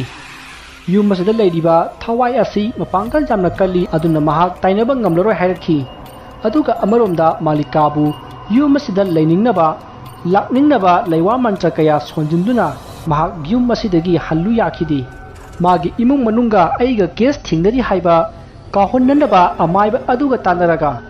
ꯑꯀꯟꯕ ꯂꯩꯋꯥ ꯀꯌꯥ ꯊꯥꯖꯤꯟꯕꯗꯒꯤ ꯃꯍꯥꯛ ꯀꯥꯎꯕꯗꯤ ꯀꯥꯎꯈꯤ ꯑꯗꯨꯕꯨ ꯍꯧꯖꯤꯛꯁꯨ ꯃꯍꯥꯛ ꯌꯥꯝꯅ ꯀꯥꯎꯒꯟꯕꯒꯤ ꯑꯅꯥꯕ ꯂꯩꯔꯦ꯫ ꯑꯁꯨꯝꯅ ꯃꯥꯂꯤꯀꯥꯅ ꯑꯩꯒꯤ ꯏꯅꯥꯛꯇꯒꯤ ꯍꯟꯗ꯭ꯔꯕꯗꯨꯗꯗꯤ ꯏꯃꯨꯡ ꯃꯅꯨꯡꯅ ꯑꯩꯈꯣꯏ ꯑꯅꯤꯕꯨ ꯑꯃꯨꯛ ꯂꯨꯍꯣꯡꯗꯨꯅ ꯄ꯭ꯔꯇꯤꯃꯥꯒꯤ ꯀꯦꯁ ꯑꯗꯨ ꯀꯛꯄꯤꯈꯤꯕꯅꯤ꯫ ꯑꯗꯨꯒ ꯑꯃꯔꯣꯝꯗ ꯌꯨꯝ ꯑꯁꯤꯗ ꯇꯝꯅꯕꯗꯤ ꯅꯣꯡꯃꯒꯤ ꯍꯦꯟꯖꯤꯜꯂꯛꯏ꯫ ꯃꯁꯤꯗꯒꯤ ꯑꯩꯅ ꯑꯣꯖꯥ ꯃꯥꯏꯕ ꯍꯦꯝꯕꯗ ꯆꯠꯇꯨꯅ ꯌꯨꯝ ꯑꯁꯤꯗ ꯇꯝꯅꯩ, ꯂꯥꯏ ꯐꯠꯇꯕ ꯂꯩꯔꯦ ꯍꯥꯏꯕꯗꯒꯤ ꯑꯣꯖꯥꯅ ꯂꯥꯏ ꯈꯨꯔꯨꯝꯕꯤꯕꯗꯒꯤ ꯐꯈꯤ꯫ ꯑꯗꯨꯕꯨ ꯍꯟꯗꯛ ꯑꯃꯨꯛ ꯍꯧꯔꯛꯂꯤꯕ ꯑꯁꯤꯅꯤ꯫ ꯑꯁꯨꯝꯅ ꯉꯁꯥꯏꯗꯒꯤ ꯕꯨꯕꯣꯜꯅ ꯂꯤꯔꯤꯕ ꯋꯥꯔꯤ ꯑꯗꯨ ꯇꯥꯔꯤꯕ ꯃꯥꯂꯤꯀꯥ ꯃꯈꯣꯜ ꯍꯧꯅ ꯀꯞꯂꯛꯏ꯫ ꯃꯆꯦꯕꯨ ꯍꯥꯠꯈꯤꯕ ꯅꯨꯄꯥ ꯑꯃꯗ ꯃꯥꯅ ꯂꯩꯁꯤꯟꯗꯨꯅ ꯃꯆꯦꯒꯤ ꯃꯥꯌꯣꯛꯇ ꯂꯦꯞꯂꯝꯂꯦ ꯈꯜꯂꯨꯕꯗ ꯃꯍꯥꯛ ꯕꯨꯕꯣꯜꯕꯨꯁꯨ ꯌꯥꯝꯅ ꯁꯥꯎꯅꯤꯡꯂꯛꯈꯤ꯫ ꯃꯁꯤꯗ ꯑꯃꯥꯏꯕ ꯍꯦꯝꯕꯅ ꯍꯥꯏꯔꯛꯏ, ꯏꯕꯨꯡꯉꯣ ꯕꯨꯕꯣꯜ, ꯑꯩꯅ ꯅꯈꯣꯏꯗ ꯊꯋꯥꯏ ꯑꯁꯤꯅ ꯁꯣꯛꯄ ꯉꯝꯗꯅꯕ ꯐꯨꯝꯈꯤꯕ ꯄꯣꯠꯁꯛ ꯑꯗꯨ ꯅꯈꯣꯏꯅ ꯁꯣꯛꯂꯝꯒꯅꯤ, ꯑꯗꯨꯅ ꯃꯍꯨ ꯃꯌꯥꯏ ꯑꯗꯨ ꯆꯝꯈꯤꯕꯅꯤꯅꯦ꯫ ꯋꯥꯐꯝ ꯑꯗꯨꯗ ꯃꯥꯂꯤꯀꯥꯅ, ꯑꯣꯖꯥ ꯃꯥꯏꯕ, ꯑꯩꯅ ꯅꯍꯥꯟ ꯌꯨꯝꯁꯤꯒꯤ ꯃꯈꯥ ꯊꯪꯕ ꯅꯥꯛꯊꯗ ꯑꯩꯒꯤ ꯁꯝ ꯀꯛꯄ ꯈꯔ ꯐꯨꯝꯖꯤꯟꯒꯦ ꯍꯥꯏꯗꯨꯅ ꯇꯧꯊꯣꯛꯄꯗ ꯃꯌꯣꯝ ꯑꯃ ꯊꯦꯡꯅꯈꯤ꯫ ꯑꯩꯗꯤ ꯈꯪꯗꯕꯅꯤꯅ ꯃꯌꯣꯝꯗꯨ ꯗꯁꯕꯤꯟꯗ ꯍꯥꯞꯆꯤꯟꯈꯤꯕꯅꯤ꯫ ꯋꯥꯐꯝ ꯑꯗꯨ ꯇꯥꯕꯗ ꯕꯨꯕꯣꯜꯅ ꯍꯥꯏꯔꯛꯏ, ꯃꯥꯂꯤꯀꯥ, ꯌꯨꯝ ꯑꯁꯤꯗ ꯂꯩꯃꯤꯟꯅꯔꯒ ꯌꯨꯝ ꯑꯁꯤꯒꯤ ꯑꯐ ꯐꯠꯇ ꯑꯃꯠꯇ ꯇꯥꯛꯂꯨꯗꯕꯅ ꯑꯋꯥꯕ ꯑꯁꯤ ꯅꯧꯍꯧꯅꯅ ꯇꯥꯔꯤꯕꯅꯤ꯫ ꯑꯩꯅ ꯍꯥꯟꯅ ꯃꯐꯝ ꯑꯗꯨꯗ ꯆꯪꯂꯨꯅꯨ, ꯂꯩꯕꯥꯛ ꯇꯧꯔꯨꯅꯨ ꯍꯥꯏꯔꯝꯂꯕꯗꯤ ꯉꯁꯤꯒꯤ ꯑꯋꯥꯕ ꯑꯁꯦ ꯇꯥꯔꯝꯂꯣꯏꯗꯕꯅꯤ꯫ ꯑꯁꯨꯝꯅ ꯋꯥꯔꯤ ꯁꯥꯟꯅꯔꯤꯉꯩ ꯌꯨꯝ ꯑꯗꯨ ꯅꯤꯛꯄꯒꯨꯝ ꯇꯧꯔꯛꯏ, ꯑꯗꯨꯒ ꯅꯨꯡꯁꯤꯠ ꯀꯟꯅ ꯁꯤꯠꯂꯛꯏ꯫ ꯉꯁꯥꯏꯋꯥꯏ ꯇꯨꯃꯤꯟꯅ ꯂꯩꯔꯝꯕ ꯏꯃꯨꯡꯗꯨ ꯀꯞꯄ ꯂꯥꯎꯕ, ꯃꯤꯅ ꯑꯣꯠꯄꯤ ꯅꯩꯕꯤꯕꯒꯤ ꯆꯩꯅꯥ ꯈꯥꯡꯕ ꯉꯝꯗꯕꯗꯒꯤ ꯀꯟꯅ ꯂꯥꯎꯕ ꯃꯈꯜ ꯀꯌꯥꯒꯤ ꯈꯣꯟꯖꯦꯜ ꯇꯥꯔꯛꯂꯦ꯫ ꯇꯥꯟꯖꯥ ꯑꯗꯨꯗ ꯑꯃꯥꯏꯕ ꯍꯦꯝꯕꯅ ꯍꯥꯏꯔꯛꯏ, ꯏꯕꯨꯡꯉꯣ ꯕꯨꯕꯣꯜ, ꯍꯧꯖꯤꯛ ꯅꯪꯒꯤ ꯃꯇꯝ ꯂꯥꯛꯂꯦ꯫ ꯑꯗꯨꯕꯨ ꯏꯕꯦꯝꯃ ꯃꯥꯂꯤꯀꯥ, ꯅꯪꯅ ꯀꯔꯤꯒꯨꯝꯕ ꯕꯨꯕꯣꯜꯒꯤ ꯃꯔꯥꯜ ꯑꯁꯤ ꯉꯥꯛꯄꯤꯔꯕꯗꯤ ꯅꯪꯒꯤ ꯅꯄꯨꯔꯣꯏꯕꯒꯤ ꯊꯋꯥꯏ ꯑꯁꯤ ꯀꯟꯕ ꯉꯝꯒꯗꯧꯔꯤꯕꯅꯤ꯫ ꯑꯗꯨꯅ ꯃꯔꯥꯜ ꯑꯁꯦ ꯉꯥꯛꯄꯤꯗꯨꯅ ꯅꯕꯥꯅꯤ ꯅꯨꯡꯉꯥꯏꯅ ꯂꯩꯃꯤꯟꯅꯔꯣ꯫ ꯍꯧꯖꯤꯛꯇꯤ ꯍꯧꯈ꯭ꯔꯕꯗꯤ ꯍꯧꯈ꯭ꯔꯦꯗꯅ꯫ ꯑꯁꯨꯝꯅ ꯑꯃꯥꯏꯕ ꯑꯗꯨꯅ ꯃꯥꯂꯤꯀꯥꯕꯨ ꯊꯦꯝꯖꯤꯜꯂꯝꯃꯤ꯫ ꯑꯁꯨꯝꯅ ꯑꯃꯥꯏꯕ ꯑꯗꯨꯅ ꯃꯥꯂꯤꯀꯥꯕꯨ ꯊꯦꯝꯂꯤ꯫ ꯃꯥꯂꯤꯀꯥ ꯍꯥꯏꯐꯝ ꯈꯪꯗ꯭ꯔꯦ꯫ ꯃꯆꯦꯕꯨ ꯅꯨꯡꯁꯤ ꯍꯩꯇꯅ ꯍꯥꯠꯈꯤꯕ, ꯑꯗꯨꯒ ꯂꯩꯋꯥ ꯇꯧꯗꯨꯅ ꯄꯪꯊꯍꯜꯂꯒ ꯅꯝꯗꯨꯅ ꯃꯥꯒꯤ ꯅꯨꯄꯤ ꯑꯣꯏꯍꯜꯂꯤꯕ ꯕꯨꯕꯣꯜꯕꯨ ꯀꯟꯁꯤꯔꯥ, ꯅꯠꯇ꯭ꯔꯒ ꯃꯆꯦꯅ ꯄꯥꯝꯂꯤꯕ ꯕꯨꯕꯣꯜ ꯍꯥꯠꯂꯒ ꯂꯃꯟ ꯈꯨꯝꯒꯦ ꯈꯜꯂꯤꯕ ꯋꯥꯈꯜ ꯑꯁꯤꯕꯨ ꯃꯅꯤꯡ ꯊꯨꯡꯍꯜꯂꯝꯂꯁꯤꯔꯥ ꯍꯥꯏꯅ ꯈꯜꯂꯤ꯫ ꯋꯥꯈꯜ ꯃꯌꯥꯝꯁꯤ ꯈꯟꯕꯗ ꯃꯍꯥꯛ ꯃꯀꯣꯛ ꯉꯥꯎꯔꯛꯂꯦ꯫ ꯑꯗꯨꯒ ꯑꯃꯅ, ꯀꯔꯤꯒꯨꯝꯕ ꯕꯨꯕꯣꯜꯅ ꯂꯩꯈꯤꯗ꯭ꯔꯕꯗꯤ ꯃꯥꯒꯤ ꯃꯆꯥꯁꯤꯡ ꯑꯁꯤ ꯀꯅꯥꯅ ꯁꯦꯝꯕꯤꯒꯅꯤ ꯍꯥꯏꯅꯁꯨ ꯈꯜꯂꯤ꯫ ꯑꯁꯨꯝꯅ ꯈꯟꯕ ꯌꯥꯕ ꯈꯜꯂꯕ ꯃꯇꯨꯡꯗ ꯑꯃꯥꯏꯕ ꯍꯦꯝꯕꯗ ꯌꯦꯡꯂꯒ ꯃꯥꯂꯤꯀꯥꯅ ꯍꯥꯏꯔꯛꯏ, ꯉꯥꯛꯄꯤꯔꯕꯅꯤ ꯑꯣꯖꯥ ꯃꯥꯏꯕ꯫ ꯋꯥꯐꯝ ꯑꯗꯨ ꯇꯥꯕꯗ ꯄ꯭ꯔꯇꯤꯃꯥꯒꯤ ꯊꯋꯥꯏ ꯑꯗꯣ ꯅꯣꯛꯂꯛꯈꯤ꯫ ꯃꯍꯥꯛꯅ ꯍꯥꯟꯅ ꯈꯪꯈꯤ, ꯀꯔꯤꯒꯨꯝꯕꯗ ꯐꯅ ꯐꯠꯇꯕ ꯅꯨꯄꯥ ꯑꯣꯏꯔꯕꯁꯨ ꯃꯥꯒꯤ ꯃꯄꯨꯔꯣꯏꯕꯕꯨ ꯂꯥꯏꯗ ꯀꯠꯈ꯭ꯔꯁꯤ ꯍꯥꯏꯕꯗ ꯍꯔꯥꯎ ꯀꯠꯊꯣꯔꯛꯀꯗꯕ ꯅꯨꯄꯤ ꯀꯅꯥꯁꯨ ꯂꯩꯔꯣꯏ ꯍꯥꯏꯕꯁꯤ ꯈꯪꯈꯤ꯫ ꯎꯄꯥꯏ ꯂꯩꯇ꯭ꯔꯕ ꯄ꯭ꯔꯇꯤꯃꯥꯒꯤ ꯊꯋꯥꯏ ꯑꯗꯨ ꯍꯧꯖꯤꯛꯇꯤ ꯌꯨꯝ ꯑꯗꯨ ꯊꯥꯗꯣꯛꯂꯒ ꯆꯠꯈꯤꯅꯕꯒꯤ ꯃꯇꯝ ꯌꯧꯔꯛꯂꯦ꯫ ꯃꯍꯥꯛꯅ ꯃꯥꯂꯤꯀꯥꯗ ꯃꯨꯟꯅ ꯌꯦꯡꯂꯒ ꯃꯍꯥꯛ ꯇꯞꯅ ꯃꯥꯡꯈꯤ꯫ ꯃꯁꯤꯒꯤ ꯃꯇꯨꯡ ꯃꯥꯂꯤꯀꯥ ꯒ꯭ꯌꯥꯟ ꯃꯥꯡꯈ꯭ꯔꯦ꯫ ꯑꯃꯥꯏꯕ ꯍꯦꯝꯕꯅ ꯃꯄꯥꯟꯗ ꯂꯩꯔꯤꯕ ꯃꯌꯥꯝ ꯑꯗꯨꯗ ꯆꯦꯟꯊꯣꯔꯛꯂꯒ ꯃꯥꯂꯤꯀꯥ ꯒ꯭ꯌꯥꯟ ꯃꯥꯡꯈ꯭ꯔꯦ ꯍꯥꯏꯅ ꯄꯥꯎ ꯄꯤꯈꯤ꯫ ꯃꯁꯤꯗꯒꯤ ꯃꯌꯥꯝꯗꯨ ꯄꯥꯈꯠꯅꯗꯨꯅ ꯏꯃꯨꯡꯗ ꯆꯦꯟꯁꯤꯟꯅꯔꯛꯏ, ꯑꯗꯨꯒ ꯃꯥꯂꯤꯀꯥꯕꯨ ꯍꯣꯁꯄꯤꯇꯥꯜꯗ ꯄꯨꯈ꯭ꯔꯦ꯫ ꯑꯗꯨꯒ ꯌꯨꯝ ꯑꯗꯨꯗꯅ ꯕꯨꯕꯣꯜ ꯑꯃꯗꯤ ꯑꯃꯥꯏꯕ ꯍꯦꯝꯕ ꯂꯥꯏ ꯀꯟꯅ ꯈꯣꯏꯔꯝꯂꯛꯏ꯫ ꯃꯁꯤꯗꯒꯤ ꯈꯪꯍꯧꯗꯅ ꯌꯨꯝ ꯑꯗꯨꯗ ꯅꯨꯄꯤ ꯑꯃꯅ ꯀꯟꯅ ꯂꯥꯎꯕꯒꯤ ꯈꯣꯟꯖꯦꯜ ꯑꯃ ꯍꯧꯅ ꯂꯥꯎꯔꯛꯂꯝꯂꯒ ꯇꯨꯃꯤꯟꯅ ꯂꯩꯈ꯭ꯔꯦ꯫ ꯃꯁꯤꯗꯒꯤ ꯑꯃꯥꯏꯕ ꯍꯦꯝꯕꯅ ꯂꯥꯏꯒꯤ ꯇꯧꯐꯝ ꯊꯣꯛꯄ ꯑꯃꯠꯇ ꯋꯥꯠꯇꯅ ꯇꯧꯗꯨꯅ ꯂꯥꯏ ꯈꯣꯏꯔꯝꯈꯤ꯫ ꯑꯗꯨꯒ ꯄ꯭ꯔꯇꯤꯃꯥꯒꯤ ꯊꯋꯥꯏ ꯑꯗꯨꯁꯨ ꯂꯩꯕꯥꯛꯇ ꯏꯪꯅ ꯆꯤꯛꯅ ꯂꯩꯈꯤꯅꯕ ꯃꯍꯥꯛꯅ ꯇꯥꯏꯕꯪ ꯁꯦꯝꯕ ꯃꯄꯨꯗ ꯍꯥꯏꯖꯈꯤ꯫ ꯑꯁꯨꯝꯅ ꯂꯥꯏ ꯈꯣꯏꯔꯝꯕ ꯑꯗꯨ ꯂꯣꯏꯁꯤꯜꯂꯦ꯫ ꯂꯥꯏ ꯈꯣꯏꯔꯝꯕ ꯂꯣꯏꯗꯨꯅ ꯑꯃꯥꯏꯕ ꯍꯦꯝꯕ ꯌꯨꯝꯗ ꯍꯟꯈ꯭ꯔꯦ꯫ ꯃꯁꯤꯗꯒꯤ ꯂꯩꯀꯥꯏ ꯃꯤꯌꯥꯝꯁꯨ ꯂꯥꯏ ꯈꯣꯏꯔꯝꯕ ꯂꯣꯏꯔꯕꯅꯤꯅ ꯃꯥꯒꯤ ꯌꯨꯝꯗ ꯍꯟꯅꯈ꯭ꯔꯦ꯫ ꯕꯨꯕꯣꯜ ꯑꯃꯗꯤ ꯃꯥꯂꯤꯀꯥꯒꯤ ꯃꯕꯨꯡ ꯑꯅꯤ ꯑꯗꯨꯒ ꯄꯨꯟꯅ ꯃꯈꯣꯏ ꯑꯍꯨꯝ ꯌꯨꯝ ꯑꯗꯨ ꯁꯣ ꯂꯣꯟꯁꯤꯜꯂꯝꯂꯒ ꯍꯣꯁꯄꯤꯇꯥꯜꯗ ꯃꯥꯂꯤꯀꯥꯒꯤ ꯃꯅꯥꯛꯇ ꯂꯥꯛꯈꯤ꯫ ꯑꯗꯨꯕꯨ ꯃꯥꯂꯤꯀꯥꯅ ꯃꯥꯒꯤ ꯃꯅꯥꯛꯇ ꯕꯨꯕꯣꯜ ꯆꯪꯍꯜꯂꯛꯀꯅꯨ ꯍꯥꯏꯅ ꯆꯪꯍꯟꯈꯤꯗꯦ꯫ ꯑꯁꯨꯝꯅ ꯅꯨꯃꯤꯠ 10ꯅꯤ ꯍꯧꯈ꯭ꯔꯦ꯫ ꯃꯆꯦꯒꯤ ꯑꯄꯥꯝꯕ ꯄꯤꯕ ꯉꯝꯈꯤꯗ꯭ꯔꯕꯁꯨ ꯃꯆꯦꯕꯨ ꯍꯥꯠꯈꯤꯕ ꯕꯨꯕꯣꯜ ꯃꯥꯒꯤ ꯃꯅꯥꯛꯇ ꯃꯥꯒꯤ ꯅꯨꯄꯤ ꯑꯣꯏꯅ ꯂꯩꯔꯔꯣꯏ ꯍꯥꯏꯅ ꯈꯟꯗꯨꯅ ꯗꯥꯏꯚꯣꯔꯁ ꯇꯧꯗꯨꯅ ꯈꯥꯏꯅꯈꯤ꯫ ꯑꯁꯨꯝꯅ ꯃꯥꯂꯤꯀꯥ ꯃꯄꯥꯝꯗ ꯍꯜꯂꯛꯂꯒ ꯂꯩꯈꯤ꯫ ꯌꯨꯝꯗ ꯊꯣꯛꯂꯤꯕ ꯋꯥꯐꯝꯁꯤꯡ ꯑꯁꯤ ꯃꯄꯥꯟ ꯂꯝꯗ ꯂꯩꯈꯤꯕ ꯃꯆꯥꯁꯤꯡ ꯑꯗꯨꯅꯁꯨ ꯇꯥꯔꯝꯃꯤ, ꯑꯗꯨꯕꯨ ꯃꯈꯣꯏ ꯊꯣꯔꯛꯄ ꯐꯔꯛ ꯇꯥꯕꯗꯒꯤ ꯊꯣꯛꯅꯔꯛꯈꯤꯗꯦ꯫ Malika amati bubol nasu thuloktanaba haibadagi makoigi tamliba mahaising adu luinaba tamnakhi masigi matung nongma amaiba hemana tumlingai partima magi mamangda lakhi aduga hairi oja maiba ai amu halakhini bubol gi thawai pudri phawba ai halloi ai amu halakhini ojana ai halaknaba khara sinbiyu asumna partimana kaptuna tiang thana woibada amaiba hemana nang amu halaklaga bubol bu hatuna laman khumma ngamjaro haina bol pikhi masdagi partima mafam khangdana mangkhre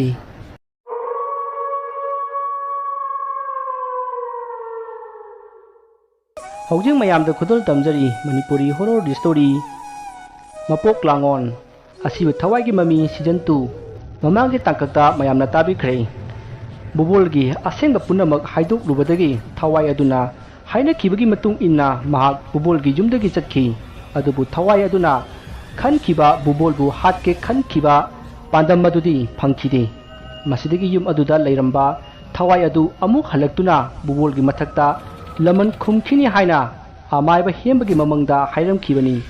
masigi makha tarakpa waridu season 2 asida pujarakli thawdok adugi matung sahi ani haukhre thenglaba ahingi matamni bubol mapanda thoktuna dibanita numiki ningthijana thaliba maingal adu mangolgi istiar aduda phamlaga yengli aduga haukraba matamgi wari kaya ningsingli matamsi phanayamna thenglabani adubu dibanita numit oibanina mi punamak yaya adum langli maramasina bubol na malika ga maga punna dibanitagi mai yengba chapminakhiba adu ningsing kapsari malika su adu mangai atai numitsingda kaya thona ningsing ludrabasu ngasigi dibanita numit asidadi ningsing laki matamsidadi bubol gi manakta machanupa ahansu leire machanupidi mamaga leiminagani haiduna leikhri bubol gi machanupa ahansu luhongba sahi pharakle masina matam kharagi matungda bubol gi nungsiraba masu amasu taibang pharoklagani asumna bubol gi mamau nupi aduna mironba tha taruk hairakpadagi ngahan khaiga manataba mawong matau kayadi tawba horakrabani adubu bubol amadi magi masa mamoksingna kaya thoina khanjilludi bubol nasu yum asida tawramba phattaba singadu lai khoiram khabanina kaisu tawroi haina khankhibani dibanita numit adugi thaliba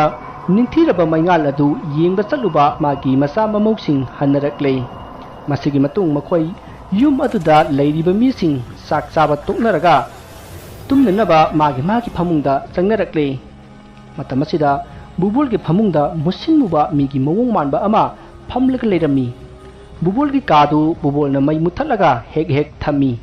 masi magi hanwai pakham oidingaidagi troklaba thabakni masigi maramdi mana leitringai ka asida thamliba leiting singasi mine ukhraga huran khini haina khali masina mai muthatlabadi kanasu uraroi aduna urabadi huran bangamlaroi haina mahakna khanjabanani bubol na magi ka adu musinmuba posak ama phamungda phamlaga leiramba aduda mahakna ka adugi blab adu thaduna nganhalli matamasida kanasu leiramde mana uriba amuba adugi mafam jaga aduda kangkhal machi ama nantharaga leirami maduda bubol na kangkhal gi machi oiramale haina khanjaduna kangkhal adu yepkhatle asumna bubol du kangkhal adu yepkhatlaba matung phamungda hipthari masigi matung mahakna pham sembal loraga kangkhal adu tharaga tumthakhre machanupa ahan amadi mamau nupi adudi makhoi koirubada namlakpa photo amadi video sing adu yengduna nokminari matamasi nungdangi pung 13 helekle bubol gi masa mamok singsu matamasi dadi tumthana khai bubol su nungaina tumli bubol gi masa atai singdi mama gi manakta laikhibe yaw mapalamda thabak tawkhibe yaw yumda amata leite hauji yum asida leiriba haibabu bubol amadi magi masanupa ahan amadi mamau makhoi ahum khaktani bubol na nungaina asum tumlingaida saksangda karigumba khonjalama tari bubol du mikap thorakpaga mapa sanarubanara natragana thawoina maki mikap thorakpa ngairaga tawribara haibadudi khangde saksang achida sorok prek lawba khonjal lepa leitana tari bubol du phamungda longna hogalaklaga phamduna ngahak lei wakhal amasu khali ꯀꯔꯤꯅꯣꯅꯦ ꯉꯍꯥꯟꯈꯩꯗꯤ ꯀꯩꯁꯨ ꯇꯧꯗ꯭ꯔꯕꯅꯤ ꯑꯃꯨꯛ ꯍꯧꯔꯛꯂꯕ ꯖꯥꯠꯂꯅꯦ ꯑꯁꯨꯝꯅ ꯈꯜꯂꯒ ꯃꯍꯥꯛ ꯐꯃꯨꯡꯗꯒꯤ ꯀꯨꯝꯊꯔꯛꯂꯦ ꯑꯗꯨꯒ ꯆꯥꯛꯁꯪꯂꯣꯝꯗ ꯄꯔꯞ ꯄꯔꯞ ꯂꯥꯛꯂꯦ ꯃꯍꯥꯛꯅ ꯆꯥꯛꯁꯪ ꯌꯧꯔꯛꯄꯗ ꯇꯥꯔꯝꯕ ꯈꯣꯟꯖꯦꯜ ꯑꯗꯨ ꯇꯥꯈꯤꯗ꯭ꯔꯦ ꯃꯁꯤꯗ ꯕꯨꯕꯣꯜꯗꯨ ꯆꯤꯡꯅꯔꯗꯨꯅ ꯍꯌꯦꯡ ꯅꯣꯡ ꯍꯦꯛ ꯉꯥꯟꯕꯒ ꯑꯣꯖꯥ ꯃꯥꯏꯕ ꯍꯦꯝꯕ ꯎꯅꯔꯨꯗꯕ ꯌꯥꯗ꯭ꯔꯦ ꯍꯥꯏꯅ ꯈꯜꯂꯛꯏ ꯑꯁꯨꯝꯅ ꯈꯜꯂꯤꯉꯩ ꯈꯣꯟꯖꯦꯜ ꯑꯗꯨ ꯑꯃꯨꯛꯀꯁꯨ ꯇꯥꯔꯛꯏ ꯍꯟꯗꯛꯇꯤ ꯈꯣꯟꯖꯦꯜ ꯑꯗꯨ ꯌꯥꯝ ꯅꯛꯅ ꯃꯅꯥꯛꯇ ꯂꯩꯔꯤꯕ ꯎꯄꯨ ꯃꯆꯥ ꯑꯗꯨꯗ ꯇꯥꯔꯛꯏ ꯃꯁꯤꯗ ꯕꯨꯕꯣꯜꯅ ꯇꯞꯅ ꯇꯞꯅ ꯆꯪꯁꯤꯜꯂꯛꯂꯒ ꯎꯄꯨ ꯑꯗꯨꯒꯤ ꯊꯣꯡ ꯑꯗꯨ ꯇꯞꯅ ꯍꯥꯡꯗꯣꯔꯛꯏ ꯃꯇꯝ ꯑꯁꯤꯗ ꯃꯈꯣꯏꯒꯤ ꯌꯨꯝꯗ ꯂꯣꯏꯖꯕ ꯍꯧꯗꯣꯡ ꯑꯗꯨ ꯐꯠ ꯆꯣꯡꯊꯣꯔꯛꯏ ꯍꯧꯗꯣꯡ ꯑꯗꯨꯅ ꯐꯠ ꯆꯣꯡꯊꯣꯔꯛꯄꯗ ꯕꯨꯕꯣꯜꯗꯨ ꯈꯪꯄ꯭ꯔꯦꯛ ꯈꯪꯅ ꯇꯨꯡ ꯍꯟꯗꯨꯅ ꯅꯤꯡꯒꯥꯡꯅ ꯌꯩꯔꯒ ꯇꯨꯁꯜꯂꯤ ꯃꯁꯤꯗ ꯍꯧꯗꯣꯡ ꯑꯗꯨ ꯈꯣꯡ ꯈꯣꯡꯗꯨꯅ ꯕꯨꯕꯣꯜꯒꯤ ꯃꯅꯥꯛꯇ ꯆꯪꯁꯤꯜꯂꯛꯏ ꯕꯨꯕꯣꯜꯅ ꯍꯧꯗꯣꯡ ꯑꯗꯨꯗ ꯅꯥꯟꯕꯤꯔꯒ ꯍꯥꯏꯁ ꯑꯔꯥꯡꯕꯤ ꯅꯪ ꯑꯣꯏꯔꯦ ꯑꯩꯗꯤ ꯃꯤꯍꯨꯟꯒ ꯌꯧꯔꯨꯔꯦꯗꯅ ꯃꯁꯤ ꯍꯥꯏꯔꯒ ꯎꯄꯨ ꯑꯗꯨ ꯊꯣꯡꯂꯣꯟ ꯆꯠꯂꯤ ꯇꯥꯟꯖꯥ ꯑꯗꯨꯗ ꯕꯨꯕꯣꯜꯒꯤ ꯃꯆꯥꯅꯨꯄꯥ ꯑꯍꯟꯗꯨ ꯄꯔꯞ ꯄꯔꯞ ꯂꯥꯛꯂꯒ ꯀꯩꯗꯧꯔꯒꯦ ꯄꯥꯕꯨꯡ ꯍꯥꯏꯅ ꯍꯪꯉꯛꯏ ꯃꯁꯤꯗ ꯕꯨꯕꯣꯜꯅ ꯀꯩꯁꯨ ꯇꯧꯗꯦꯗ ꯍꯧꯗꯣꯡ ꯑꯔꯥꯡꯕꯤꯁꯦ ꯎꯄꯨ ꯃꯅꯨꯡꯁꯤꯗ ꯁꯣꯔꯣꯛ ꯁꯣꯔꯣꯛ ꯄ꯭ꯔꯦꯛ ꯄ꯭ꯔꯦꯛ ꯇꯧꯔꯛꯄ ꯑꯗꯨꯗ ꯑꯩꯅ ꯍꯥꯡꯗꯣꯛꯂꯨꯕꯗ ꯐꯟ ꯂꯥꯎꯅ ꯆꯣꯡꯊꯣꯔꯛꯂꯤꯕꯅꯤꯅꯦ ꯃꯁꯤꯗ ꯃꯆꯥꯅꯨꯄꯥꯗꯨꯅ ꯑꯣ ꯑꯩꯅ ꯈꯜꯂꯤꯅꯦ ꯉꯁꯤꯗꯤ ꯆꯥꯛ ꯆꯥꯕ ꯂꯥꯛꯇꯦꯅ ꯃꯥꯗꯤ ꯎꯄꯨꯁꯤꯗ ꯂꯩꯕꯒꯤ ꯑꯣꯏꯔꯦ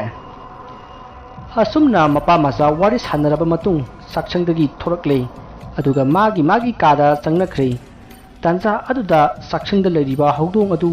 ꯆꯥꯛꯁꯪ ꯑꯗꯨꯗ ꯀꯣꯏꯅ ꯑꯁꯨꯝ ꯆꯠꯂꯝꯂꯒ ꯈꯪꯍꯧꯗꯅ ꯃꯥꯡꯈꯤ ꯇꯧꯔꯤꯕ ꯑꯁꯤ ꯕꯨꯕꯣꯜ ꯑꯃꯗꯤ ꯃꯆꯥꯅꯨꯄꯥ ꯎꯈꯤꯗꯦ ꯃꯈꯣꯏꯗꯤ ꯃꯥꯒꯤ ꯀꯥꯗ ꯆꯪꯂꯗꯨꯅ ꯑꯗꯨꯃꯛ ꯇꯨꯝꯅꯅꯕ ꯍꯣꯠꯅꯈ꯭ꯔꯦ ꯑꯗꯨꯕꯨ ꯕꯨꯕꯣꯜꯅꯗꯤ ꯎꯄꯨ ꯃꯅꯨꯡꯗ ꯍꯧꯗꯣꯡ ꯑꯗꯨꯅ ꯀꯔꯝꯅ ꯆꯪꯂꯝꯂꯤꯕꯅꯣ ꯍꯥꯏꯅ ꯈꯜꯂꯝꯃꯤ ꯑꯁꯨꯝꯅ ꯃꯍꯥꯛ ꯈꯟꯅ ꯈꯟꯅ ꯑꯗꯨꯃꯛ ꯇꯨꯝꯊꯈꯤ ꯅꯥꯀꯟ ꯑꯃꯗꯅ ꯕꯨꯕꯣꯜꯒ ꯅꯨꯄꯤ ꯃꯥꯂꯤꯀꯥꯒꯤ ꯃꯃꯪꯗ ꯑꯣꯟꯊꯣꯛꯄ ꯃꯃꯪ ꯑꯃ ꯃꯪꯂꯛꯈꯤ ꯃꯃꯪ ꯑꯗꯨꯗ ꯃꯍꯥꯛꯀ ꯕꯨꯕꯣꯜꯒꯅ ꯐꯝꯂꯤꯉꯩꯗ ꯃꯈꯣꯏꯒꯤ ꯃꯆꯥꯅꯨꯄꯥ ꯑꯍꯟꯒꯤ ꯄꯣꯛꯂꯛꯀꯗꯧꯔꯤꯕ ꯑꯉꯥꯡ ꯑꯗꯨꯅ ꯆꯥꯎꯔꯛꯂꯕ ꯃꯇꯝꯗ ꯕꯨꯕꯣꯜꯗ ꯊꯥꯡꯅ ꯊꯤꯟꯗꯨꯅ ꯍꯥꯠꯄꯒꯤ ꯁꯛꯇꯝ ꯎꯈꯤ ꯃꯗꯨ ꯎꯕꯗ ꯃꯥꯂꯤꯀꯥ ꯐꯨꯛ ꯂꯥꯎꯅ ꯍꯧꯒꯠꯂꯛꯏ ꯃꯁꯥ ꯑꯗꯨꯁꯨ ꯍꯨꯃꯥꯡꯅ ꯄꯨꯡꯂꯨꯞ ꯂꯨꯞꯂꯦ ꯁꯣꯔ ꯊꯕꯦꯠ ꯊꯕꯦꯠ ꯍꯣꯟꯗꯨꯅ ꯃꯃꯪꯗ ꯊꯣꯛꯈꯤꯕꯁꯤꯡ ꯑꯗꯨ ꯅꯤꯡꯁꯤꯡꯂꯤ ꯃꯆꯤꯟꯗꯁꯨ ꯁꯣꯜꯂꯤ ꯏꯁ ꯀꯔꯤꯅꯣꯅꯦ ꯉꯁꯤꯒꯤ ꯑꯩꯒꯤ ꯃꯪ ꯑꯗꯨꯕꯣ ꯀꯔꯤ ꯊꯣꯛꯂꯒꯕ ꯑꯁꯨꯝꯅ ꯈꯟꯗꯨꯅ ꯃꯍꯥꯛꯅ ꯄꯨꯡ ꯌꯦꯡꯂꯨꯕꯗ ꯅꯣꯡꯉꯥꯜꯂꯝꯗꯥꯏꯒꯤ ꯄꯨꯡ 4 ꯍꯦꯜꯂꯝꯂꯦ ꯃꯁꯤꯗꯒꯤ ꯃꯥꯂꯤꯀꯥ ꯑꯗꯨ ꯅꯣꯡꯁꯨ ꯉꯥꯟꯗꯧꯔꯕꯁꯤꯕꯨ ꯍꯥꯏꯅ ꯐꯃꯨꯡꯗꯒꯤ ꯀꯨꯝꯊꯔꯒ ꯌꯨꯝꯒꯤ ꯊꯕꯛ ꯏꯪꯈꯥꯡ ꯑꯣꯏꯅ ꯇꯧꯔꯒ ꯂꯩꯈ꯭ꯔꯦ ꯃꯁꯤꯒꯤ ꯃꯇꯨꯡ ꯍꯧꯖꯤꯛ ꯅꯣꯡ ꯐꯖꯅ ꯉꯥꯜꯂꯦ ꯕꯨꯕꯣꯜꯁꯨ ꯑꯌꯨꯛꯀꯤ ꯃꯁꯥ ꯃꯎ ꯁꯦꯡꯗꯣꯛꯄ ꯂꯣꯏꯔꯒ ꯃꯥꯡꯒꯣꯜꯗ ꯐꯝꯂꯒ ꯈꯕꯔ ꯄꯥꯔꯤ ꯃꯆꯥꯅꯨꯄꯥꯁꯨ ꯊꯣꯛꯂꯒ ꯃꯍꯥꯛꯁꯨ ꯈꯕꯔꯒꯤ ꯆꯦꯃꯥꯏ ꯑꯃ ꯂꯧꯔꯒ ꯄꯥꯔꯤ ꯇꯥꯟꯖꯥ ꯑꯗꯨꯗ ꯕꯨꯕꯣꯜꯒꯤ ꯃꯃꯧ ꯑꯍꯟ ꯊꯥꯗꯣꯏ ꯆꯥ ꯄꯨꯗꯨꯅ ꯊꯣꯔꯛꯏ ꯆꯥ ꯑꯗꯨ ꯇꯦꯕꯜꯗ ꯊꯝꯂꯒ ꯊꯥꯗꯣꯏꯅ ꯍꯥꯏꯔꯛꯏ ꯉꯔꯥꯡ ꯑꯩꯅ ꯉꯥ ꯑꯌꯥꯏꯕ ꯈꯔ ꯊꯝꯃꯝꯕꯗꯨ ꯑꯃꯠꯇ ꯂꯩꯔꯝꯗ꯭ꯔꯦ ꯄꯣꯅꯥꯁꯨ ꯄꯥꯟꯁꯤꯜꯂꯤꯕꯅꯤ ꯀꯅꯥꯅ ꯍꯨꯔꯥꯟꯈ꯭ꯔꯕꯅꯣ ꯈꯪꯗꯦ ꯃꯁꯤꯗ ꯕꯨꯕꯣꯜꯅ ꯍꯥꯏ ꯆꯥꯛꯁꯪꯒꯤꯗ ꯂꯩꯕ ꯎꯄꯨꯗꯨꯔꯥ ꯍꯣꯏ ꯃꯥꯅꯤ ꯄꯥꯕꯨꯡ ꯃꯗꯨꯗ ꯉꯔꯥꯡ ꯍꯧꯗꯣꯡ ꯑꯃ ꯆꯪꯂꯝꯗꯅ ꯏꯕꯨꯡꯉꯣꯒ ꯑꯩꯒꯅ ꯇꯥꯟꯈꯤꯕꯅꯤ ꯃꯇꯥꯡ ꯑꯗꯨꯗ ꯕꯨꯕꯣꯜꯒꯤ ꯃꯆꯥꯅꯨꯄꯥ ꯑꯗꯨꯅ ꯑꯃꯨꯛ ꯍꯥꯏꯔꯛꯏ ꯑꯗꯨ ꯉꯔꯥꯡ ꯍꯧꯗꯣꯡꯗꯨꯅ ꯀꯃꯥꯏꯅ ꯎꯄꯨ ꯃꯆꯥ ꯑꯗꯨꯗ ꯆꯪꯂꯤꯕꯖꯥꯠꯅꯣ ꯋꯥꯐꯝ ꯑꯗꯨꯗ ꯊꯥꯗꯣꯏꯅ ꯍꯥꯏꯔꯛꯏ ꯉꯔꯥꯡ ꯑꯩꯅ ꯏꯟꯖꯥꯡ ꯊꯣꯡꯕꯗ ꯉꯥꯗꯨ ꯍꯥꯞꯂꯒ ꯑꯩꯗꯤ ꯎꯄꯨꯗꯨ ꯄꯣꯅꯥ ꯄꯥꯟꯁꯤꯜꯂꯝꯗ꯭ꯔꯦ ꯑꯩꯒꯤ ꯀꯥꯗ ꯐꯣꯟ ꯂꯥꯛꯄꯗꯒꯤ ꯍꯣꯕꯦ ꯍꯣꯕꯦ ꯑꯗꯨꯝ ꯆꯠꯂꯦ ꯑꯩꯅ ꯑꯃꯨꯛ ꯍꯜꯂꯛꯄꯗ ꯎꯄꯨ ꯃꯆꯥꯗꯨ ꯄꯣꯅꯥ ꯄꯥꯟꯁꯤꯜꯂꯝꯗꯕꯗꯨ ꯎꯕꯗꯒꯤ ꯑꯩꯅ ꯄꯣꯅꯥ ꯄꯥꯟꯁꯤꯜꯂꯝꯕꯅꯦ ꯑꯩꯅ ꯀꯥ ꯃꯅꯨꯡꯗ ꯐꯣꯟ ꯑꯣꯛꯄ ꯆꯠꯂꯤꯉꯩꯗ ꯍꯧꯗꯣꯡꯗꯨ ꯎꯄꯨ ꯃꯆꯥꯗꯨꯗ ꯆꯪꯕ ꯑꯣꯏꯔꯝꯒꯅꯤ ꯊꯥꯗꯣꯏꯒꯤ ꯋꯥꯐꯝ ꯑꯗꯨꯅ ꯕꯨꯕꯣꯜ ꯑꯃꯗꯤ ꯃꯥꯒꯤ ꯃꯆꯥꯅꯨꯄꯥ ꯑꯍꯟ ꯑꯗꯨ ꯆꯤꯡꯅꯕ ꯀꯣꯛꯂꯦ ꯑꯁꯨꯝꯅ ꯋꯥꯔꯤ ꯁꯥꯟꯅꯕ ꯂꯣꯏꯔꯕ ꯃꯇꯨꯡ ꯊꯥꯗꯣꯏ ꯏꯃꯨꯡꯗ ꯆꯪꯈ꯭ꯔꯦ ꯕꯨꯕꯣꯜ ꯑꯃꯗꯤ ꯃꯆꯥꯅꯨꯄꯥ ꯑꯍꯟꯗꯨ ꯈꯕꯔ ꯄꯥꯗꯨꯅ ꯂꯩꯍꯧꯔꯤ ꯃꯁꯤꯒꯤ ꯃꯇꯨꯡ ꯃꯈꯣꯏ ꯑꯌꯨꯛꯀꯤ ꯆꯥꯛ ꯆꯥꯅꯔꯕ ꯃꯇꯨꯡ ꯕꯨꯕꯣꯜ ꯑꯃꯗꯤ ꯃꯥꯒꯤ ꯃꯆꯥꯅꯨꯄꯥ ꯑꯍꯟꯗꯨ ꯑꯣꯐꯤꯁ ꯆꯠꯅꯈ꯭ꯔꯦ ꯍꯧꯖꯤꯛ ꯌꯨꯝ ꯑꯁꯤꯗ ꯊꯥꯗꯣꯏ ꯃꯊꯟꯇ ꯌꯨꯝ ꯑꯁꯤꯗ ꯂꯩꯔꯤ ꯃꯍꯥꯛꯅ ꯊꯕꯛ ꯄꯨꯝꯅꯃꯛ ꯂꯣꯏꯁꯤꯜꯂꯒ ꯇꯤꯚꯤ ꯌꯦꯡꯗꯨꯅ ꯂꯩꯔꯤ ꯇꯥꯟꯖꯥ ꯑꯗꯨꯗ ꯊꯥꯗꯣꯏꯒꯤ ꯀꯥꯔꯣꯝꯗ ꯑꯉꯥꯡ ꯑꯃ ꯅꯣꯛꯄꯒꯤ ꯈꯣꯟꯖꯦꯜ ꯅꯥꯁꯣꯟꯅꯅ ꯇꯥꯔꯛꯏ ꯈꯣꯟꯖꯦꯜ ꯑꯗꯨ ꯇꯥꯕꯗ ꯃꯥꯂꯤꯀꯥꯅ ꯇꯤꯚꯤꯒꯤ ꯚꯣꯂꯨꯝ ꯑꯗꯨ ꯄꯤꯛꯅ ꯂꯩꯊꯈꯤ ꯇꯤꯚꯤꯒꯤ ꯚꯣꯂꯨꯝ ꯑꯗꯨꯅ ꯄꯤꯛꯊꯈꯤꯕꯒ तारंबा अंगांग नोकपगी खोंजल अदु तुमिन लैख्रे थादोई का हेना खंजिलुदे टीवी दगी थोरकपा साउंड ओइरम माले खंदुना तुमिन टीवी अदु सांग अमदा अमुक लैखटलगा टीवी अदु येंगली मसिदगी ngahak amuk leiraga bubulgi ka aduda angangi khongchigi makolgumba ama tarai thadoi handakti swai lawi tv adu muthatlamlaga mahak bubulgi karomda asum lakli mahak masada karigumba singnaba amadi adum phauroklabani asumna thadoina bubulgi ka jorokpada thadoina tariba khonjal adu atai karisu oiramdre bubulgi ka aduda mari mari sangna yanthaba stilna saba leiting sing aduda का अदुदा थारिबा फेन अमना हुंबदगी मखोल थोखनबा ओइरमले मदुदा थादोइना बुबुलगी का अदुदा थारिबा फेन अदु मुथलमी अदुगा का अदुगी अकोइबदु कोयेंग येंगी मसदगी अमुक थोरकले असमना थादोइना का अदुदगी थोरकलगा high चागे हाइदुना high लौथोकनबगी दमक मखोइगे चाक्संगदा लैबा freeze अदु तमना लाकली मसिदा महाकना freeze अदुदगी अंगुर खरा लौथोकलगा TV कादा अमुक लाकले थादोइना फ्रिज अदुदगी लौथोकलिबा अंगुर अदु हापनबा प्लेट अमा लौनरिङैदा महा फ्रिज अदुगी थोंग अदु लोनसिनबा कारमलबनी अदुबु थादोइना टीवी का अदुदा चंगलिङैदा फ्रिज की थोंग अदु मसा मतोमता लोनसिनखि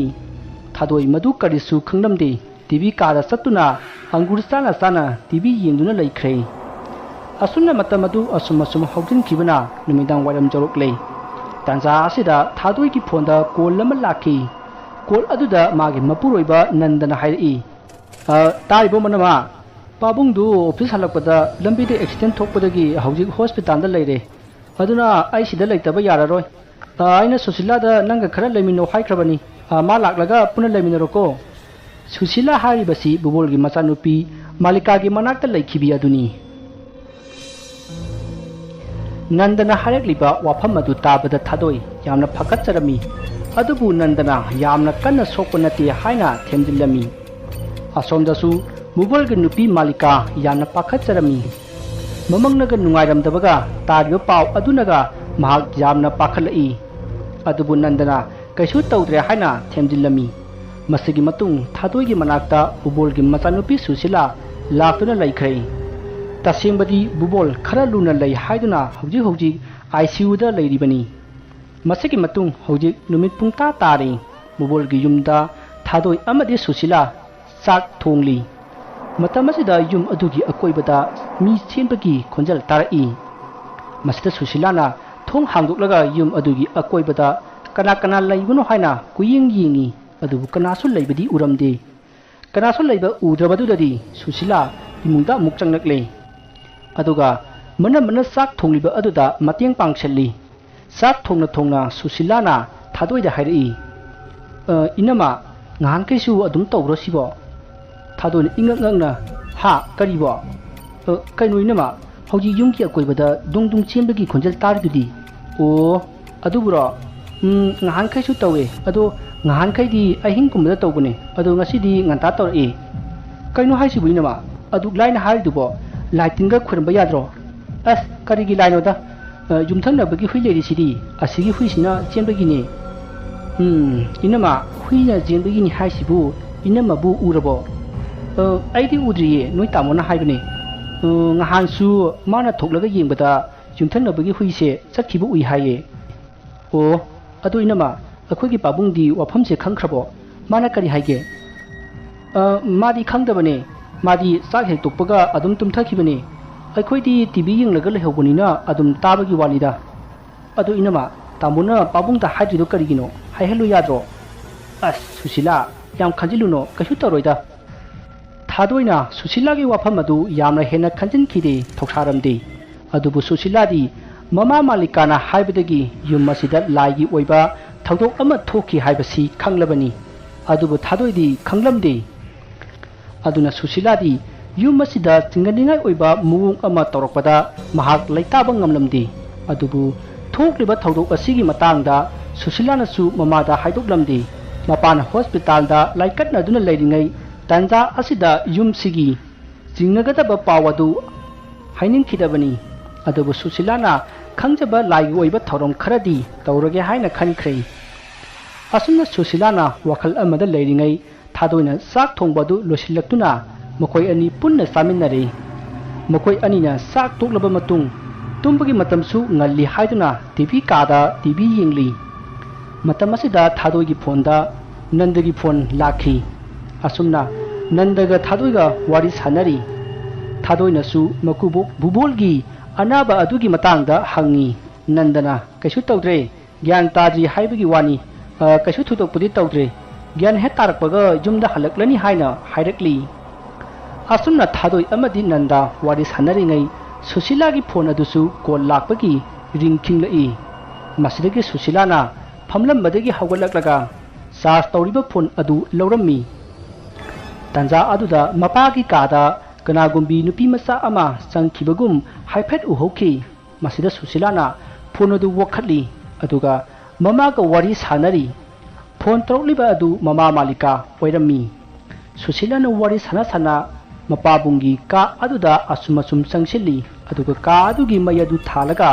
akoibadu koina asum yingi aduga kanasu leibadi udi masidage Susilana pamna oina male khanduna ka adugi mayadu muthatlamle aduga parap thorakle tanza aduda karigumba amagi khonjel ama amuk tarai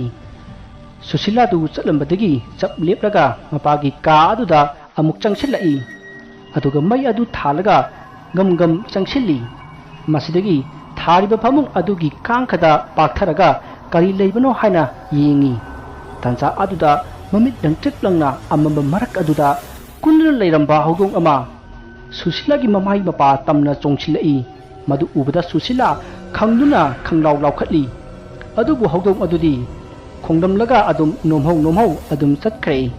Susilana kanna khanglaw lawrakpa aduda thadoidu parap laklaga kari tawrabano haina hangai masida Susilana hawdong ama leirami maduda khangbani hairami asumna Susilana mamada su hairami masigi matung makoi animak phone adu thamdare masidagi tumnara si haiduna Susila amadi thadoi magi kada tumna khrei masigi matung hawjik ahingi matam oirakle Susila amadi thadoi nungaina adumak tumli tanja asida masak yamna nungsikhrabi nupi macha ama bubolgi kadagi thorai aduga yumyai aduda kuichen chenduna sanari tawriba sing asi Susila amadi thadoidi karisu khangdana ningaidana adumak tumli masidagi angang adu thadoigi ka aduda amuk changsillaklaga mafam khangdana mangkhre masigi matung hauji nongale thadoi amadi Susila su haugatuna yunggi thabo ingkhang tawri masigi matung Susilana sak thonggatkhre thadoidi masa adu lehau khara leibugum tawi haiduna phamungda hiptuna amuk laikhre masidagi Susilana sak thongba loiraga sak khara tifinda hapsillaga hospital da chatnabagi thorakle Susilana manamada mathanta lehoba yagadra haina hanglami masida thadoina nuklaga kaisu taroida ithanta lehoba ngamni hairakpadagi Susilana su nuklaga adudi leiramo aisu saksi hekpirambaga lake hairamlaga hospital da leiriba nandagi sak thinba Susilana lakli asumna Susila hospital jauduna mana porakliba sak adu mabungda bijari aduga mapabunggi phibamsu yinglammi nakan amadana thadoina phamungda tumlingai magi manakongda buboldu sire haiduna kapna lawnobagi khonjal tarai aduga thangnaba mikuptana angang nupi macha amana thik nokpagi khonjal tarai khonjal singadu tarubada thadoidu yamna kiraklami mahakna kimallakpadagi kanna lakhatlure tansa asida mahak mikap thorai masida thadoina karinune huji aina takriba singdubo mangda taibunglane asumna khanduna mahak manakta leiriba table adudagi ising hapa bottle adu lawraga ising khara thai aduga sor sangna hondoi matamsi dungthilgi matam oraklabani masidagi Susila su yumda halakle Susilana halakpada thadoi adu masada nungaiba phaujai ngasaidagi yum aduda tumina leirambani adubu Susila laklaga wari watai khara sanabadagi mahak wakhal khara nungaijari masigi matung Susilana chakhangda changlaktuna safu uyandu phengdoklami masida thadoina karigino safu uyan phinglisibо haina hangi Susilana hore lai khurumnabagini hairami masaki matung hauji numit pungta tare Susilana saksangda sak thongli matam asida thadoina hairi Susila noi tamodubu nungdangdi sakti kadaidagi sai haige inama hotel dagi adum sai haye ngasai aina sak thimbadusu thilakanu jumnana namaga lengna layu hairi asumna wari sana sana sak thongbana hojik sak thongbudi loiraklei masidagi Susilana mana kaithel dagi leirakpa la ama sengna isingda samthoklaga machet ama setlami aduga sapudagi sak khara thidoklaga chadum ahum tarami aduga la aduda haplaga mapanda puthoraklei thadoisu matungda inerakli masidagi Susilana sumangi makha thangba maikaigi sumang masi amada mana puthorakliba la da hapliba sak chadum ahum adu tapna thami aduga lairon khara solai yomasida tinjet liba layat liba tinmu laimu phataba nakhoi punamaki chathak oina ngasi yumasigi yumburemba bubulgi masanupi Susila aina sak chadum ahum pirabani ngasi haiba numit asidagi yumasida tinjet naba layat naba yararoi nate phamda tekro nahan phamda hankro gurugu yathangne lairon asi haraga Susilana makok leibak tana khoirumjari aduga imungda manama puduna parap changai aduga thongadu lonsillamnaga saksangda changkhre asumna Susila amati thadoi sak chabal loiraga mahau sagum TV yengli numit asidi dungdung chenbaki khonjal ta khijai masida thadoina Susila bu amaibi haina laknaraga nukli thadoina laiwa asi kadai dagi tambano haina Susila da hangi Susilana mamagi mapamda mabukna haibi bani haina hairami asumna makoi wari sana sana TV yenglambadagi tumninglappadagi magi kada sangduna tumnakhre asumna matam khara haukhre bubon laibak phabadagi hojikti anabasu phaduna kaisu thoidokpa tawdana yumda halakle masidagi Susila su mamagi manakta amuk lei mapabunggi manakta amuk lei tawduna mapabung amadi manamagi mating pangduna leiri aduga yum aduda tawramba tamnaramba khonjal amatta takhidre asumna matam asum haujin khibana bubolgi masanupa ahan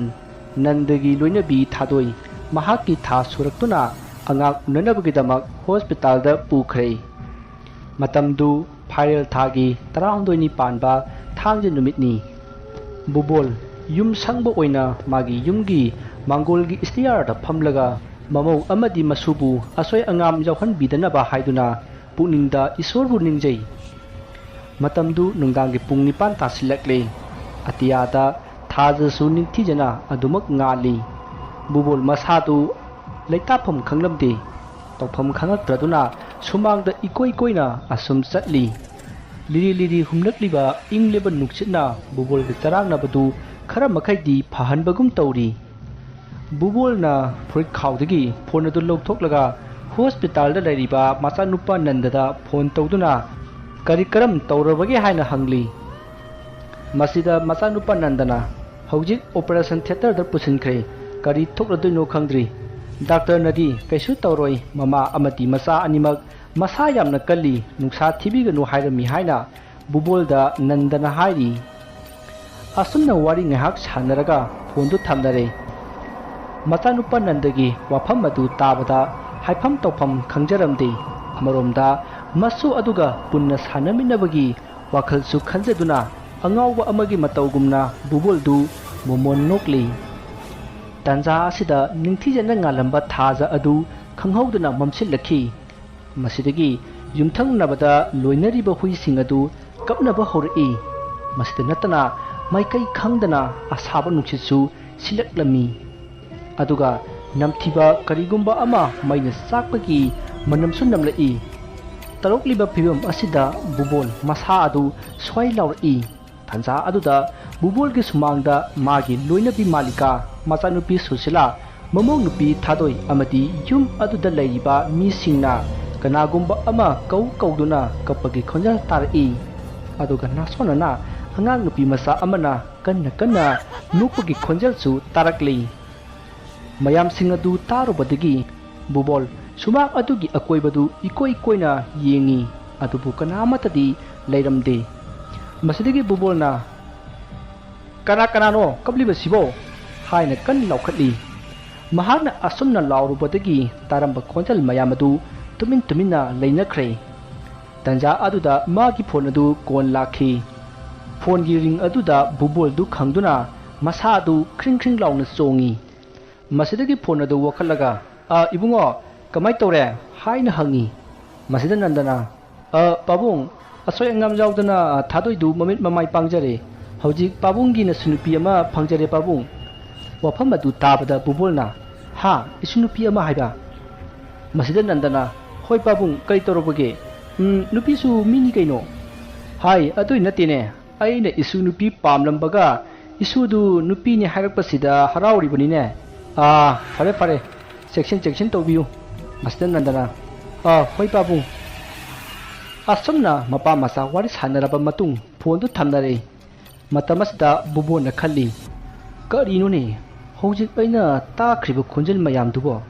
kapna launabagi khonjel sing adugi maraktasu nupi masa amagi khonjel su takhibani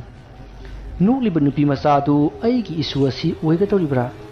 khonjel punamak lepkibaga nandana phone torokhibani ai hayengmak oja maiba hembagi manakta sattaba yadre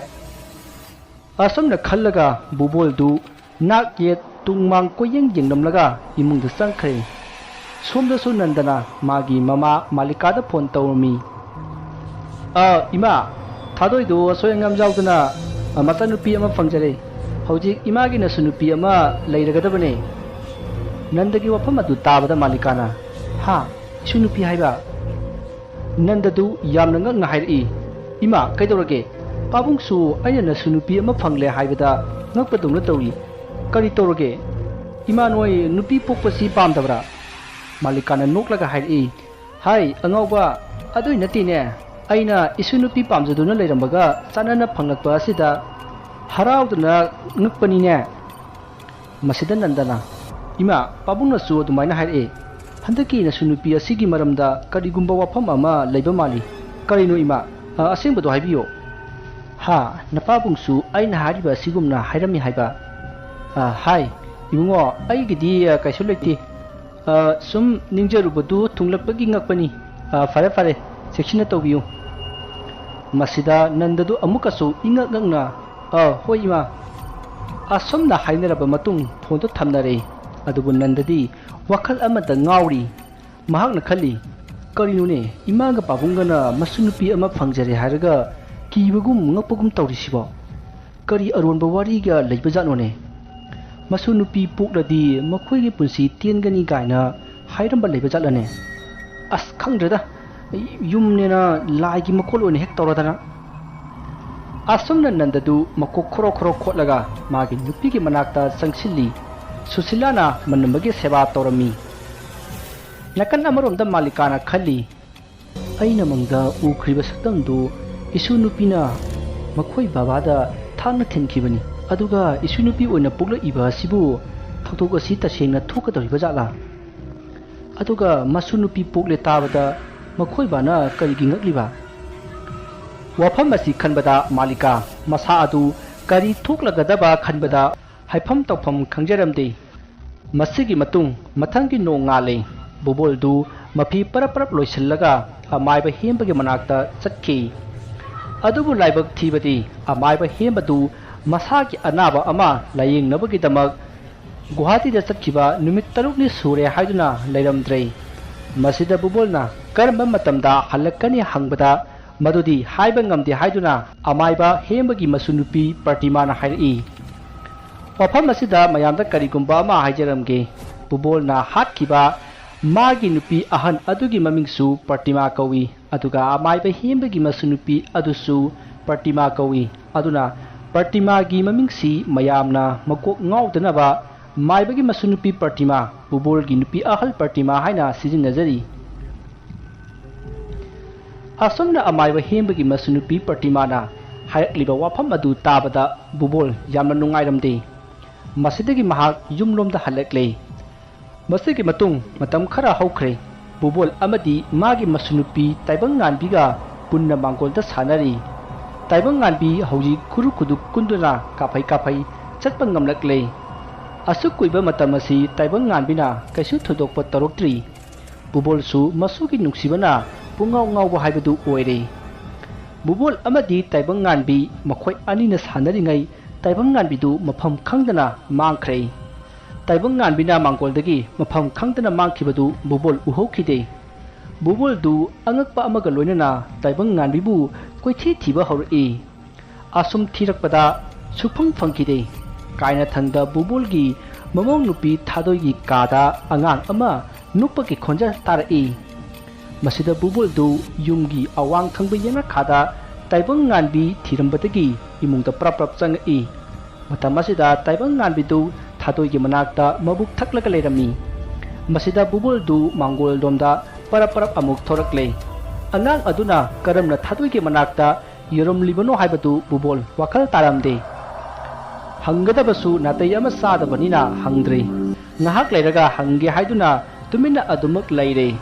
ꯃꯇꯝ ꯑꯁꯤꯗ ꯕꯨꯕꯣꯜꯒꯤ ꯌꯨꯝꯗ ꯕꯨꯕꯣꯜꯒꯤ ꯃꯃꯥꯟꯅꯕ ꯈꯔ ꯂꯥꯛꯇꯨꯅ ꯋꯥꯔꯤ ꯋꯥꯇꯥꯏ ꯀꯌꯥ ꯁꯥꯟꯅꯈꯤ꯫ ꯑꯁꯨꯝꯅ ꯋꯥꯔꯤ ꯋꯥꯇꯥꯏ ꯀꯌꯥ ꯇꯧꯅꯔꯤꯉꯩ ꯇꯥꯏꯕꯪꯉꯥꯟꯕꯤꯅ ꯀꯔꯝꯅ ꯊꯥꯗꯣꯏꯒꯤ ꯃꯅꯥꯛꯇ ꯂꯩꯔꯝꯂꯤꯕꯅꯣ ꯍꯥꯏꯕꯗꯨ ꯍꯪꯒꯦ ꯈꯜꯂꯝꯕ ꯋꯥꯈꯜ ꯑꯗꯨ ꯀꯥꯎꯈ꯭ꯔꯦ꯫ ꯃꯁꯤꯒꯤ ꯃꯇꯨꯡ ꯕꯨꯕꯣꯜꯒꯤ ꯃꯃꯥꯟꯅꯕꯁꯤꯡ ꯑꯗꯨ ꯆꯠꯈ꯭ꯔꯕ ꯃꯇꯨꯡ ꯕꯨꯕꯣꯜꯁꯨ ꯃꯥꯒꯤ ꯀꯥꯗ ꯆꯪꯉꯛꯏ꯫ ꯇꯟꯖꯥ ꯑꯗꯨꯗ ꯇꯥꯏꯕꯪꯉꯥꯟꯕꯤꯗꯨ ꯕꯨꯕꯣꯜꯒꯤ ꯐꯃꯨꯡ ꯃꯊꯛꯇ ꯐꯝꯂꯒ ꯁꯥꯟꯅꯔꯒ ꯂꯩꯔꯝꯈꯤ꯫ ꯃꯗꯨ ꯎꯕꯗ ꯕꯨꯕꯣꯜꯗꯨ ꯏꯉꯛ ꯉꯛꯏ꯫ ꯃꯍꯥꯛꯅ ꯃꯥꯒꯤ ꯃꯁꯨꯅꯨꯄꯤ ꯇꯥꯏꯕꯪꯉꯥꯟꯕꯤꯒꯤ ꯃꯅꯥꯛꯇ ꯇꯞꯅ ꯆꯪꯁꯤꯜꯂꯛꯂꯒ ꯇꯥꯏꯕꯪꯉꯥꯟꯕꯤꯒꯤ ꯃꯃꯥꯏꯗ ꯇꯞꯅ ꯁꯤꯛꯂꯝꯃꯤ꯫ ꯕꯨꯕꯣꯜꯒꯤ ꯃꯇꯧ ꯑꯗꯨꯗ ꯇꯥꯏꯕꯪꯉꯥꯟꯕꯤꯗꯨ ꯍꯔꯥꯎꯗꯨꯅ ꯅꯣꯛꯂꯛꯏ꯫ ꯃꯁꯨꯗꯨꯅ ꯅꯣꯛꯂꯛꯄ ꯑꯗꯨꯗ ꯕꯨꯕꯣꯜꯁꯨ ꯆꯤꯡꯅꯕ ꯄꯨꯝꯅꯃꯛ ꯀꯣꯛꯂꯕꯒꯨꯝ ꯇꯥꯏꯕꯪꯉꯥꯟꯕꯤꯒꯤ ꯃꯃꯥꯏꯗ ꯇꯛ ꯊꯥꯗꯨꯅ ꯂꯛꯅꯔꯒ ꯅꯣꯛꯂꯤ꯫ ꯑꯁꯨꯝꯅ ꯇꯧꯅꯔꯤꯉꯩ ꯊꯥꯗꯣꯏꯗꯨ ꯗꯨꯀꯥꯟꯗꯒꯤ ꯄꯣꯠꯆꯩ ꯈꯔ ꯂꯩꯔꯨꯔꯒ ꯍꯜꯂꯛꯂꯝꯃꯤ꯫ ꯃꯗꯨ ꯎꯕꯗ ꯕꯨꯕꯣꯜꯗꯨ ꯉꯛꯄꯅ ꯂꯣꯏꯔꯦ꯫ ꯃꯁꯤꯗ ꯕꯨꯕꯣꯜꯅ ꯍꯥꯏꯔꯛꯏ, "ꯍꯥꯏ ꯏꯃꯧ ꯏꯕꯦꯝꯃ, ꯗꯨꯀꯥꯟꯗ ꯆꯠꯄ ꯀꯌꯥꯝ ꯀꯨꯏꯔꯒꯦ?" ꯊꯥꯗꯣꯏꯗꯨ ꯀꯔꯤ ꯇꯧꯔꯕ ꯖꯥꯠꯅꯣ ꯍꯥꯏꯗꯨꯅ ꯏꯄꯥ ꯄꯥꯈꯠꯅ ꯈꯨꯝꯃꯤ, "ꯄꯥꯕꯨꯡ, ꯈꯔ ꯀꯨꯏꯔꯦ꯫ ꯗꯨꯀꯥꯟꯗ ꯃꯤ ꯆꯤꯜꯂꯝꯕꯗꯒꯤ ꯉꯥꯏꯍꯥꯛ ꯉꯥꯏꯔꯛꯄꯗ ꯈꯔ ꯊꯦꯡꯗꯣꯛꯈ꯭ꯔꯦ." "ꯍꯥꯏ, ꯑꯗꯨ ꯅꯠꯇꯦꯗ, ꯏꯁꯨꯁꯦ ꯉꯁꯥꯏꯗꯒꯤ ꯀꯞꯂꯤꯕꯅꯤ, ꯍꯧꯖꯤꯛꯇ ꯐꯈꯤꯕꯅꯤ, ꯁꯦ ꯎꯈ꯭ꯔꯣ." ꯑꯁꯨꯝꯅ ꯍꯥꯏꯔꯒ ꯕꯨꯕꯣꯜꯅ ꯇꯥꯏꯕꯪꯉꯥꯟꯕꯤꯕꯨ ꯃꯃꯧꯗ ꯄꯤꯒꯦ ꯍꯥꯏꯗꯨꯅ ꯇꯥꯏꯕꯪꯉꯥꯟꯕꯤꯗ ꯂꯩꯁꯤꯜꯂꯛꯄꯗꯗꯤ ꯇꯥꯏꯕꯪꯉꯥꯟꯕꯤꯗꯨ ꯂꯩꯔꯝꯗ꯭ꯔꯦ꯫ ꯕꯨꯕꯣꯜꯗꯨ ꯏꯉꯛ ꯉꯛꯅ ꯐꯃꯨꯡ ꯃꯊꯛ ꯑꯗꯨꯗ ꯀꯣꯏꯌꯦꯡ ꯌꯦꯡꯉꯤ꯫ ꯃꯁꯤꯗ ꯊꯥꯗꯣꯏꯅ ꯍꯥꯏꯔꯛꯏ, "ꯄꯥꯕꯨꯡ, ꯇꯥꯏꯕꯪꯉꯥꯟꯕꯤꯗꯤ ꯉꯁꯥꯏ ꯑꯩꯅ ꯗꯨꯀꯥꯟ ꯆꯠꯂꯝꯗꯥꯏꯗ ꯐꯃꯨꯡꯗ ꯇꯨꯝꯍꯧꯕꯅꯦ, ꯑꯩꯈꯣꯏꯒꯤ ꯀꯥꯗ ꯂꯩꯔꯝꯒꯅꯤꯌꯦ." ꯃꯁꯤ ꯍꯥꯏꯗꯨꯅ ꯊꯥꯗꯣꯏꯅ ꯃꯥꯒꯤ ꯀꯥꯗ ꯄ꯭ꯔꯞ ꯆꯪꯈ꯭ꯔꯒ ꯇꯥꯏꯕꯪꯉꯥꯟꯕꯤꯕꯨ ꯄꯝꯗꯨꯅ ꯊꯣꯔꯛꯏ꯫ ꯃꯗꯨ ꯎꯕꯗ ꯕꯨꯕꯣꯜꯗꯨ ꯄꯨꯡꯉꯛ ꯉꯛꯂꯦ꯫ ꯃꯁꯤꯗ ꯃꯍꯥꯛꯅ ꯌꯨꯝ ꯑꯁꯤ ꯀꯔꯤꯒꯨꯝꯕ ꯈꯔ ꯇꯧꯔꯦ ꯍꯥꯏꯕꯁꯤ ꯃꯍꯥꯛꯅ ꯈꯪꯂꯦ꯫ ꯃꯁꯤꯒꯤ ꯃꯇꯨꯡ ꯊꯥꯗꯣꯏꯅ ꯇꯥꯏꯕꯪꯉꯥꯟꯕꯤꯕꯨ ꯄꯨꯗꯨꯅ ꯆꯥꯛꯈꯨꯝꯗ ꯆꯪꯈ꯭ꯔꯦ꯫ ꯕꯨꯕꯣꯜꯗꯤ ꯃꯥꯒꯤ ꯀꯥꯗ ꯃꯐꯤ ꯄꯔꯞ ꯂꯣꯏꯁꯤꯜꯂꯒ ꯑꯃꯥꯏꯕ ꯍꯦꯝꯕꯒꯤ ꯃꯅꯥꯛꯇ ꯆꯠꯅꯅꯕꯒꯤꯗꯃꯛ ꯊꯣꯔꯛꯂꯦ꯫ ꯃꯁꯤꯒꯤ ꯃꯇꯨꯡ ꯕꯨꯕꯣꯜꯅ ꯃꯥꯒꯤ ꯃꯃꯧꯗ ꯊꯕꯛ ꯑꯃ ꯆꯠꯂꯨꯈꯤꯒꯦ ꯍꯥꯏꯔꯝꯂꯒ ꯃꯍꯥꯛ ꯑꯃꯥꯏꯕ ꯍꯦꯝꯕꯒꯤ ꯃꯅꯥꯛꯇ ꯂꯥꯛꯂꯦ꯫ ꯃꯇꯝ ꯑꯁꯤꯗ ꯑꯃꯥꯏꯕ ꯍꯦꯝꯕꯗꯨ ꯃꯥꯡꯒꯣꯜꯗ ꯍꯤꯞꯇꯨꯅ ꯂꯩꯔꯝꯃꯤ꯫ ꯃꯗꯨ ꯎꯕꯗ ꯕꯨꯕꯣꯜ ꯌꯥꯝꯅ ꯍꯔꯥꯎꯖꯩ꯫ ꯑꯃꯥꯏꯕ ꯍꯦꯝꯕꯅꯁꯨ ꯕꯨꯕꯣꯜꯕꯨ ꯇꯔꯥꯝ ꯀꯧꯁꯤꯜꯂꯝꯃꯤ꯫ ꯃꯁꯤꯒꯤ ꯃꯇꯨꯡ ꯕꯨꯕꯣꯜꯅ ꯑꯃꯥꯏꯕ ꯍꯦꯝꯕꯒꯤ ꯃꯅꯥꯛꯇ ꯐꯝꯂꯒ ꯋꯥꯔꯤ ꯁꯥꯔꯛꯏ, "ꯑꯣꯖꯥ ꯃꯥꯏꯕ, ꯑꯩ ꯑꯣꯖꯥꯒꯤ ꯅꯥꯛꯇ ꯂꯥꯛꯆꯔꯝꯃꯦ꯫ ꯃꯇꯝꯗꯨꯗꯗꯤ ꯑꯣꯖꯥꯁꯤ ꯂꯥꯏꯌꯦꯡꯕ ꯆꯠꯈꯤ ꯍꯥꯏꯗꯅ ꯂꯩꯔꯝꯗꯦ꯫ ꯑꯣꯖꯥꯕꯨ ꯑꯅꯥꯕ ꯈꯔ ꯐꯕꯤꯔꯕꯣ?" ꯃꯁꯤꯗ ꯍꯦꯝꯕꯅ ꯈꯨꯝꯃꯤ, "ꯈꯪꯗ꯭ꯔꯦꯗ ꯏꯕꯨꯡꯉꯣ, ꯏꯐ ꯐꯒꯠꯇꯦ꯫ ꯄꯨꯟꯁꯤ ꯀꯣꯟꯅꯔꯗꯧꯕ ꯑꯅꯥꯕꯅꯤꯗ." "ꯍꯦꯔꯥ ꯑꯣꯖꯥ, ꯍꯩꯍꯩꯗꯦꯗ, ꯑꯩꯈꯣꯏ ꯑꯁꯨꯌꯥꯝ ꯂꯩꯔꯤꯁꯤꯗꯤ꯫ ꯑꯗꯣ ꯑꯣꯖꯥ, ꯑꯩ ꯑꯣꯖꯥꯗ ꯀꯔꯤꯅꯣꯝꯇ ꯍꯪꯖꯒꯦꯅ ꯂꯥꯛꯆꯕꯅꯤ." "ꯀꯔꯤ ꯂꯩꯔꯕ? ꯍꯥꯏꯌꯨ." "ꯑꯣꯖꯥ, ꯍꯟꯗꯛꯁꯤ ꯑꯩꯒꯤ ꯏꯁꯨꯅꯨꯄꯤ ꯑꯃ ꯐꯪꯖꯕꯁꯦ, ꯃꯁꯤ ꯑꯩ ꯌꯥꯝꯅ ꯆꯤꯡꯅꯩ꯫ ꯑꯩꯒꯤ ꯏꯁꯨꯅꯨꯄꯤꯁꯦ ꯅꯍꯥꯟꯈꯩꯗꯤ ꯀꯩꯁꯨ ꯇꯧꯗꯕꯅꯤ, ꯑꯗꯨꯕꯨ ꯉꯁꯤꯗꯤ ꯀꯔꯤꯅꯣ ꯃꯑꯣꯡ ꯑꯃ ꯇꯧꯔꯛꯏ꯫ ꯃꯁꯤꯕꯨ ꯀꯔꯤꯅꯣ ꯑꯣꯖꯥ? ꯄ꯭ꯔꯇꯤꯃꯥꯒꯤ ꯐꯠꯇ꯭ꯔꯕ ꯊꯋꯥꯏ ꯑꯗꯨꯅ ꯑꯃꯨꯛ ꯍꯜꯂꯛꯄ ꯑꯣꯏꯔꯕ ꯖꯥꯠꯂꯣ? ꯈꯪꯗ꯭ꯔꯦꯅꯦ, ꯑꯉꯥꯡꯗꯣ ꯁ꯭ꯋꯥꯏ ꯃꯥꯡꯕꯒꯨꯝ ꯇꯧꯏꯅꯤ ꯑꯣꯖꯥ." ꯕꯨꯕꯣꯜꯒꯤ ꯋꯥꯐꯝ ꯑꯗꯨ ꯃꯨꯟꯅ ꯇꯥꯔꯕ ꯃꯇꯨꯡ ꯑꯃꯥꯏꯕ ꯍꯦꯝꯕꯅ ꯍꯥꯏꯔꯛꯏ, "ꯏꯕꯨꯡꯉꯣ, ꯃꯗꯨ ꯑꯩꯗꯤ ꯏꯁꯥꯁꯦ ꯁꯣꯜꯂꯕꯅꯤꯅ ꯉꯝꯗ꯭ꯔꯦ꯫ ꯎꯁꯣꯏ ꯄꯣꯛꯄꯤꯗ ꯑꯃꯥꯏꯕ ꯑꯃ ꯂꯩꯕꯅꯤ, ꯃꯗꯨꯒ ꯑꯃꯨꯛꯇꯪ ꯇꯥꯟꯅꯧ꯫ ꯑꯩꯗꯤ ꯍꯧꯒꯠ ꯀꯥꯡꯈꯠꯄꯁꯨ ꯉꯝꯗ꯭ꯔꯦ, ꯑꯗꯨꯅ ꯀꯌꯥ ꯈꯨꯗꯣꯡ ꯆꯥꯔꯔꯣꯏ, ꯅꯪ ꯁꯥꯎꯔꯅꯨꯀꯣ." ꯋꯥꯐꯝ ꯑꯗꯨ ꯇꯥꯕꯗ ꯕꯨꯕꯣꯜ ꯃꯊꯥ ꯌꯥꯝꯅ ꯁꯥꯔꯛꯏ꯫ ꯃꯁꯤꯗꯒꯤ ꯑꯃꯥꯏꯕ ꯍꯦꯝꯕꯅ ꯍꯥꯏꯔꯤꯕ ꯎꯁꯣꯏ ꯄꯣꯛꯄꯤꯗ ꯂꯩꯔꯤꯕ ꯑꯃꯥꯏꯕ ꯑꯗꯨꯒꯤ ꯃꯃꯤꯡ ꯃꯊꯥ ꯂꯩꯐꯝꯅꯆꯤꯡꯕ ꯀꯌꯥ ꯂꯧꯔꯕ ꯃꯇꯨꯡ ꯑꯃꯥꯏꯕ ꯍꯦꯝꯕꯗ ꯂꯨꯄꯥ 500 ꯀꯔꯤꯅꯣ ꯆꯥꯅꯤꯡꯕ ꯑꯃ ꯆꯥꯕꯤꯌꯨ ꯍꯥꯏꯅ ꯄꯤꯔꯝꯂꯒ ꯕꯨꯕꯣꯜ ꯍꯦꯝꯕꯒꯤ ꯌꯨꯝꯗꯒꯤ ꯊꯣꯔꯛꯂꯦ꯫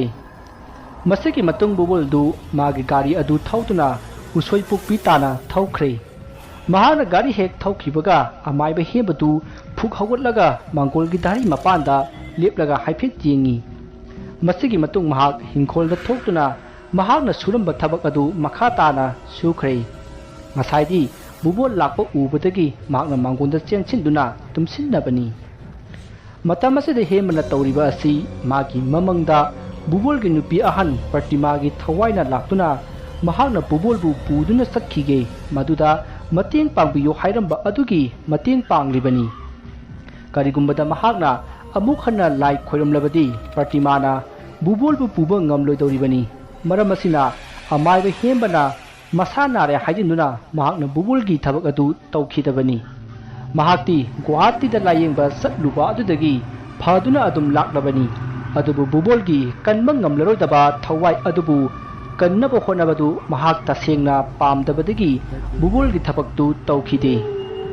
ꯄ꯭ꯔꯇꯤꯃꯥꯅ ꯄꯥꯝꯖꯔꯤꯕ ꯕꯨꯕꯣꯜꯒꯤ ꯊꯋꯥꯏ ꯑꯗꯨ ꯄꯨꯖꯈ꯭ꯔꯁꯅꯨ ꯍꯥꯏꯅ ꯍꯦꯝꯕꯅ ꯈꯜꯂꯝꯃꯤ꯫ ꯃꯁꯤꯒꯤ ꯃꯇꯨꯡ ꯕꯨꯕꯣꯜꯗꯨ ꯍꯧꯖꯤꯛ ꯎꯁꯣꯏ ꯄꯣꯛꯄꯤ ꯌꯧꯔꯛꯂꯦ꯫ ꯑꯃꯥꯏꯕ ꯍꯦꯝꯕꯅ ꯍꯥꯏꯔꯛꯄ ꯑꯣꯖꯥ ꯑꯗꯨ ꯍꯪꯗꯨꯅ ꯊꯤꯔꯛꯄꯅ ꯀꯣꯟꯅꯊꯪꯗ ꯊꯦꯡꯅꯔꯦ꯫ ꯃꯁꯤꯗꯒꯤ ꯑꯃꯥꯏꯕ ꯑꯗꯨꯗ ꯕꯨꯕꯣꯜꯅ ꯃꯍꯥꯛꯅ ꯂꯥꯛꯄꯒꯤ ꯃꯔꯝꯁꯤꯡ ꯑꯗꯨ ꯍꯥꯏꯔꯝꯃꯤ ꯑꯃꯗꯤ ꯃꯥꯒꯤ ꯍꯟꯗꯛ ꯐꯪꯂꯤꯕ ꯃꯁꯨꯅꯨꯄꯤ ꯑꯗꯨꯒꯤ ꯉꯁꯤ ꯑꯣꯏꯔꯛꯂꯤꯕ ꯃꯑꯣꯡ ꯑꯗꯨꯁꯨ ꯍꯥꯏꯔꯝꯃꯤ꯫ ꯋꯥꯐꯝ ꯄꯨꯝꯅꯃꯛ ꯇꯥꯔꯕ ꯃꯇꯨꯡ ꯑꯃꯥꯏꯕ ꯑꯗꯨꯅ ꯍꯥꯏꯔꯛꯏ, "ꯏꯕꯨꯡꯉꯣ, ꯑꯩꯅ ꯁꯨꯝ ꯌꯦꯡꯕꯗꯗꯤ ꯅꯪꯒꯤ ꯅꯁꯨꯁꯦ ꯀꯩꯁꯨ ꯇꯧꯗꯦꯅ, ꯌꯥꯝꯅ ꯐꯩ, ꯃꯇꯝ ꯀꯨꯏꯅ ꯄꯨꯟꯁꯤ ꯅꯨꯡꯁꯥꯡꯅ ꯑꯍꯜ ꯂꯃꯟꯒꯤ ꯁꯦꯕꯥ ꯃꯇꯣꯟ ꯂꯣꯝꯅ ꯇꯧꯕ ꯉꯝꯒꯗꯧꯔꯤꯕ ꯃꯤꯁꯛꯅꯤ꯫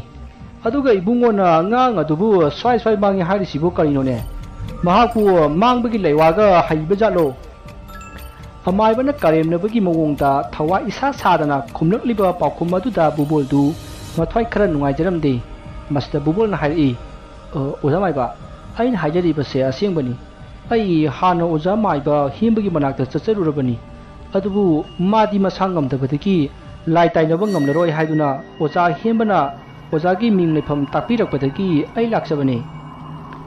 ꯕꯨꯕꯣꯜꯅ ꯑꯃꯥꯏꯕ ꯍꯦꯝꯕ ꯄꯜꯂꯛꯄꯗꯨꯗ ꯑꯃꯥꯏꯕ ꯑꯗꯨꯅ ꯇꯞꯅ ꯁꯣꯜꯂꯤ, "ꯃꯥꯅ ꯑꯩꯉꯣꯟꯗ ꯊꯪꯖꯤꯜꯂꯛꯂꯤꯕꯁꯤ ꯑꯔꯥꯏꯕꯗꯤ ꯑꯣꯏꯔꯔꯣꯏ." ꯃꯁꯤ ꯈꯜꯂꯒ ꯕꯨꯕꯣꯜꯗ ꯍꯥꯏꯔꯛꯏ, "ꯏꯕꯨꯡꯉꯣ, ꯁꯨꯃꯥꯏ ꯇꯧꯔꯣ, ꯍꯌꯦꯡ ꯑꯌꯨꯛꯇꯣ ꯅꯪ ꯑꯩꯒꯤ ꯁꯤꯗ ꯂꯥꯛꯑꯣ, ꯑꯗꯨꯒ ꯑꯩ ꯅꯪꯒꯤ ꯂꯥꯏ ꯈꯣꯏꯔꯨꯝꯂꯒ ꯅꯪꯉꯣꯟꯗ ꯊꯣꯛꯂꯤꯕ ꯑꯁꯤ ꯀꯔꯤꯅꯣ ꯍꯥꯏꯕꯗꯨ ꯌꯦꯡꯕꯤꯔꯒꯦ꯫ ꯉꯁꯤꯒꯤꯗꯤ ꯍꯜꯂꯣ ꯀꯣ." ꯋꯥꯐꯝ ꯑꯗꯨ ꯇꯥꯕꯗ ꯕꯨꯕꯣꯜꯅ, "ꯌꯥꯝꯅ ꯅꯨꯡꯉꯥꯏꯖꯔꯦ ꯑꯣꯖꯥ, ꯑꯗꯨꯗꯤ ꯑꯩ ꯑꯃꯨꯛ ꯍꯟꯖꯈ꯭ꯔꯒꯦ." ꯃꯁꯤ ꯍꯥꯏꯗꯨꯅ ꯕꯨꯕꯣꯜꯗꯨ ꯆꯠꯅꯕꯒꯤꯗꯃꯛ ꯊꯣꯔꯛꯂꯦ꯫ ꯃꯇꯝ ꯑꯁꯤꯗ ꯑꯃꯥꯏꯕ ꯑꯗꯨꯅ, "ꯉꯥꯏꯈꯣ ꯏꯕꯨꯡꯉꯣ, ꯁꯦ ꯃꯁꯤꯒꯤ ꯂꯩꯍꯥꯎ ꯑꯄꯣꯝꯕ ꯑꯀꯪꯕꯁꯦ ꯍꯣꯔꯦꯟ ꯅꯪꯅ ꯇꯨꯝꯂꯝꯗꯥꯏꯗ ꯅꯪꯒꯤ ꯀꯥꯡꯈꯜ ꯃꯊꯛꯇ ꯂꯪꯈꯠꯂꯨ, ꯑꯗꯨꯒ ꯀꯥꯡꯈꯜꯗꯨ ꯅꯤꯡꯊꯤꯖꯅ ꯌꯦꯞꯁꯤꯜꯂꯒ ꯇꯨꯝꯃꯨꯀꯣ꯫ ꯑꯗꯨꯒꯅꯦ ꯌꯦꯡꯉꯣꯏ, ꯍꯧꯖꯤꯛ ꯅꯌꯨꯝ ꯌꯧꯈꯤꯕꯒ ꯂꯪꯈꯠꯄꯗꯤ ꯌꯥꯗꯦꯀꯣ꯫ ꯅꯪꯅ ꯍꯣꯔꯦꯟ ꯇꯨꯝꯂꯝꯗꯥꯏ ꯌꯧꯗ꯭ꯔꯤ ꯐꯥꯎꯕ ꯅꯁꯥꯒ ꯑꯗꯨꯝ ꯂꯣꯏꯅꯒꯗꯕꯅꯤ꯫ ꯑꯗꯨꯒ ꯅꯣꯡ ꯍꯦꯛ ꯉꯥꯟꯕꯒ ꯀꯥꯡꯈꯜ ꯃꯊꯛꯇꯒꯤ ꯂꯧꯊꯔꯒ ꯑꯃꯨꯛ ꯅꯁꯥꯒ ꯂꯣꯏꯅꯒꯗꯕꯅꯤ꯫ ꯅꯪꯁꯦ ꯑꯩꯅ ꯑꯁꯨꯝ ꯌꯦꯡꯕꯗ ꯅꯀꯣꯛ ꯌꯥꯎꯗ꯭ꯔꯦꯅꯦ ꯏꯕꯨꯡꯉꯣ." "ꯍꯥ, ꯀꯩꯅꯣ ꯍꯥꯏꯁꯤꯕꯣ ꯑꯣꯖꯥ? ꯀꯣꯛꯇꯤ ꯌꯥꯎꯔꯤꯁꯤꯗꯤ." "ꯍꯥꯏ, ꯐꯥꯒꯤ ꯇꯧꯕꯅꯤꯗ, ꯆꯠꯂꯣ, ꯂꯩꯍꯥꯎꯗꯣ ꯀꯥꯡꯈꯜ ꯃꯊꯛꯇ ꯂꯪꯈꯠꯄ ꯀꯥꯎꯒꯅꯨꯀꯣ." ꯃꯁꯤꯗ ꯕꯨꯕꯣꯜꯅ, "ꯀꯔꯤ ꯃꯥꯏꯕꯅꯣꯅꯤ ꯃꯁꯤꯕꯣ, ꯑꯁꯨꯛ ꯌꯥꯝꯅ ꯀꯟꯊꯥꯛ ꯀꯔꯦꯝꯅꯕꯁꯤꯕꯣ? ꯑꯗꯨꯗꯤ ꯑꯣꯖꯥ ꯑꯩ ꯑꯃꯨꯛ ꯌꯧꯖꯈ꯭ꯔꯒꯦ." "ꯍꯥꯏ, ꯉꯥꯏꯈꯣꯅꯦ, ꯂꯩꯍꯥꯎꯗꯨ ꯑꯩꯅ ꯂꯝꯕꯤꯗꯒꯤ ꯈꯨꯜꯂꯛꯄ ꯅꯠꯇꯦꯅꯦ ꯏꯕꯨꯡꯉꯣ." "ꯉꯥꯛꯄꯤꯒꯅꯤ ꯑꯣꯖꯥ, ꯑꯩ ꯚꯥꯞ ꯇꯥꯃꯟꯗ꯭ꯔꯕ ꯍꯥꯏꯗꯨꯅꯤ꯫ ꯂꯨꯄꯥ 500ꯁꯤ ꯊꯝꯖꯔꯝꯃꯒꯦ." "ꯌꯥꯔꯦꯗ, ꯌꯧꯔꯣ. ꯏꯟꯖꯥꯡ ꯑꯍꯥꯎꯕ ꯆꯥꯎꯀꯣ ꯏꯕꯨꯡꯉꯣ." "ꯍꯣꯏ ꯑꯣꯖꯥ." ꯑꯁꯨꯝꯅ ꯕꯨꯕꯣꯜ ꯑꯃꯥꯏꯕ ꯑꯗꯨꯒꯤ ꯃꯅꯥꯛꯇꯒꯤ ꯊꯣꯔꯛꯂꯒ ꯌꯨꯝꯂꯣꯝꯗ ꯂꯥꯛꯂꯦ꯫ ꯕꯨꯕꯣꯜꯗꯨ ꯑꯃꯥꯏꯕ ꯑꯗꯨꯅ ꯇꯧꯔꯛꯂꯤꯕ ꯃꯑꯣꯡ ꯑꯗꯨ ꯃꯍꯥꯛ ꯚꯥꯞꯃꯦꯟ ꯑꯃ ꯏꯇꯥ ꯇꯥꯖꯔꯝꯗꯦ꯫ ꯐꯥꯒꯤ ꯖꯣꯒꯥꯏ ꯄꯪꯍꯥꯏ ꯍꯥꯏꯖꯤꯜꯂꯛꯄꯁꯨ ꯃꯥꯜꯂꯤ, ꯑꯗꯨꯒ ꯕꯨꯕꯣꯜꯒꯤ ꯃꯔꯝꯗ ꯀꯔꯤꯒꯨꯝꯕ ꯈꯔ ꯈꯪꯕꯒꯨꯝꯁꯨ ꯇꯧꯔꯤ꯫ ꯕꯨꯕꯣꯜꯗꯨ ꯋꯥꯈꯜ ꯃꯌꯥꯝ ꯑꯃ ꯈꯟꯅ ꯃꯍꯥꯛ ꯑꯁꯨꯝ ꯂꯥꯛꯄꯅ ꯃꯌꯨꯝꯒꯤ ꯊꯣꯡꯒꯥꯜ ꯌꯧꯈꯤꯕ ꯑꯗꯨ ꯃꯪꯒ ꯆꯞ ꯃꯥꯟꯅꯈꯤ꯫ ꯃꯁꯤꯗꯒꯤ ꯃꯍꯥꯛ imungda changaktuna magi kada thariba phamung aduda phamtharaga layaw adu furit khawdagi lawthoklaga haifet yengi masigi akangba layhaw chibu lupa chawnga da lerak libani ne aise pangi he masi khanduna layhaw adu magi phamung manakta thamliba table adugi mathakta thammi amaiba aduna hairakpa masadagi thadukanu haibatu mahakna thausaramde masigi matung mahak sak chathokle aduga mahak chokri amada phamli matamasida magi mamong nupi thadoi adu prap laklaga pabung angak se amta senabiramo ai phimta sujeru khige hairaklami masida bubolna karai se thoibi lao pupu pamlage asumna masu adubu laknaraga taibang ngan bibu lohokhi masidagi thadoisu phi suba sakre bubolna magi masu aduda munna asum yingli taibang ngan bidi mana pariba sanapot adu mayana amuksik phat amu hai tawduna sanari taza sida bubolna partima haina tapna kawi matamaduda taibang ngan bidu bubolda mamai sak leichlai madu ubuda buboldu soi lawi masidagi taibang ngan bidu noklai aduga magi sanafam thokpudu amuk sanakhre bubol magi masa adu kibna loire mana pamliba adu partimagi thawaina halakpani haina mahak masa pumba thak nikle adubu bubol khaktana kijabagi wani taibang ngan bidi magi sanafam tokpa adum sanari matang asida bubolna amukasu partima haina kauge tawringai masanupa ahan nanda opistagi halaktuna changai aduga taibang ngan bibu laknarai bubolna asengbadu khangdoknabagi amukasu kauge tawbadu kauhoude masidagi nandana taibang ngan bibu pamduna amuk pukhre masigi matung matamadu haukhre hauji numidangi matam oirakle bubol du ngahan waidi masunupiga adum sanaminabani adubu ngasidi mahak laikai gi marup tinaba ama sathokpana maram oiraga masu adu laknaramte tasengbadi laikai gi marup adu mahak jawdrabasu yabani adubu masunupi adu pamgani laknagani khanbada tanbadagi mahak marup tinaba adu chatlibani mahakna marup tinaba loiraga halakpada numidangi pung 8 henle mahakna mayumgi thungal jawrakpada sumangdu nupi masa amagi saban manbi ama kuichen chenbagum ukhi maduda bubolna man pariba tosai adu kaptuna koyengi adubu kanaso lairamde bubol du pakhana imungomda prap sanga aga thong adu dang thilami maduda nandana kaitoraba jano haiduna thong adu hobi hangi aduga mapa bungda kaitorabage haina hangi masida bubolna man ukhiba sing adu tamlami adubu masanupana numida oibasida urum warumgi mamiduda pabungna pangu uba oiramgani sak chathoklaga tumbiru rohaina themlami masdagi bubolsu hoi haiduna sak chathoklei chakcha tolakpada pung 8 tasankhre masidagi yum adugi mi punamak mathang tumnarai hojik ahingi matam oiraklei tanja asida bubolgi phamungi akoipada partimana I tairaba thang suri ama pairaga ikoi na chakpadu bubolgi mamangta ukhi buboldu ki khibana masa adu humanga loire tanja asida buboldu mamit khangpang panglai mahana mami panglakpada masunupi taibang nganbidu mathapakta phamlaga leirami madu ubada buboldu khangduna phang songbada kangtholdagi tarami masidagi mahakna ka adugi balap adu tharaga kuyingi matam asidadi kanasu ma ki phamungi akoibada chatlamde aduga taibang nganbisu leiramde matam asida mahakna table mathakta thamkhiba lehaw akangba adu kangkhal mathakta thamu haibadu ningsinglai masidagi bubolna lehaw adu lokhallaklaga kangkhal mathakta langkhatkhre masidagi amuk makha tana amuk tumthakhi bubolna nungaina tumkhraba matung masunupi taibang nganbidu bubolgi manakta lai aduga bubolbu munna yinglaga lei masidagi machinda murum solai bubol nangna amaiba phanayamna tandarabasu handakti nangbu kananasu kanbangamloi ngasai amaiba aduna chaningba ahawba injang saw hairakkhibado nangdi apangba minina khangje nangi matam loirabani bubol masi haiduna kanna noi masidagi amuk ताइबंग ngānbīdu mamaagi manakta chatlaga tumlaga leikhrē asomna ahingdu hawkhiduna mathangi no ngale nanda nganta hawgatuna sumang thelong waisit wairam tawri thaduisu hawgatuna imungi thabak ingkhang tawri adubu buboldi nungaina adumak tumli taibang ngānbisu adumangai adumak nungaina tumli masigi matung ngihak leiraga taibang ngānbidu hawgalaktuna kablai taibang ngānbina kablakpa aduda thadoina taibang ngānbibu kauduna sangsillaga themi taibang ngānbina kablakpagi khonjal tabada bubuldu mamit khangsing singni phamungdagi phuk hawgalaklaga pung yengbada ayuki pung 3 taramle masidagi bubol hobe losilai bathroom da sangduna iru kabak luja thuklaga usoi pukpiki amaiba adugi manakta satnanaba sem sari bubol na hobe loisenba aduda machanupa ahan aduna babu kai chapidino ayungana hobe loisilisibo hai ai amaiba unaba chatlibani isunupi taibang ngānbisi masi lai phatabagi sayon oramdo mali kaino pabungna haibiridubo angangsina pabungda kadi torobage ꯑꯩꯈꯣꯏꯗ ꯃꯌꯦꯛ ꯁꯦꯡꯅ ꯑꯗꯨꯝ ꯍꯥꯏꯕꯤꯌꯨꯅꯦ ꯑꯉꯥꯡꯁꯤ ꯐꯪꯕ ꯅꯨꯃꯤꯠꯇꯁꯨ ꯄꯥꯕꯨꯡꯒ ꯏꯃꯥꯒꯅ ꯉꯛꯄꯒꯨꯝ ꯇꯧꯏ ꯃꯗꯨꯅ ꯀꯔꯤꯅꯣ ꯏꯕꯨꯡꯉꯣ ꯃꯗꯨ ꯃꯔꯝ ꯂꯩ ꯍꯧꯖꯤꯛ ꯃꯗꯨ ꯍꯥꯏꯅꯕꯒꯤ ꯃꯇꯝ ꯂꯩꯇꯦ ꯍꯣꯔꯦꯟ ꯑꯃꯥꯏꯕ ꯂꯥꯛꯂꯒ ꯈꯪꯒꯅꯤ ꯑꯥꯏ ꯆꯠꯂꯦ ꯄꯥꯕꯨꯡ ꯑꯁ ꯀꯔꯤꯅꯣ ꯏꯃꯨꯡꯁꯤꯗ ꯇꯧꯔꯤꯁꯤꯕꯣ ꯑꯁꯨꯝꯅ ꯅꯟꯗ ꯃꯊꯥ ꯁꯥꯅ ꯁꯣꯐꯥꯗ ꯐꯝꯊꯩ ꯑꯗꯨꯒ ꯃꯥꯒꯤ ꯐꯣꯟ ꯑꯗꯨ ꯂꯧꯊꯣꯛꯂꯒ ꯃꯃꯥ ꯃꯥꯂꯤꯀꯥꯗ ꯐꯣꯟ ꯇꯧꯏ ꯍꯜꯂꯣ ꯏꯃꯥ ꯑꯩꯈꯣꯏ ꯄꯥꯕꯨꯡꯗꯨ ꯀꯔꯤꯅꯣꯃ ꯇꯧꯔꯦ ꯉꯍꯥꯟꯈꯩꯒ ꯏꯃꯥꯟ ꯃꯥꯟꯅꯗꯦ ꯃꯥꯏꯕ ꯀꯧꯕ ꯆꯠꯂꯤꯕꯅꯤ ꯍꯥꯏꯗꯅ ꯀꯣꯏꯆꯠ ꯆꯠꯇꯨꯅ ꯂꯩꯔꯦ ꯏꯃꯥ ꯍꯥ ꯀꯩꯅꯣ ꯍꯥꯏꯁꯤꯕꯣ ꯅꯈꯣꯏꯅꯗꯤ ꯀꯔꯤꯒꯤꯅꯣ ꯍꯪꯗ꯭ꯔꯣ ꯍꯪꯉꯦ ꯏꯃꯥ ꯑꯗꯨ ꯑꯩꯈꯣꯏ ꯇꯥꯏꯕꯪ ꯉꯥꯟꯕꯤꯁꯦ ꯂꯥꯏꯅꯤ ꯃꯁꯤ ꯐꯠꯇꯕ ꯂꯥꯏꯅ ꯁꯥꯌꯣꯟ ꯇꯧꯕꯅꯤ ꯑꯗꯨꯅꯤ ꯑꯗꯥꯅꯤ ꯄꯪꯍꯥꯏꯗ ꯍꯥꯏ ꯏꯃꯥ ꯂꯥꯛꯑꯣ ꯑꯗꯨꯒ ꯏꯃꯥꯅ ꯑꯝꯇ ꯍꯪꯉꯨ ꯂꯥꯛꯑꯣ ꯍꯥꯏ ꯅꯨꯄꯥ ꯃꯆꯥ ꯃꯗꯨꯒꯤ ꯃꯇꯝꯁꯨ ꯂꯥꯛꯈꯤꯅꯤ ꯅꯄꯥꯕꯨꯡꯅ ꯌꯦꯡꯂꯤꯕ ꯃꯥꯏꯕꯗꯣ ꯀꯅꯥꯅꯣ ꯀꯔꯤꯅꯣ ꯍꯥꯏꯕꯗꯣ ꯃꯗꯨ ꯑꯝꯇ ꯊꯤꯗꯣꯛꯎ ꯍꯣꯏ ꯏꯃꯥ ꯑꯩ ꯀꯅꯥꯅꯣ ꯀꯔꯤꯅꯣ ꯍꯥꯏꯕꯗꯨ ꯊꯤꯗꯣꯛꯂꯒꯦ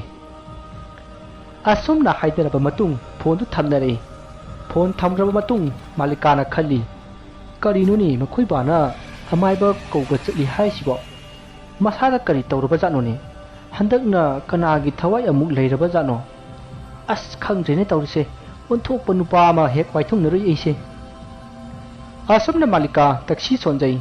ꯁꯣꯝꯗꯅ ꯕꯨꯕꯣꯜ ꯎꯁꯣꯏ ꯄꯣꯛꯄꯤꯗ ꯂꯩꯕ ꯑꯃꯥꯏꯕ ꯑꯗꯨꯒꯤ ꯃꯅꯥꯛ ꯌꯧꯗꯨꯅ ꯉꯔꯥꯡ ꯍꯥꯏꯅꯈꯤꯕ ꯋꯥꯐꯝ ꯑꯗꯨꯒꯤ ꯃꯇꯥꯡꯗ ꯋꯥꯔꯤ ꯁꯥꯟꯅꯔꯤ ꯑꯃꯥꯏꯕ ꯑꯗꯨꯅꯁꯨ ꯍꯣꯏ ꯐꯔꯦ ꯅꯪꯒꯤ ꯅꯌꯨꯝꯗ ꯍꯧꯖꯤꯛ ꯑꯩꯈꯣꯏ ꯑꯅꯤꯃꯛ ꯆꯠꯂꯒ ꯂꯥꯏ ꯈꯨꯔꯨꯝꯒꯗꯕꯅꯤ ꯍꯥꯏꯔꯛꯄꯗꯒꯤ ꯕꯨꯕꯣꯜ ꯑꯃꯗꯤ ꯑꯃꯥꯏꯕ ꯑꯗꯨ ꯕꯨꯕꯣꯜꯒꯤ ꯌꯨꯝꯗ ꯂꯥꯛꯂꯦ ꯃꯁꯤꯒꯤ ꯃꯇꯨꯡ ꯕꯨꯕꯣꯜ ꯑꯃꯗꯤ ꯑꯃꯥꯏꯕ ꯑꯗꯨ ꯕꯨꯕꯣꯜꯒꯤ ꯌꯨꯝ ꯌꯧꯗꯨꯅ ꯒꯥꯔꯤꯗꯒꯤ ꯀꯨꯝꯊꯔꯒ ꯌꯨꯝꯂꯣꯝꯗ ꯆꯪꯉꯛꯏ ꯇꯥꯟꯖꯥ ꯑꯗꯨꯗ ꯕꯨꯕꯣꯜꯒꯤ ꯃꯁꯨꯅꯨꯄꯤ ꯇꯥꯏꯕꯪ ꯉꯥꯟꯕꯤꯗꯨ ꯀꯟꯅ ꯀꯞꯄꯒꯤ ꯈꯣꯟꯖꯦꯜ ꯇꯥꯔꯛꯏ ꯈꯣꯟꯖꯦꯜ ꯑꯗꯨ ꯇꯥꯕꯗ ꯑꯃꯥꯏꯕ ꯑꯗꯨꯅ ꯕꯨꯕꯣꯜꯗ ꯍꯥꯏꯔꯛꯏ ꯏꯕꯨꯡꯉꯣ ꯅꯪꯗꯤ ꯅꯕꯨꯛꯆꯦꯜ ꯌꯥꯝꯅ ꯆꯥꯎꯕ ꯑꯐꯕ ꯃꯤꯅꯤꯅꯦ ꯍꯥ ꯅꯪꯅ ꯇꯧꯖꯈꯤꯕ ꯑꯐꯕ ꯊꯕꯛꯁꯤꯡꯗꯨꯒꯤ ꯑꯐꯕ ꯃꯍꯩꯗꯤ ꯍꯟꯗꯛ ꯍꯞꯇꯥ ꯑꯁꯤꯗꯕꯨ ꯐꯪꯂꯕ ꯌꯥꯏꯅꯦ ꯑꯃꯥꯏꯕ ꯑꯗꯨꯅ ꯍꯥꯏꯔꯤꯕ ꯋꯥꯐꯝꯗꯨ ꯕꯨꯕꯣꯜꯅ ꯚꯥꯞ ꯇꯥꯔꯝꯗꯦ ꯃꯁꯤꯗ ꯕꯨꯕꯣꯜꯅ ꯑꯣꯖꯥ ꯃꯥꯏꯕ ꯀꯔꯤꯅꯣ ꯑꯣꯖꯥꯅ ꯍꯥꯏꯕꯤꯔꯤꯗꯨꯕꯣ ꯑꯩꯕꯨ ꯚꯥꯞ ꯃꯦꯟ ꯑꯃ ꯇꯥꯕ ꯉꯝꯖꯗ꯭ꯔꯦ ꯑꯩꯅ ꯍꯥꯏꯕꯗꯤ ꯅꯪꯒꯤ ꯌꯨꯝꯁꯦ ꯌꯥꯝꯅ ꯐꯖꯩ ꯅꯪꯅ ꯇꯧꯔꯨꯕ ꯑꯐꯕ ꯊꯕꯛ ꯃꯌꯥꯝꯗꯨꯅ ꯇꯥꯟꯁꯤꯟꯖꯕ ꯄꯩꯁꯥꯅ ꯅꯨꯡꯉꯥꯏꯅ ꯂꯩ ꯍꯥꯏꯕꯅꯤꯗ ꯍꯣꯏ ꯑꯣꯖꯥ ꯕꯨꯕꯣꯜꯗꯨ ꯏꯉꯥꯎ ꯉꯥꯎꯅ ꯈꯨꯝꯂꯤꯕꯅꯤ ꯑꯁꯨꯝꯅ ꯕꯨꯕꯣꯜ ꯑꯃꯗꯤ ꯑꯃꯥꯏꯕ ꯑꯗꯨ ꯏꯃꯨꯡꯗ ꯆꯪꯉꯛꯂꯦ ꯑꯃꯥꯏꯕ ꯑꯗꯨ ꯎꯕꯗ ꯅꯟꯗꯅ ꯃꯄꯥꯕꯨꯡꯗ ꯃꯍꯥꯛꯇꯤ ꯀꯅꯥꯅꯣ ꯍꯥꯏꯅ ꯍꯪꯉꯤ ꯃꯁꯤꯗ ꯕꯨꯕꯣꯜꯅ ꯑꯩꯅ ꯄꯨꯔꯛꯄ ꯎꯁꯣꯏ ꯄꯣꯛꯄꯤꯗꯒꯤ ꯑꯣꯖꯥ ꯑꯃꯥꯏꯕ ꯃꯅꯤꯀꯥꯟꯇꯅꯤ ꯍꯥꯏꯅ ꯁꯛ ꯇꯥꯛꯂꯝꯃꯤ ꯃꯁꯤꯗ ꯅꯟꯗꯅ ꯑꯩꯈꯣꯏꯒꯤ ꯌꯨꯝꯁꯤꯗꯗꯤ ꯂꯥꯏꯒꯤ ꯇꯤꯟꯒꯤ ꯀꯔꯤꯁꯨ ꯊꯣꯏꯗꯣꯛꯄ ꯇꯧꯗꯦ ꯑꯗꯨꯒ ꯀꯔꯤꯒꯤ ꯃꯥꯏꯕ ꯀꯧꯔꯒ ꯀꯔꯤ ꯇꯧꯗꯣꯏꯅꯣ ꯋꯥꯐꯝ ꯑꯗꯨ ꯇꯥꯕꯗ ꯑꯃꯥꯏꯕ ꯃꯅꯤꯀꯥꯟꯇꯅ ꯏꯕꯨꯡꯉꯣ ꯅꯄꯥꯕꯨꯡꯅ ꯍꯥꯟꯅ ꯅꯈꯣꯏꯗ ꯋꯥꯐꯝꯁꯤꯒꯤ ꯃꯇꯥꯡꯗ ꯀꯔꯤꯝꯇ ꯍꯥꯏꯗ꯭ꯔꯤꯕ꯭ꯔꯥ ꯃꯁꯤꯗ ꯅꯟꯗꯅ ꯑꯣꯖꯥ ꯃꯥꯏꯕ ꯉꯁꯥꯏ ꯆꯠꯂꯝꯗꯥꯏꯗ ꯍꯥꯏꯐꯦꯠ ꯍꯥꯏꯔꯝꯃꯤ ꯑꯗꯨꯕꯨ ꯑꯣꯖꯥ ꯃꯥꯏꯕ ꯑꯩꯒꯤ ꯏꯆꯥꯅꯨꯄꯤꯗꯤ ꯀꯩꯁꯨ ꯇꯧꯗꯦ ꯄꯥꯕꯨꯡꯅ ꯄꯥꯡꯈꯟ ꯈꯟꯖꯟꯕꯒꯤ ꯋꯥꯅꯤ ꯑꯁꯨꯝꯅ ꯕꯨꯕꯣꯜꯒꯤ ꯃꯆꯥꯅꯨꯄꯥ ꯅꯟꯗꯅ ꯑꯃꯥꯏꯕ ꯑꯗꯨꯗ ꯍꯥꯏꯔꯤ ꯃꯁꯤꯗ ꯑꯃꯥꯏꯕ ꯑꯗꯨꯅ ꯍꯧꯖꯤꯛ ꯆꯤꯟꯅ ꯄꯪꯍꯥꯏ ꯍꯥꯏꯅꯕꯅ ꯌꯥꯒꯗꯕ ꯅꯠꯇꯦ ꯑꯩ ꯂꯥꯏ ꯈꯣꯏꯔꯝꯗꯨꯅ ꯌꯦꯡꯒꯦ ꯍꯥꯏꯔꯝꯃꯤ asumna hainaraba matung amaiba aduna lai khoiramduna jengba hor'i amaiba aduna bubulna chingnariba masu adu ningthijana mafam sana phamhallaga angang adugi makut ani du pairaga yengba hor'i asumna amaiba aduna yengbadagi hojikti mahaksu khanglei amaiba aduna kupthana yenglaba matung bubul da hairi ibungo nangna chingnaribadu madu aranbani yum sida kana gumbana posem tawsinbirine madu aina laklinga sida laitai nabiramge ko asumna hairaga amaiba aduna lai khara khurum lai masidagi amaiba aduna bubul da mu hairi ibungo masigi aina piriba sengse yumgi akoibada chaithou madu loiraga sumangda nipalak koirau so amaiba aduna haibagi matuk inna bubul du amaiba aduna piriba sengdu puraga mapanda chaithokpa thokre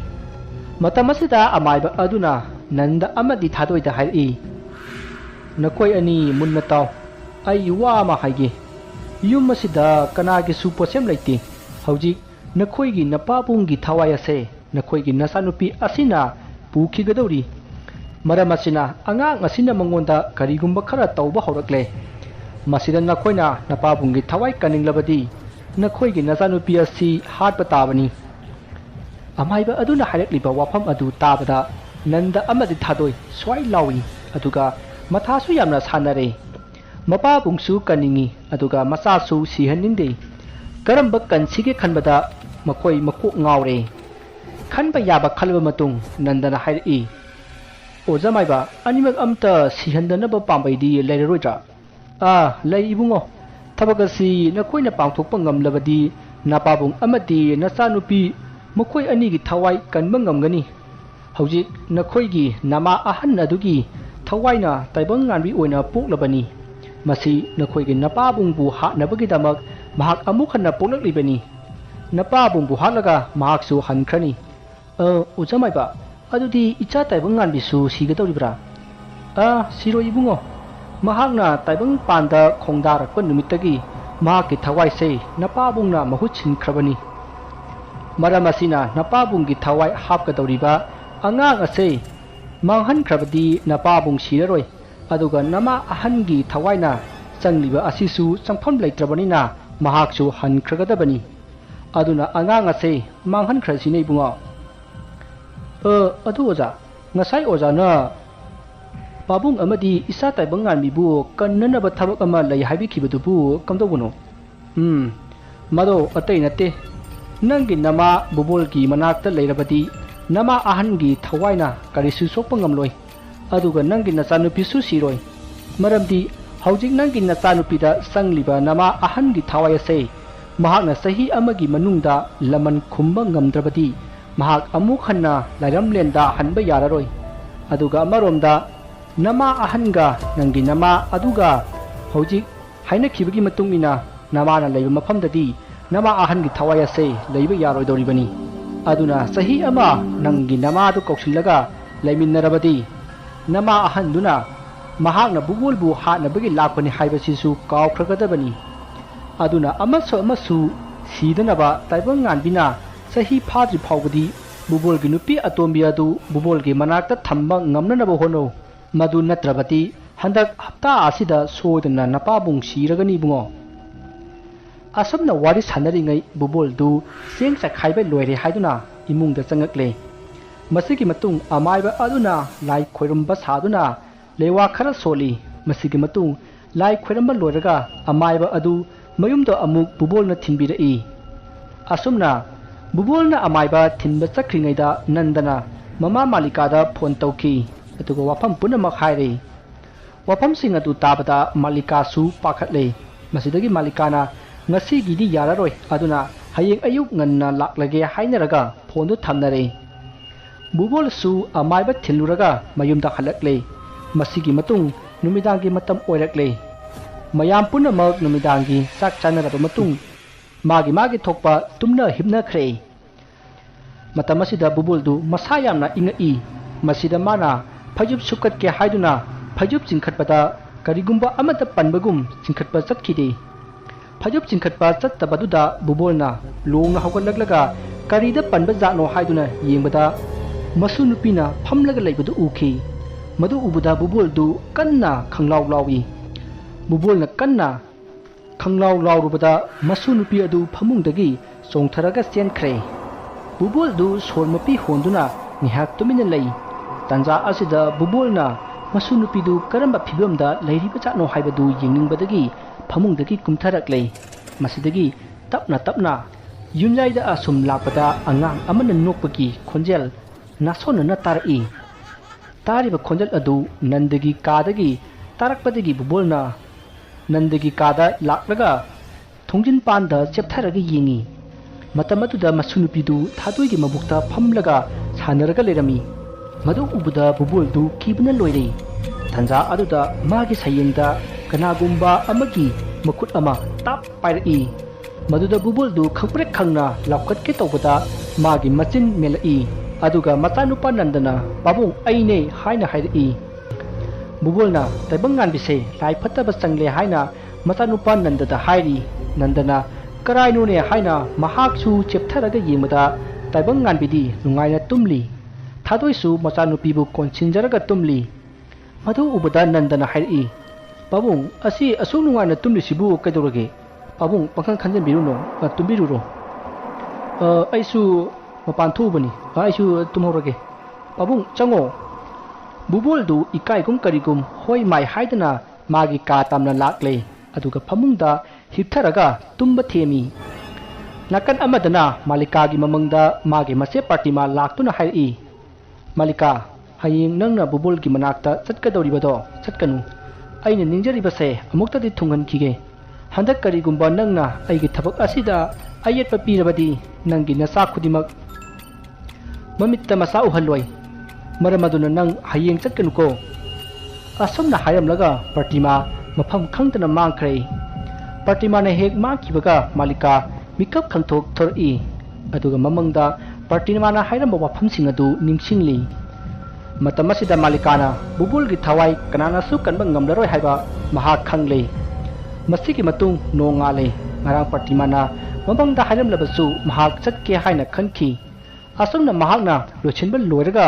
chatnabagi thorakpada malika gi matungdagi kanagumba amana khangin ilakpada malika maram chungcha chadana mamana upsilaga tuki mahakna tubada makokte yechinbadagi mahak gyan mangle mahakna tusinbadu ubada yunggi misingna chensilaktuna mahakpu hospital da puki wafamasi bubol amadi nanda thadoi makhoisu tarami masidagi nandana hospital da mamagi manakta lakhi adubu malikadi kaisu leitaba thodok adudagi gyan adumak mangli gyan laktri tawriba asida bubolna amaiba hembagi manakta oina chatnabagi sem sari mahakna hojik yengliba usoi pokpigi oja asi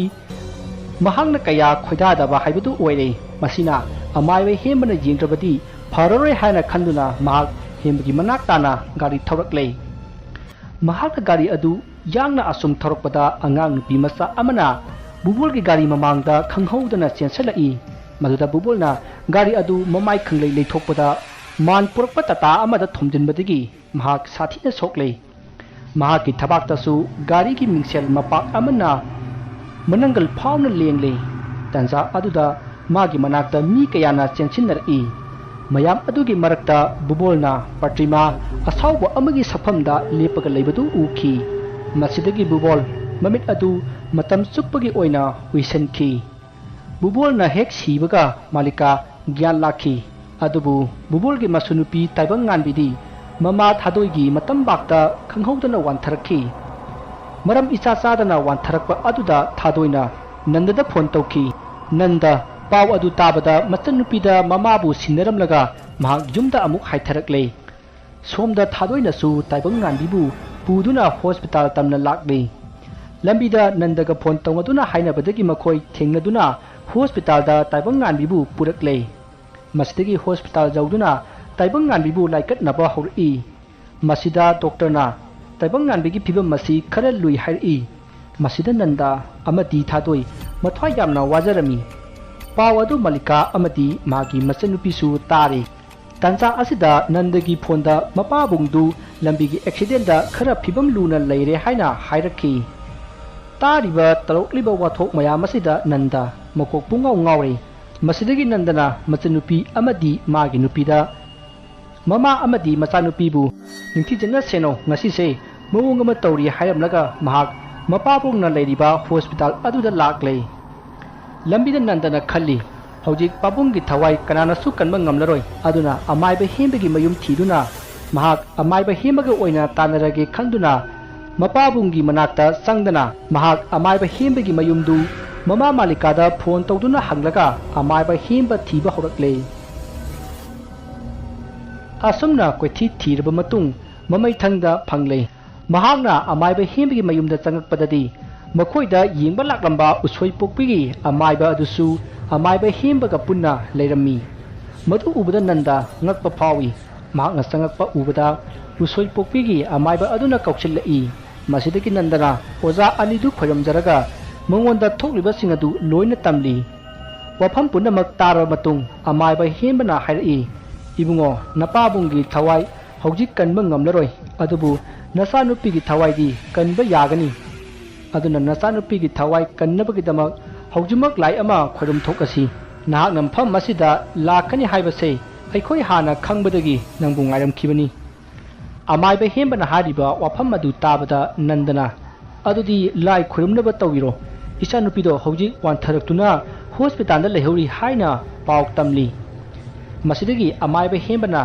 pakhakanu angang do kaisu toroi hauji pungja marigi matam leiri aduna hauji aikhoi lai khurumlasi asumna amaiba aniduna tawraga bubolgi tarangda paraga leiriba thawai adu nandagi machanupida hapchinki aduga machanupida changlamba pratimagi thawai aduna tanthokhi tasingбadi pratimana pokliba mapok asiti pratimana taibang nganbigi masadagi hek thokpaga taibang nganbi sigadabani adubu bubolna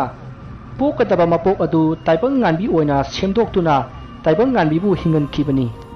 hainaba lei miyoibana siraga thawai atama hakchangdagi satki asumna pratimana taibang nganbigi masadagi thokhi